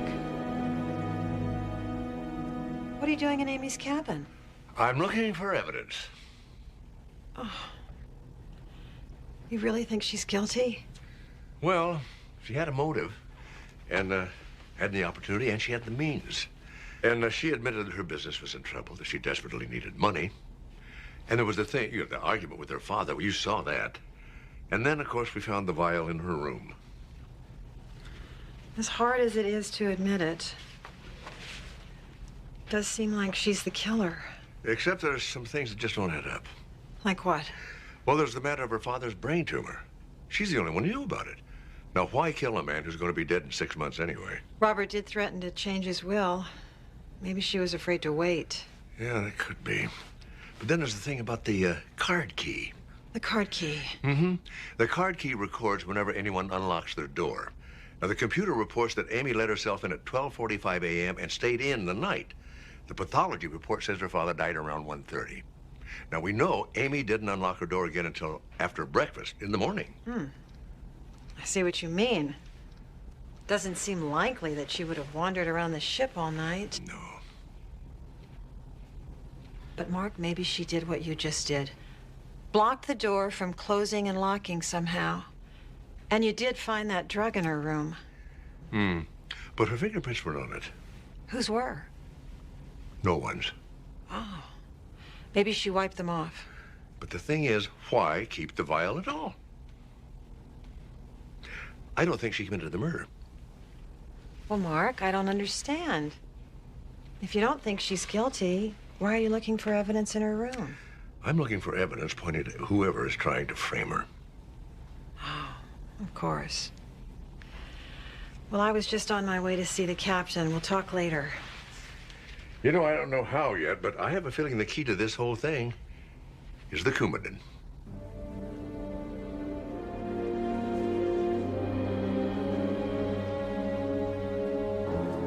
Captain, I need you to get a message to my father. Well, if you're not using the reception desk phone, I assume this is important. It is. I dug up some more information on Claire Brannigan's past, and I really need to speak to him. I'll try to find him right away. Give him the message. And Captain, tell him not to be alone with Mrs. Brannigan under any circumstances. I'm flying back to the ship as soon as possible. Thank you.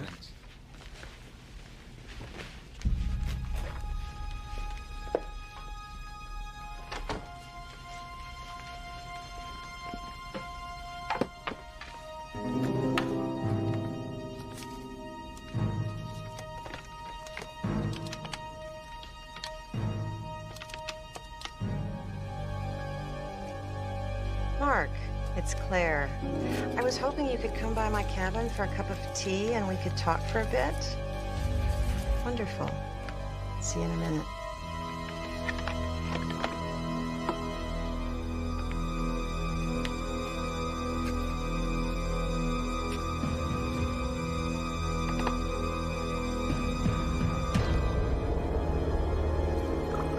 I'm a woman of few regrets. Even when I've made bad choices, I've tried to turn them to my advantage. It's interesting tea. I'll tell you one thing I do regret. Meeting you. Now. Well, I'm sorry to hear that. I stopped believing men like you existed. Warm, decent, kind. And then I met you. In the worst of all possible circumstances. You wanted to discuss the investigation. How is the search going? Well, the police will look at the records of every pharmacy in Southern California. But if whoever killed your husband used an alias to get the prescription, it's a dead end. Oh, well, that's too bad. Yeah, but I was thinking, do you know that most killers follow a pattern? If they kill again, they tend to do it in exactly the same way. I suppose if I thought about it, it makes sense. Which is why I'm suggesting they exhume your first husband's body. After all this time, I don't see how. There'll be residue. It's difficult to get a body exhumed, Mark. Well, his sister is very eager to help, and I think the courts will be too. There is an easier way. You could just confess to Robert's murder. I had no reason to kill him. Well, you know, some people might think that $1.5 million life insurance policy would be a compelling reason, particularly since you took out exactly the same amount on your first husband. Yes, that would look bad. But there is no insurance policy. Oh, I think there is. Not in your name, but you'll find it. You know, I have to confess. I did lie to you about one thing. Robert was never a charming man. He was always the coarse brute you met 2 days ago. Well, you know, the courts can be sympathetic to emotional abuse. But if they think that there's a pattern of murder, well, that's another story. Well, it's the same story, twice. I married the same kind of man both times. I was trapped. I could only find the wrong way out. So, I guess this is it. Oh, glad to hear you say that. I'll go to the police with you. Oh, Mark, when I said, so I guess this is it, that's not exactly what I meant. Whoa. How are you feeling? Dizzy. That would be the Valium I put in your tea, along with the Coumadin. Valium. And when you fall, Mark, and you will fall, you'll bleed to death before anyone can find you. You won't? What? Get away with it? Well, I'll just have to take my chances because, you see, if I don't kill you, I don't have any chance at all.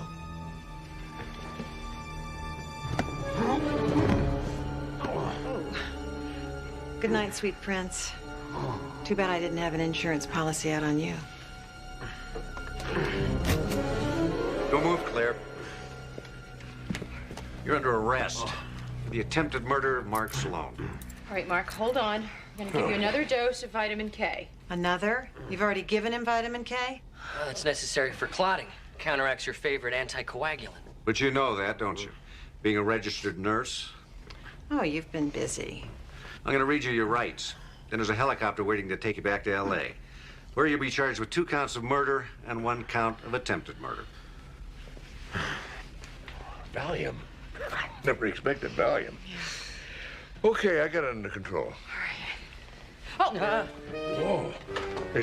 Are we in a storm? This is rough weather.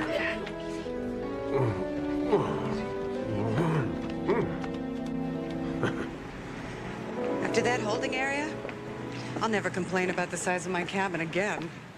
With Claire on the rampage, it might have been the safest place to be. I was afraid I was never going to see any of this again. Ladies and gentlemen, tonight's bingo game. And I was really afraid I was never going to see you again. Hey, I'm a detective. And what's that supposed to mean? You were never going to get away from me.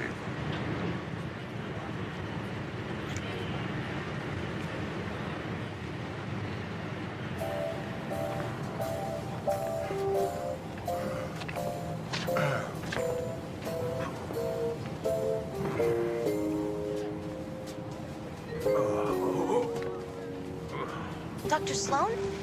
Oh, I'm sorry, you're napping. No, I'm wide awake. Sit down. I just came by to say thank you. I don't know why you cared so much, but my sister and I will always be grateful to you. No, it was my pleasure. Well, if it wasn't for you, I don't know what else to say except thank you. I thought if I didn't have my dad around, I couldn't survive. I thought the world was this very frightening place, but thanks to you and your son, and especially Dr. Travis, well, I just have a whole new picture of what the world's all about.